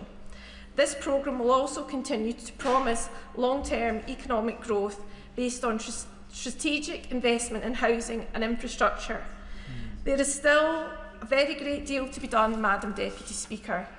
Great British businesses, large and small, should be able to thrive under this government. Supporting them in overcoming the obstacles and barriers they face should always be part of our strategy for growth. Madam Deputy Speaker, don't think for a minute that this simply means agreeing with whatever business asks for. It means a realistic engagement with business and an awareness of the pressures that they face. From my own experience of running a small business, I understand the choices people make in starting and building their business. I know something of the struggles they face to get money owed to them paid, and to meet a myriad of costs, not least paying staff and suppliers. I welcome the changes proposed around the late payment and procurement to assist small business owners. I empathise with entrepreneurs working hard to build something, to employ people, and being willing to take the risk to build a business. In my constituency, as in many others, small businesses are an important part of the local community. But building a successful business is predicated on so much of the social fabric and infrastructure that we in the UK take for granted. We need transport infrastructure and public transport for workers and customers. We need economic growth and customers with the disposable income to buy our goods and services. Those things don't just happen by accident.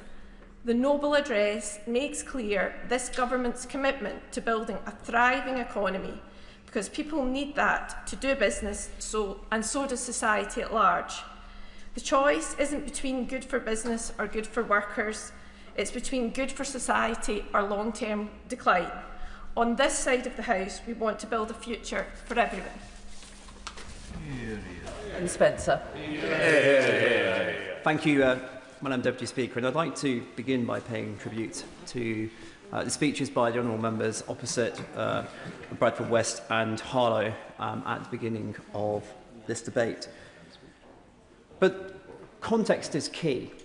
And the backdrop to the gracious speech is one of a Labour Party in open warfare, and we've heard some of that in terms of the contributions of the debates earlier, and a huge amount of uncertainty over what's going to happen with the leadership of the Labour Party and the current Prime Minister. And that uncertainty is playing out in the financial markets. And what the message I would like to say to start off with to members of the benches opposite is whatever they're going to do, please just do it quickly, because we need to move on from this. The country needs leadership, and we've got a lot of very important things that we need to do, we need to be getting on with. And I'd say on mulling over options going forwards, I'd like to give a message and feedback from the Runnymede and Weybridge constituency on a couple of issues which affect their residents as well. And that feedback is that small and medium enterprise is the backbone of our economy, but right now it's under intolerable pressure.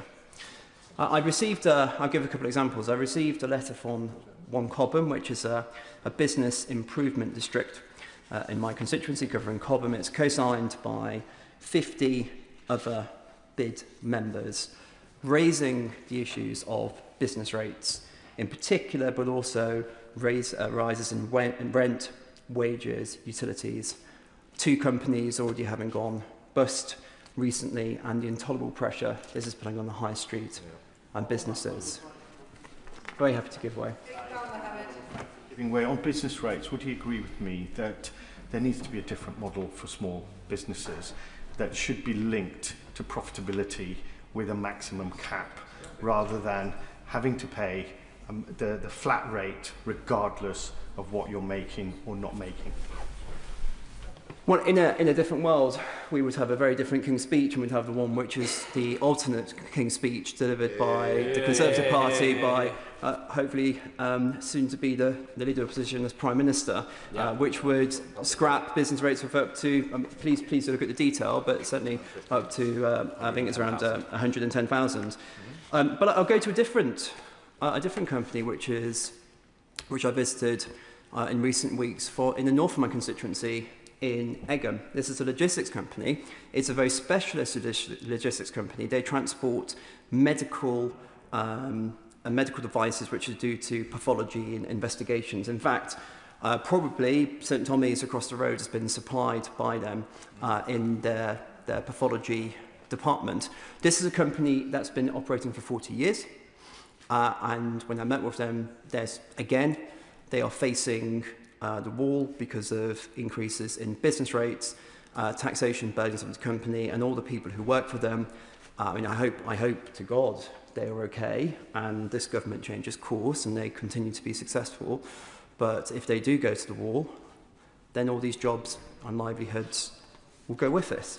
And it's a story that affects businesses and organisations across my constituency, whether you're going to Chertsey, whether you're going to Addleston, whether you go to Weybridge, whether you go to Woodham, Rowtown or Newhall, whether you go to Oxshott, Stoke Dagenham, all the different parts of my constituency, businesses are struggling. Free enterprise is under pressure, and it's dying because of the taxation burden and because of the regulatory burden that's being imposed on them by this government. So for all the sort of great words in this King's Speech, fundamentally the problem is the tax and spend approach that the government is taking forwards, and the intolerable pressure that's being put on free enterprise and business. And I want to finish with this, and my final message to members opposite. As you agonise over the direction of the Labour Party leadership over the next few days, please just remember, you cannot tax a company that's gone bust. Ruth Jones. Thank you, Madam Deputy Speaker. And it's a pleasure. Well, it's always interesting to follow the member of the Runnymede and Weybridge opposite. And I thank him for his speech. I'm not sure I learned anything from it, but I do thank him for his contribution. Really helpful. But I pay tribute to the honourable member. I do pay tribute to the honourable member for Bradford West for her poignant and clear proposal of the honourable address earlier, and I thank the Honourable Member for Harlow for his seconding with his witty speech, and I do wish him well in his future marathons.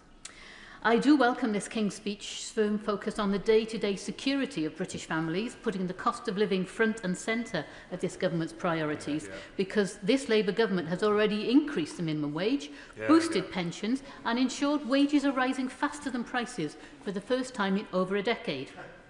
By removing the two-child cap, this has benefited over 2,000 families in my constituency of Newport West and Isloin. Now we are moving further and faster to deliver on the change our country needs, bearing down on the costs facing ordinary families. And there is no clearer expression of the cost of living squeeze than people's energy bills, which doubled under the last government. Today's latest energy crisis only highlights the danger of Britain's continued reliance on volatile fossil fuels, something that would only be exacerbated under Conservatives and reform. Genuine energy independence cannot be achieved through continued exposure to volatile global fossil fuel markets. The fastest way to improve energy security while meeting the UK's climate and nature obligations and bringing down bills is through the expansion of renewable energy and rollout of energy efficiency and electrification measures. And I would urge the Secretary of State of DESNZ to go further and faster, looking not just at solar and wind onshore and offshore, but also tidal, including wave energy and lagoons. The need for change is pressing. A third of all households across Wales live in fuel poverty. This amounts to approximately 9,000 households in Newport and 12,000 in Caerphilly County Borough. And this can only be tackled by bringing down bills for good. I am incredibly disappointed to see that the incoming Welsh Government at the Senedd tied themselves in knots over decarbonising Wales' energy supplies, because Plaid Cymru's policy of undergrounding cables at all costs will mean cancelled projects and higher household bills, so they do need to urgently rethink this. The bill proposed in the Honourable Address shows Labour are clear that the UK's future is in clean, cheap power. This energy independence bill is a decisive step forward towards energy security, warmer homes and reforming our broken energy market. I will. Does she recognise that the communities in which energy infrastructure is placed, be that large or small, must start seeing real advantages from that energy? In parts of Wales, we pay the highest standing charges in the United Kingdom, and yet we have historically and we still export energy. That has got to change to make a difference to people's lives, and also for people to welcome having the infrastructure that we need to have for Wales and possibly for the rest of the United Kingdom too. I don't disagree with the Right Honourable Lady opposite, because we do need to make sure that our prices are fair, absolutely. And that means looking across Wales as a whole, but also benefiting from the renewables that Wales has in abundance. We know that. So this energy independence bill is a decisive step, as I said. Another major scourge of bill payers firmly in the sights of this government is our failing water companies, including Welsh Water. And I welcome the urgent steps being taken by this government to reform our broken water system through a new water bill. In March, Ofwat published its findings that Welsh Water has breached its legal obligations in operating its wastewater treatment works and network. Ofwat found that Welsh Water failed to operate, maintain and upgrade its wastewater assets adequately to ensure they could cope with the flows of sewage and wastewater coming to them. We know that Welsh Water discharged raw sewage into rivers, lakes and seas for over 968,000 hours in 2024. Water pollution in Wales has reached emergency levels. So I welcome this water bill, and I look forward to seeing water bosses being held to account and the clean-up of our rivers and waterways. I also welcome further action by this government to back British steel. Whilst the Tories left our steel sector unsupported, Labour are taking action. This includes nationalising British steel and protecting domestic production from international dumping and uncompetitive subsidies.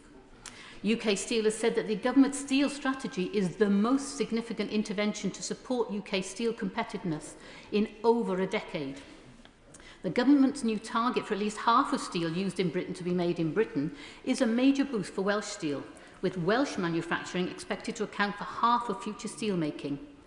And I would like to say we must not forget about Port Talbot and Llanwern in South Wales, and I do pay tribute to my honourable neighbour and friend in Newport East for the sterling work she has done to promote and protect our steel at Llanwern. The Conservative botched Brexit deal has been disproportionately damaging to the Welsh economy. This is because Wales remains a significant manufacturing economy, with 60% of our exports going to the European Union. This is 10% higher than the UK average. Whilst negotiations are ongoing for the EU trade bill, I would urge the government to commit to securing a carve-out on animal welfare as secured by Switzerland in a similar deal. The UK is proudly a nation of animal lovers and a world leader in animal welfare standards. This includes being the first country in the world to ban fur farming. A future trade deal involving dynamic alignment on key sectors must not risk watering down UK commitments to ban the sale of foie gras or end the import of fur. I would like to gently highlight to the front bench the lack of legislation about animal welfare in this King's speech. I said we are a nation of animal lovers, and there are easy wins that we could make for this government now.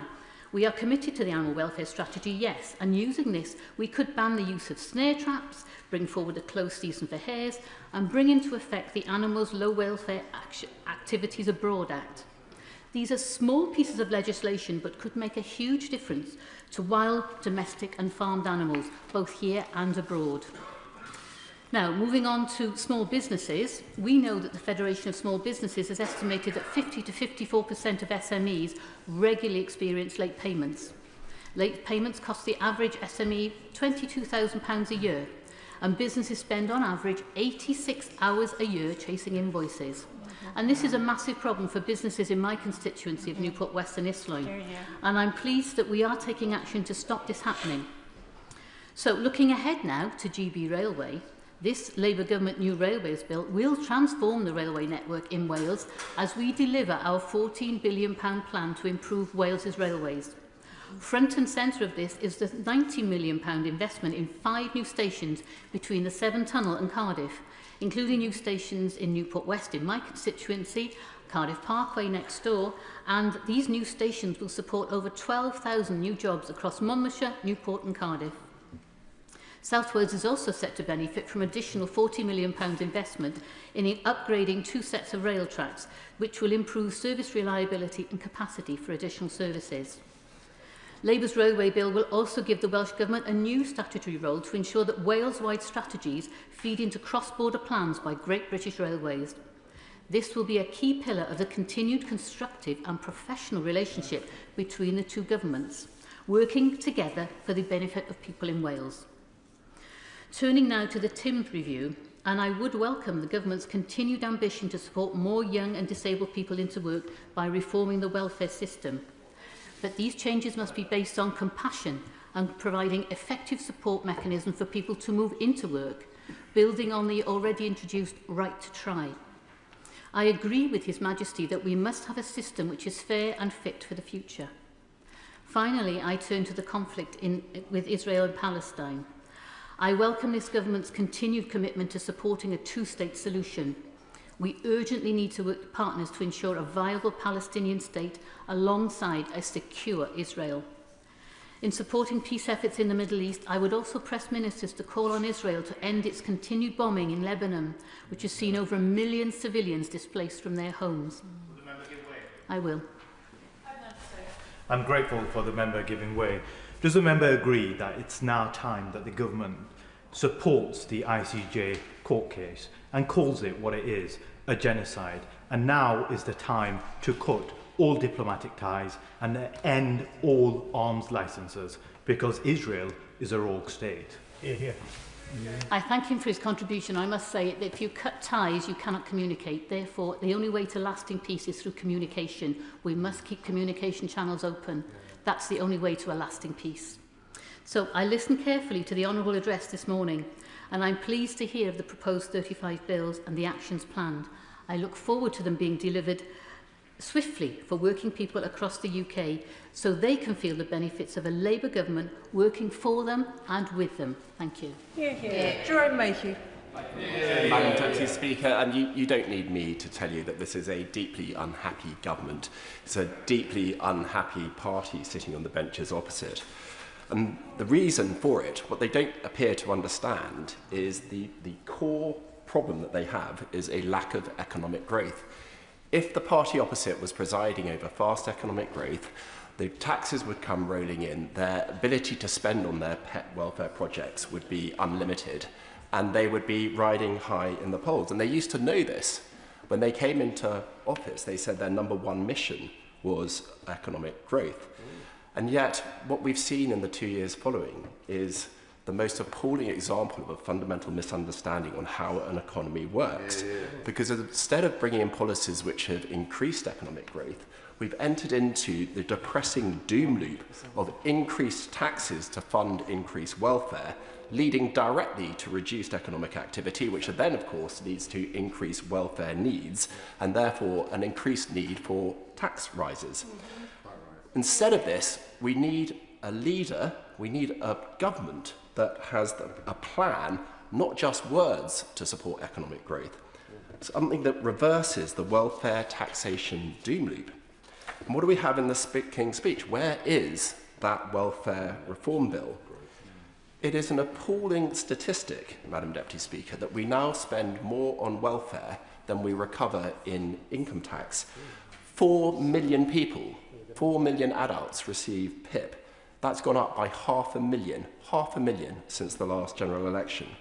And the Centre for Social Justice came out with a really terrifying argument the other day, where, according to their analysis, 25% of all adults, full-time workers, would actually be better off under benefits than they are in employment. That's a quarter of the working population. And yet, in this King's Speech, there has been nothing to fix the relationship between welfare and the productive economy. Instead, I will just deliver this point, and then I'll continue. And then I'll give way rather than continue, although I'll be tempted. Instead, we've got the extraordinarily named Regulating for Growth Bill, which I thought was oxymoronic, or perhaps just moronic, because it seems to me that the government's answer to anemic growth is more regulation, and we also hear more Europe, according to the Prime Minister. I said I'd give way to the honourable gentleman, and then I'll pass it on. Honourable friend, for giving way. Would he enlighten me and help me understand why the Tories, in 14 years in power, didn't address this welfare time bomb, ticking time bomb, and what would he do now that would address this wage disparity where people on benefits can be better off than if they're in work? The honourable gentleman will acknowledge that the previous government absolutely did take action to reduce the welfare state. The global crisis that was caused by COVID, knocked that back a bit. And then the now Shadow Chancellor, in his previous role as Secretary of State for the Department of Work and Pensions, was bringing in wide-scale reform, which would have been effective but was cut short by the general election. So this has been a long-term project for the Conservative government, but it's gone into reverse as a result of the Labour administration. But if there's one message that the election results last year should have transmitted to all of us loud and clear, is that the country is frustrated. They feel that we're bogged down in bureaucracy, that ministers announce plans, then nothing happens. It costs a fortune and takes forever. It costs spiral. So where, Madam Deputy Speaker, was the reducing bureaucracy bill that would unlock the power of the state to actually get things moving? You heard the Leader of the Opposition. You heard the Leader of the Opposition in her powerful response to the gracious address, setting out the plans of a Conservative administration. And yet, without such a bureaucracy-busting bill, this government is doomed to failure, even on its own terms. And for that matter, Madam Deputy Speaker, without a cheaper energy, then manufacturing in the UK is also doomed to failure. Commercial energy is now the highest in the world in the United Kingdom. That is a sobering fact. Domestic energy is the second highest in the developed world. So we can't be surprised, the members opposite cannot be surprised when we have decline in manufacturing if their energy, their primary input, is the highest in the world. And it's not higher because it costs us more to produce energy in this country than elsewhere.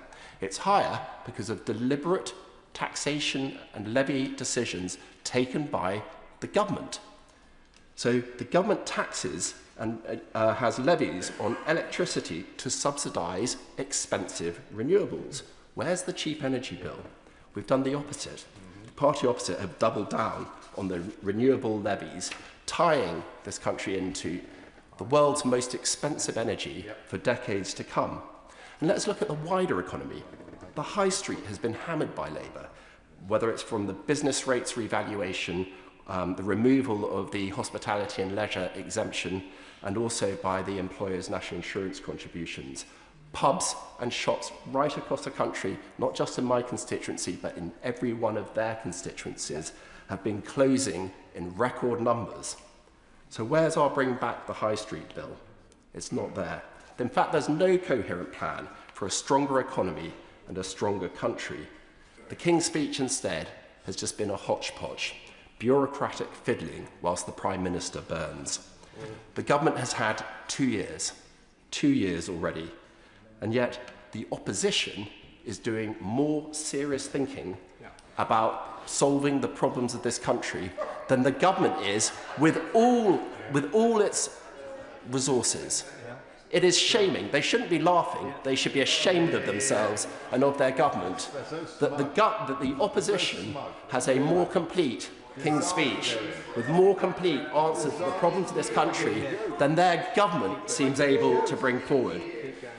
It is extraordinary that we have this weak legislative programme from a weak government. The country deserves so much better. Flora Anderson. Thank you, Madam Deputy Speaker. It is a privilege to speak in this debate on the King's Gracious Address. And I would like to thank and congratulate the members for Bradford West and Harlow in their proposing speeches. It is an honour to be the MP for Putney, Southfields, Roehampton and Wandsworth Town.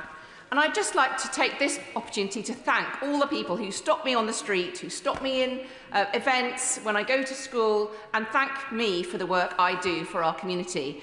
It's not the image that MPs often have about being constantly harassed and abused, but honestly, the people of Putney are wonderful, and I am so grateful for their support for my work. We don't always agree on everything, but they are very supportive of my work of being an MP, and I'd like to thank them for that. In a short space of time, His Majesty's government has delivered real change that matters to people in Putney, Southfields, Roehampton and Wandsworth Town, and they also tell me about the things that the government is doing that's made a difference to their lives. We've raised the minimum wage, strengthened workers' rights, including day one sick pay, protecting renters' rights and stopping the unfair Section 21 evictions. And in the last few months, seeing landlords taking the opportunity, the rogue landlords, the good landlords remain good, the rogue landlords have taken the opportunity in the last few months leading up to the Section 21 evictions being abolished to evict people has been horrific to see, and just shows why we needed to do that and how good it is to rebalance the equation in favour of renters. We've brought our railways back into public ownership, starting with our own South West Rail. And I'm so proud of lifting 450,000 children out of poverty by abolishing the two-child benefit cap. Hear, hear. And I welcome the ambitious package of legislation announced here today. 37 bills. Bills on health, education and security. A clean water bill to tackle pollution and hold water companies to account. Speeding up remediation for those living with unsafe cladding, which is still affecting so many people and developments in Putney. Long-term investment in social housing and support for those victims of domestic abuse to stay in their own home. Reform of the leasehold system by accelerating the transition to common hold and including stronger transparency measures alongside tighter regulation of managing agents. This is an issue that plagues so many people in Putney. They have been looking forward to this common hold and leasehold transformation that is coming down the line. It will make such a difference to people who don't get enough information in their bills. They don't know what they're being asked to pay for. The bills go up time and time again, and giving them the security of tenure that they have not had up to now. But also the scaling up of the clean energy through an energy independence bill and the Northern Ireland Legacy Bill to build a fairer Northern Ireland with justice to families who've waited too long.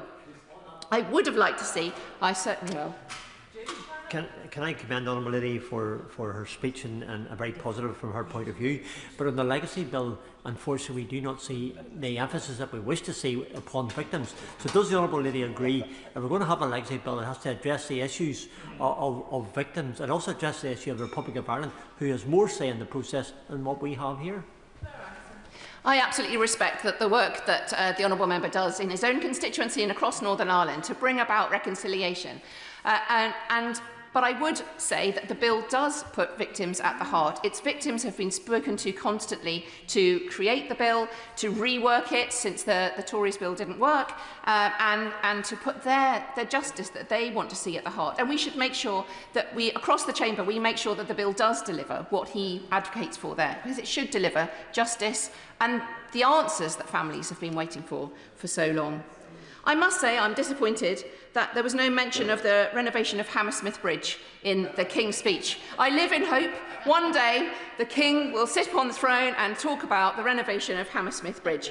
We are one step further. There is a structures fund, there is a timetable for applying for it, and I am very hopeful that there will be funding announced very soon this year for that renovation for Hammersmith Bridge and the reopening of the 6 bus routes and all of the vehicles that were stopped from going across that bridge, which impacts us so much in Putney. But I was most keen to see the focus on closer alignment with the European Union, and I will focus on that in my speech, as well as protecting children online and international security. Brexit has imposed a deep and enduring cost on our economy and on living standards. It's the elephant in the room all the time when we talk about the economy, the context for the very difficult financial position that we are in as a country. Because of Brexit, GDP per person is 6 to 8% lower. Business investment is around 18% lower. Employment and productivity are down 3 to 4%. The member of Clacton will talk about everything he did except the consequences of the single policy that he has delivered. Yeah. He sold the country false promises, and we're seeing the consequences today. Yeah. But he's not the only one that bears the cost. Most families... The Honourable Lady might like to consider whether she would like to withdraw the comment false promises. I think she's suggesting falsehoods from the Honourable Member for Clacton. I certainly will withdraw that. Thank you very much, Madam Deputy Speaker. The cost is being borne by families who can't magic away the detrimental economic consequences of Brexit with a £5 million gift. The damage he has inflicted has compounded year after year. The Brexit effect has built up and built up through uncertainty, higher trade barriers, and businesses forced to divert time and resources away from growth, innovation and job creation. As a member of the Foreign Affairs Committee, Madam Deputy Speaker, I recommend all members become readers of our report on the EU reset. The most important lesson we drew is that a reset cannot be simply a collection of lots of initiatives. It must be guided by a clear strategic vision. What we need is a whole-of-government strategy, one that defines what we want the relationship with the EU to look like in 5, 10, 15 years' time, and it aligns our economic, security and diplomatic priorities accordingly. I therefore welcome the announcement of the European Partnership Bill in the Gracious Address. And I welcome the priority given to better working relationship with the EU. This will benefit the whole country through better security, increased economic growth and more investment for businesses. This is how we tackle the cost of living crisis. On economic cooperation, we must reduce the real-world frictions holding back British businesses. A veterinary SPS agreement will cut border checks and bring down costs. Mutual recognition of professional qualifications will unlock services and trade. And where alignment supports jobs and growth, we should pursue it. On security and defence. In a more dangerous world, the UK's security and that of Europe is indivisible. We should seek to return to frameworks such as SAFE, Security Action for Europe, which increased military readiness and defence scale-up. We should strengthen cooperation on defence capability, industrial resilience and strategic planning. Because the choice is not between sovereignty and cooperation, it's between influence and absence. And on people-to-people links, the return to Erasmus Plus must be built upon with a youth mobility scheme, reversing the cutback in school visits and better access for touring musicians, creatives and researchers. Madam Deputy Speaker, moving on to social media and under-16s. This parliamentary session will also include action on social media and its impact on our young people. Across Putney, parents raise with me the harmful impact of social media with me again and again. I've had consultations very recently in some schools in my constituency talking to young people about the impact in Hotham Primary School, Putney High School and Ashcroft Academy. I've talked about the addictive design, harmful content and the sheer amount of time that young people are spending online. Time that they feel they are disappointed by, wasted time. So I'm really pleased that the government is already taking action with consultations, pilots and proposals for restrictions happening right now. I agree we must now go further and with greater clarity. Other countries are already acting on this. The debate here has progressed very fast in the last year, and action now, it's agreed by everyone, is essential. The time has come to set a clear principle that childhood should not be shaped by predatory algorithms designed to maximise engagement at any cost. So I support raising the age of social media to 16, alongside robust and enforceable age verification. This is not about being anti-technology, it's about being pro-childhood. The Australian campaign that led their campaign there is called 36 months, and they said it so well. Raising the age by 36 months, from 12 to 16, is 36 months for young people to get to know themselves before the world gets to know them. And internationally, I welcome our stance on Ukraine and Iran and urge the government to go further in opposing the illegal settlements on the West Bank, which undermine peace in the region, with more action to boycott the illegal settlement goods. In Sudan, 25 million people need assistance, and yet the funding gap means that food, medicine and water, sanitation and hygiene services are being rationed. Next week's development conference, at the beginning of this new parliamentary term, is a test of whether the changes are more than rhetoric, but will be backed up by action. If we reverse the cuts, we put money behind frontline health and water systems and back local leadership instead of bypassing it with top-down contracts, we can affect real change. And there's a false dichotomy, I think, between spending on aid and development and defence and security. Spending on aid is frontline defence and security spending, just delivered differently. Funding global health, wash and conflict prevention cuts off the instability that terrorist and armed groups thrive on.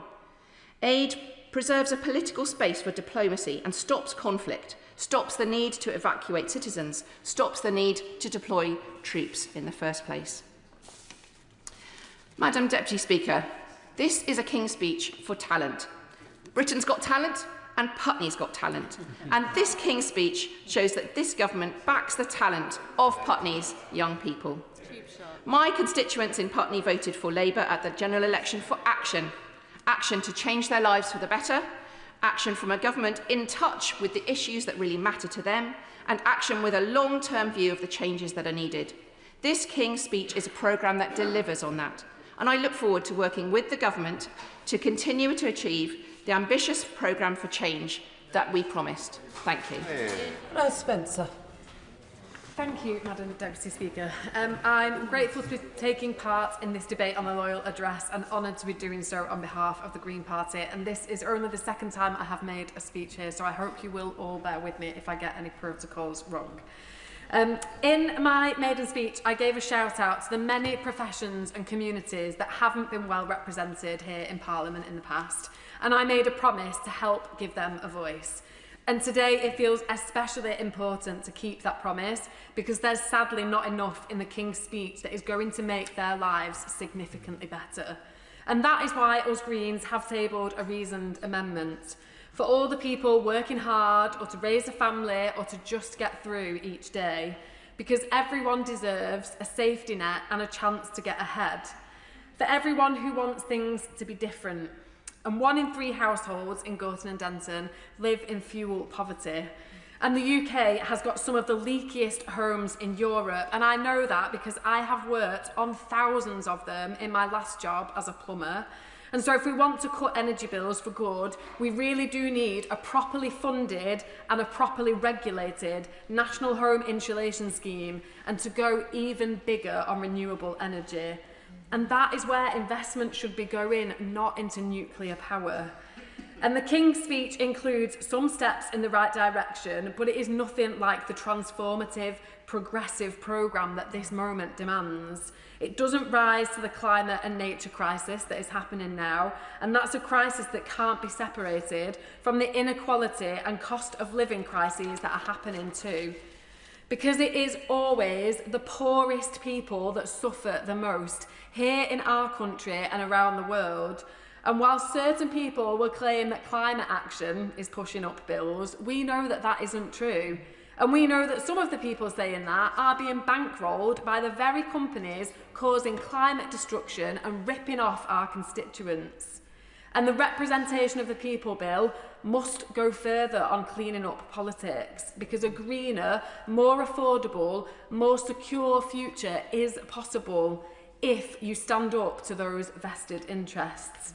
And if we're prepared to admit that obscene wealth is damaging our country. And people out there are so angry at the gap between the super rich and all the rest of us getting even bigger. And they want something equally big doing about it. They don't want any child to go hungry. And they know that a free hot school meal for every child up to the age of 16 is possible if extreme wealth is taxed fairly.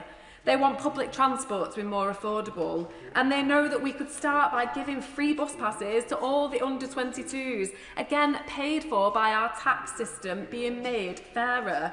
They want everyone to have a roof over their head, to get a doctor's or a dentist appointment without struggle, and for the NHS to be run for the public good, not to line shareholders' pockets. And they know that change is possible if only this government, a Labour government, would tax extreme wealth fairly. Our Green Amendment includes new powers to control rents. Greens welcomed the changes in the Renters Reform Act and now plans for more social housing. But far too many people are still struggling to pay their rent and make ends meet. So alongside action to bring down energy and water bills, it is time to get a grip on the cost of renting too. And now I was elected to give a voice to a politics that truly represents everyone. This is the first King's speech I've been in Parliament to hear. And honestly, what I'm hearing isn't going to give everyone the meaningful change that we and they all know is possible. So Greens will have no hesitation to use our individual and collective voices over the coming months, to welcome progress when it's made, but crucially to demand the change that people were promised and the change that people deserve to have. Thank you. Emily Darlington. Thank you, Madam Deputy. Firstly, I would like to pay tribute to the King for coming to Parliament, to the other place and making a speech. It wasn't with the wit and the humour that he addressed the Americans with, but it was with the seriousness that today needs. I'd also like to thank the MP for Bradford West. Her impassioned speech and perseverance really is. She is to be admired and respected from anybody who has suffered any kind of hardship and abuse, and shows how far you can go. Though she claimed and she was boasting about Bradford being the youngest city, but of course I would like to say that Milton Keynes is the newest city. And in that same vein, we had a speech by the Honourable Member. Now, where was he from again? Oh yes, Harlow. I should remember that. He mentioned it 35 times. I counted. He was claiming about his new town. And we also had the member from Stevenage claiming they were the first new town. But I would like to remind everyone that Milton Keynes is the most successful new town. I'm not going to go through every bill, But I do want to just pick out some that will really make a difference to people in my constituency. The European Partnership Bill is so important. As we all know, and as the public in Milton Keynes knows, especially if you're running a small or medium-sized business, the campaign was not clear on how it would impact them, using my parliamentary language.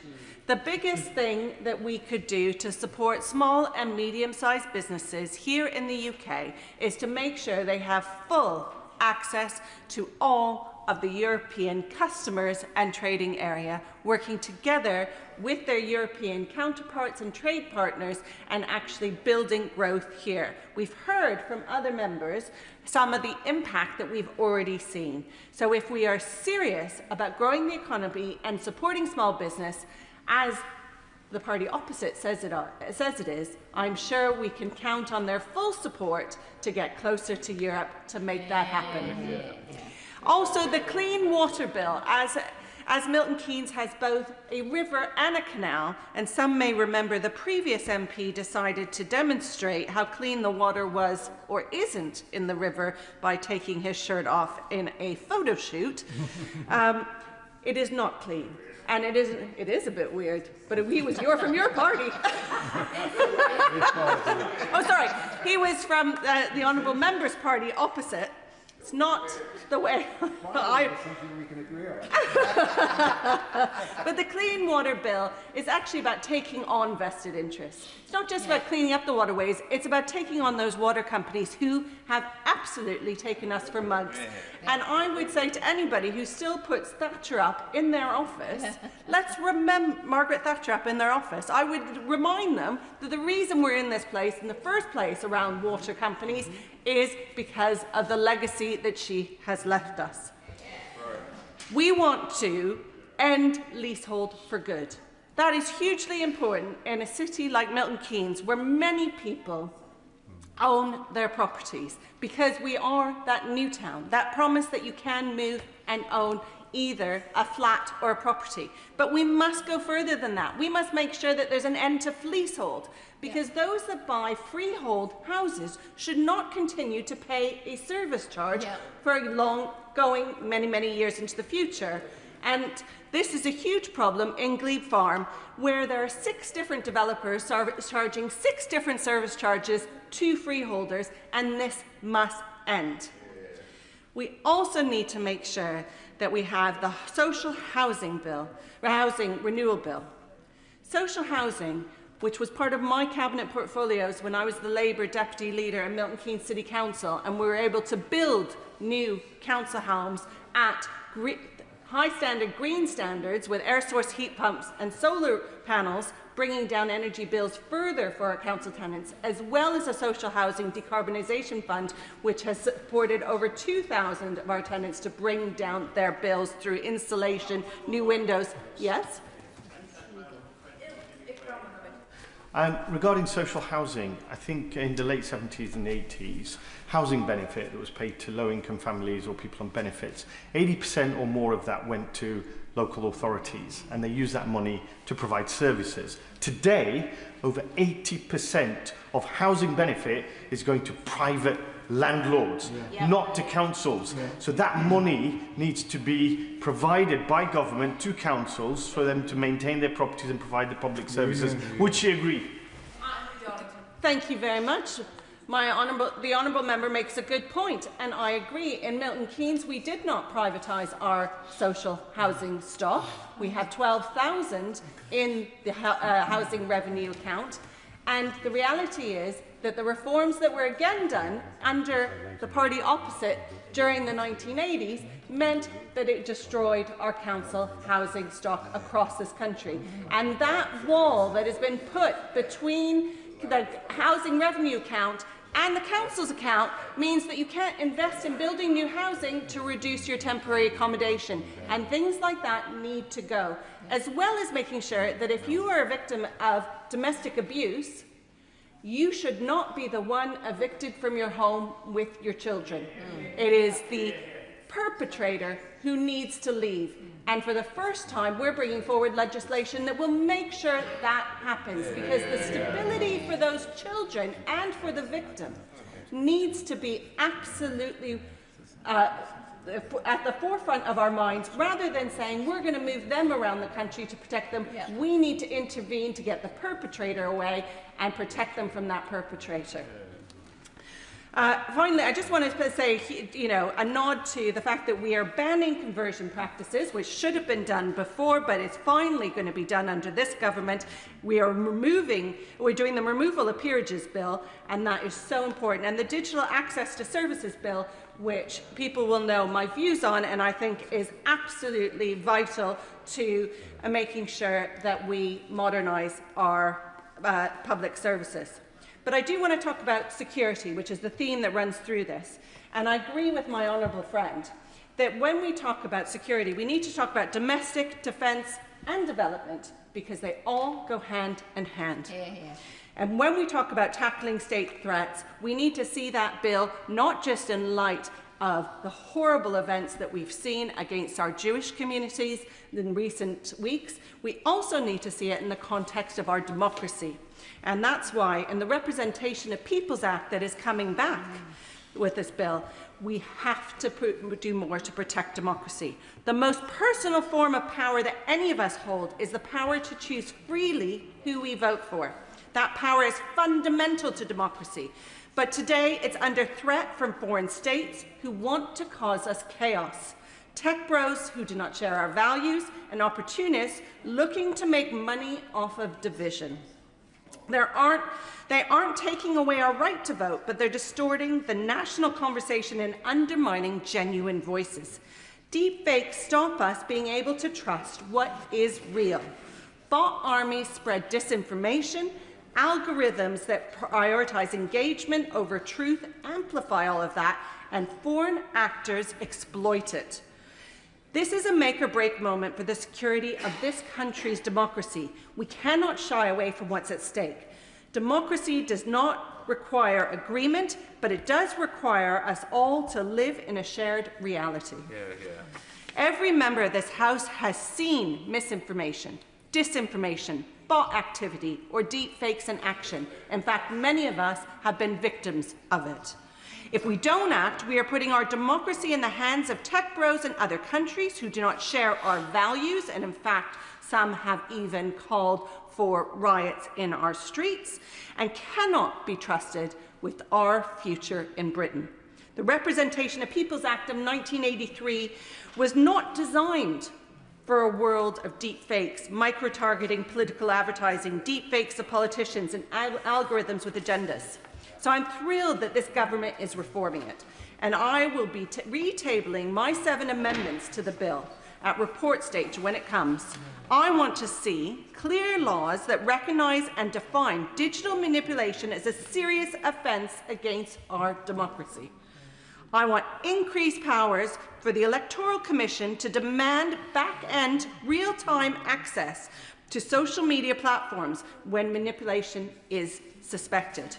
I would like mandatory labelling of AI-generated content, a political advertisement repository so voters can separate what is real and what isn't, and see where political content comes from, who is funding it, and what they're saying in different parts of the country to different voters. A critical incident protocol and independent of government which can be triggered in response to a significant risk to the integrity or security of our elections. Our election laws, and I know this is controversial, but elections do not just happen 6 weeks every 5 years now. Our election laws should also apply all year round. The 6-week campaign is a thing of the past. We cannot keep regulating for a world that doesn't exist. And that means that anything that people see in terms of our democracy, whether it's a year out from an election or 2 weeks out from an election, should meet our electoral standards. This is not about limiting debate or controlling outcomes. It's about safeguarding the conditions in which each and every person makes their choice. It is the only way our democracy survives. And so, in conclusion, I am pleased that we are pursuing a very serious agenda, an agenda that is about our security, but is also about the security of everyday lives for our constituents.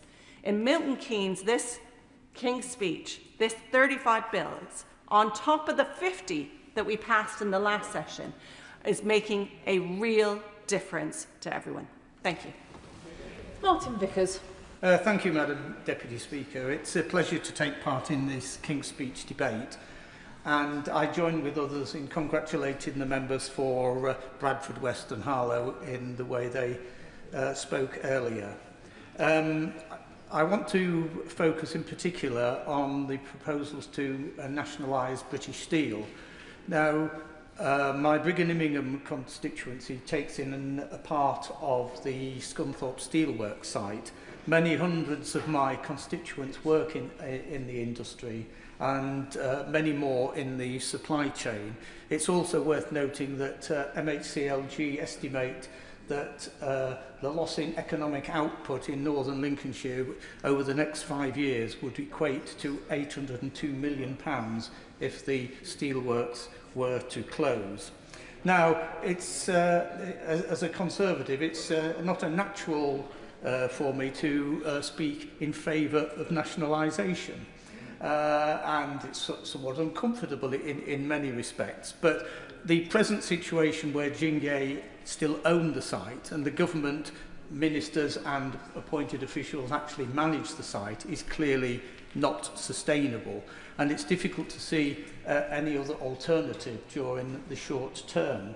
Now, mention has been made by the Honourable Lady who spoke before me about the privatisations of the Thatcher years, and it's certainly the case that some of them need refining, and certainly they need better regulating. I think it's worthy of note, though, that for 13 years between 1997 and 2010, the Labour Party were in power and could have actually done something about those privatised companies. I think the big fault with the privatisation process was not the actual process initially, but what followed, and many now in foreign ownership and poorly regulated.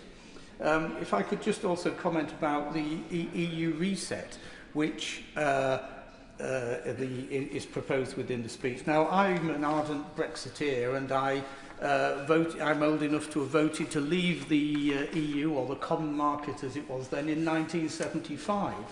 So my credentials in that respect are pretty good. I would just say, as a warning to members opposite, that the reset, and in principle I've no objection to resetting our arrangements with Europe. Clearly we need to trade with them, we need good working relationships with them. But I would just, as a way of warning, suggest that EU procurement rules and over-regulation will not be helpful to much of our industry. Now, if we are to remain a manufacturing nation, and I think I share the view, I would say, across the House that that should be the case, then we need a domestic steel industry. And as I've said in this House on previous occasions when we've discussed the steel industry, if we are going to maintain a domestic steel sector, which we must, then there will be a cost to the taxpayer. Now, whether that is subsidy or whether it's nationalisation, the cost will certainly be there. Now, Scunthorpe thrives on the steelworks. 3,000 or 4,000 people work there, as I mentioned, and many more in the supply chain. Now, although I was born in Cleethorpes, at the age of 5 I moved to Grimsby when my parents were allocated a council house, and they thought that was magnificent, quite rightly. But moving to Grimsby and living through the decline of the deep-sea fishing industry means that I'm very aware of how it can affect the town and its people. I subsequently went to work in Gainsborough as the constituency agent for the now father of the house, and Gainsborough at that time was in a similar situation. The two big engineering companies that had closed, and the inevitable downturn resulted. I don't want that to be repeated in Scunthorpe and the surrounding area. I'm grateful for the Minister, the member for Stockton North, for contacting me on Monday and going through the proposals. And I would hope, Madam Deputy Speaker, that when the Minister winds up the debate this evening, he will give an assurance not only that the government are committed to the steel industry, but also that they will ensure that the blast furnaces now in Scunthorpe remain operational until electric arc furnaces are up and running. If I could then move on, Madam Deputy Speaker, to one or two other items. It was mentioned from the Honourable Member for Newport a few minutes ago that the Great British Railways Bill will transform the railway network. Well, I would suggest, Madam Deputy Speaker, that that transformation will cost money. And taking the private sector out of the railway industry will mean that the taxpayer has got to find yet more money, and that may well result from government borrowing. Now, the other hit that my local economy has taken in recent months has been the closure of the Pratt's Lindsay oil refinery at Killingholme near Immingham. And that, again, results in the fact that the local economy has taken a really serious hit in recent months. And I would urge the government, when anything you've mentioned is oil, that they look again at the licences for the North Sea. The other thing I'd like to talk about is local government, because I see no mention of how we're going to improve local government services in the King's Speech. I was a councillor for 26 years, 14 of those on Grimsby Borough Council, which was in the two-tier system, and followed by another 12 years in North East Lincolnshire Unitary Authority. And I support the changes to unitary authorities as a gradual process. But I would suggest to the government that the local government reform, as it's proceeding at the moment, is just moving the deck chairs on the Titanic. It's not dealing with the serious business of the services that local government provide. And it was the honourable gentleman from, I can't remember, is it Dewsbury? Mentioned earlier about basic council services, cutting grass, parks, libraries and the like. And I see no way that this is likely to change. If we're to create a vision and make people want to be part of their local communities to a much greater extent, then the local authorities can play a major part in doing that, but they need resources. I can remember the days when even the lampposts in Grimsby had the coat of arms on. Now we have street furniture all over the place, but it's just the basic grey, steel, whatever, and the place begins to look a mess. If we are going to tidy up our towns, improve the public realm, that is absolutely vital, and I see no way that the government are looking seriously at ways that we can improve on that, Madam Deputy Speaker. And with that, I will conclude. Thank you. Anna Dixon. Thank you, Madam Deputy Speaker. I'd first like to begin by congratulating neighbouring MP, the Honourable Member for Bradford West, for her humorous and passionate opening speech. It is a true privilege to sit alongside her and together with Madam Deputy Speaker to represent our shared home of Bradford. I'd also like to congratulate my honourable friend for Hull, although he's not any longer in his seat, for again demonstrating his commitment to meeting his personal goals. And no, I'm not talking about getting a PB in the marathon. I'm talking about hitting his 400 contributions in Parliament.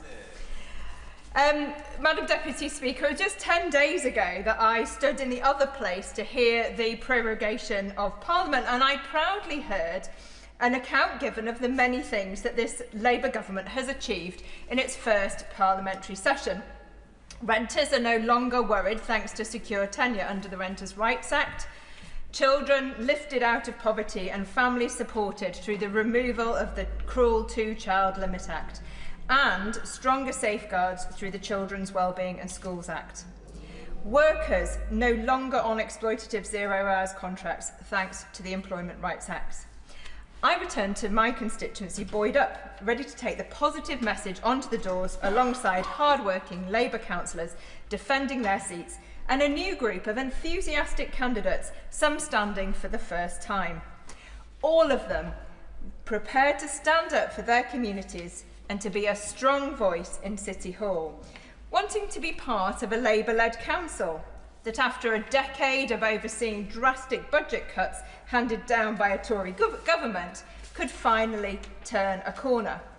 With a Labour government in Westminster that believes in local government, devolving more power to local authorities and communities through the Community and Devolution Act now, with a new fair funding formula that links deprivation to funding, giving places like Bradford the first significant increase in their budget for over a decade.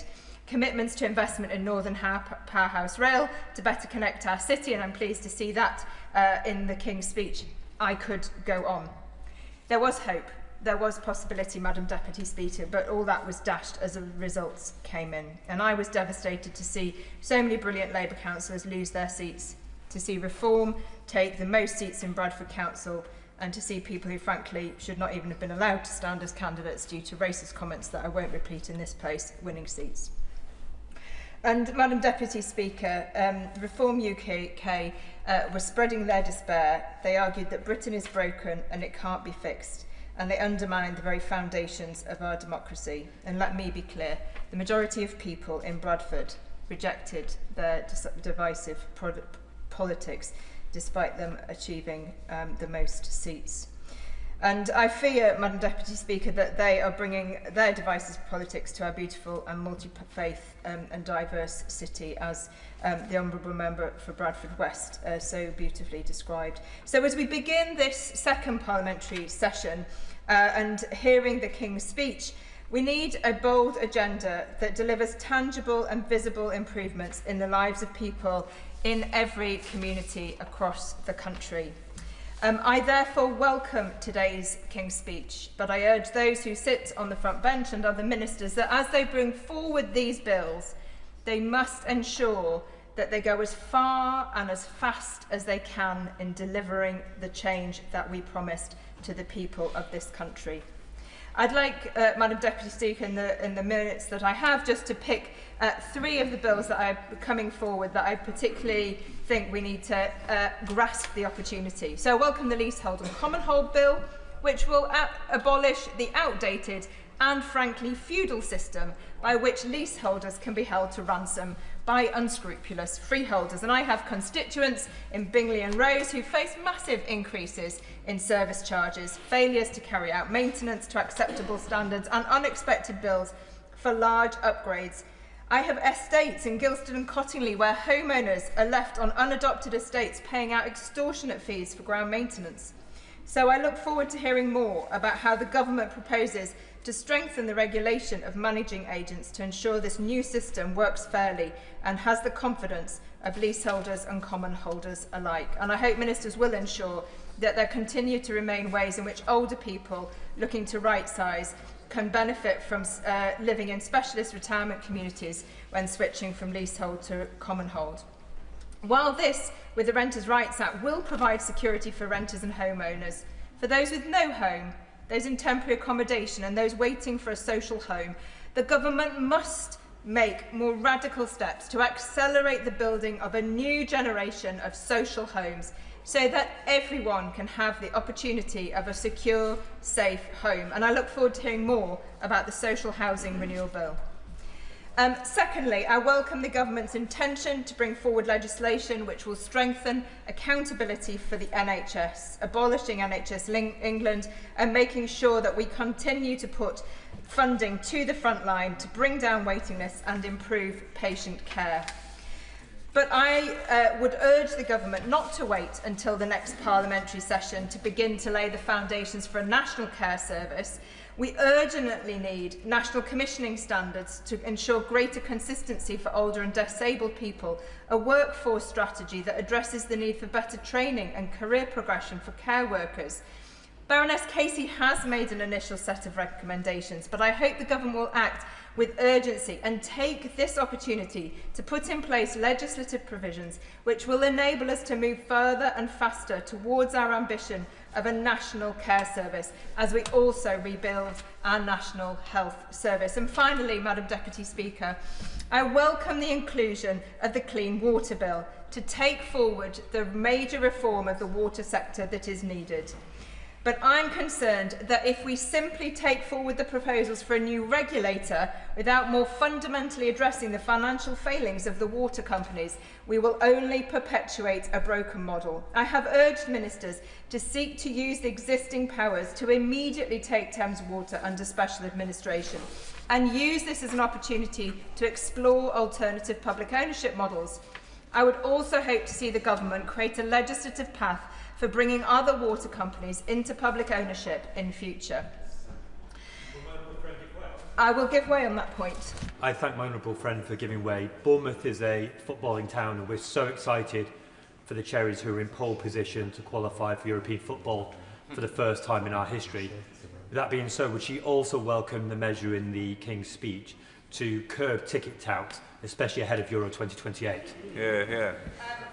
Will also join him in welcoming that measure. Having been to see Bradford City play recently at Valley Parade, and they've obviously got their important championship playoff match. So I hope that there won't be ticket touts selling extortionate tickets for that much sought after match. There is still obviously more time to make fundamental and radical changes that we desperately need. We need to show the public we're not going to let privatised water companies profit from polluting our rivers and seas. And above all, our most urgent priority must be to renew our democracy. And I welcomed the speech given by my honourable friend for Milton Keynes, who was showing how we clearly need to protect our democracy against threats. From my point of view, I think it shows clearly these local election results that two-party politics is dead. The vote has fragmented, people have stopped tactical voting, and therefore I urge the government as part of the elections bill to set up a democracy task force, including to look at electoral reform for both local and Westminster elections. So in conclusion, Madam Deputy Speaker, today I sat in the Royal Gallery among much pomp and ceremony and plenty of bling. I can honestly say that it seems a world away from the realities of my Shipley constituents. The single mum who's working 2 jobs, who's struggling to make ends meet at the end of the month. The pensioner who, despite a modest private pension, is having to cut back. The young person living with their parents, unable to get employment, training or a place of their own. This Labour government has begun the work of rebuilding Britain after the failures of the past. We must now push on and be bolder and more ambitious in delivering for people across every community of this country, delivering a fairer society for all. Thank you, Madam Deputy Speaker. Carbon. Thank you, Madam Deputy Speaker. This debate is taking place in an almost surreal atmosphere, and we have a sort of psychodrama going on about whether the Prime Minister will be challenged for the leadership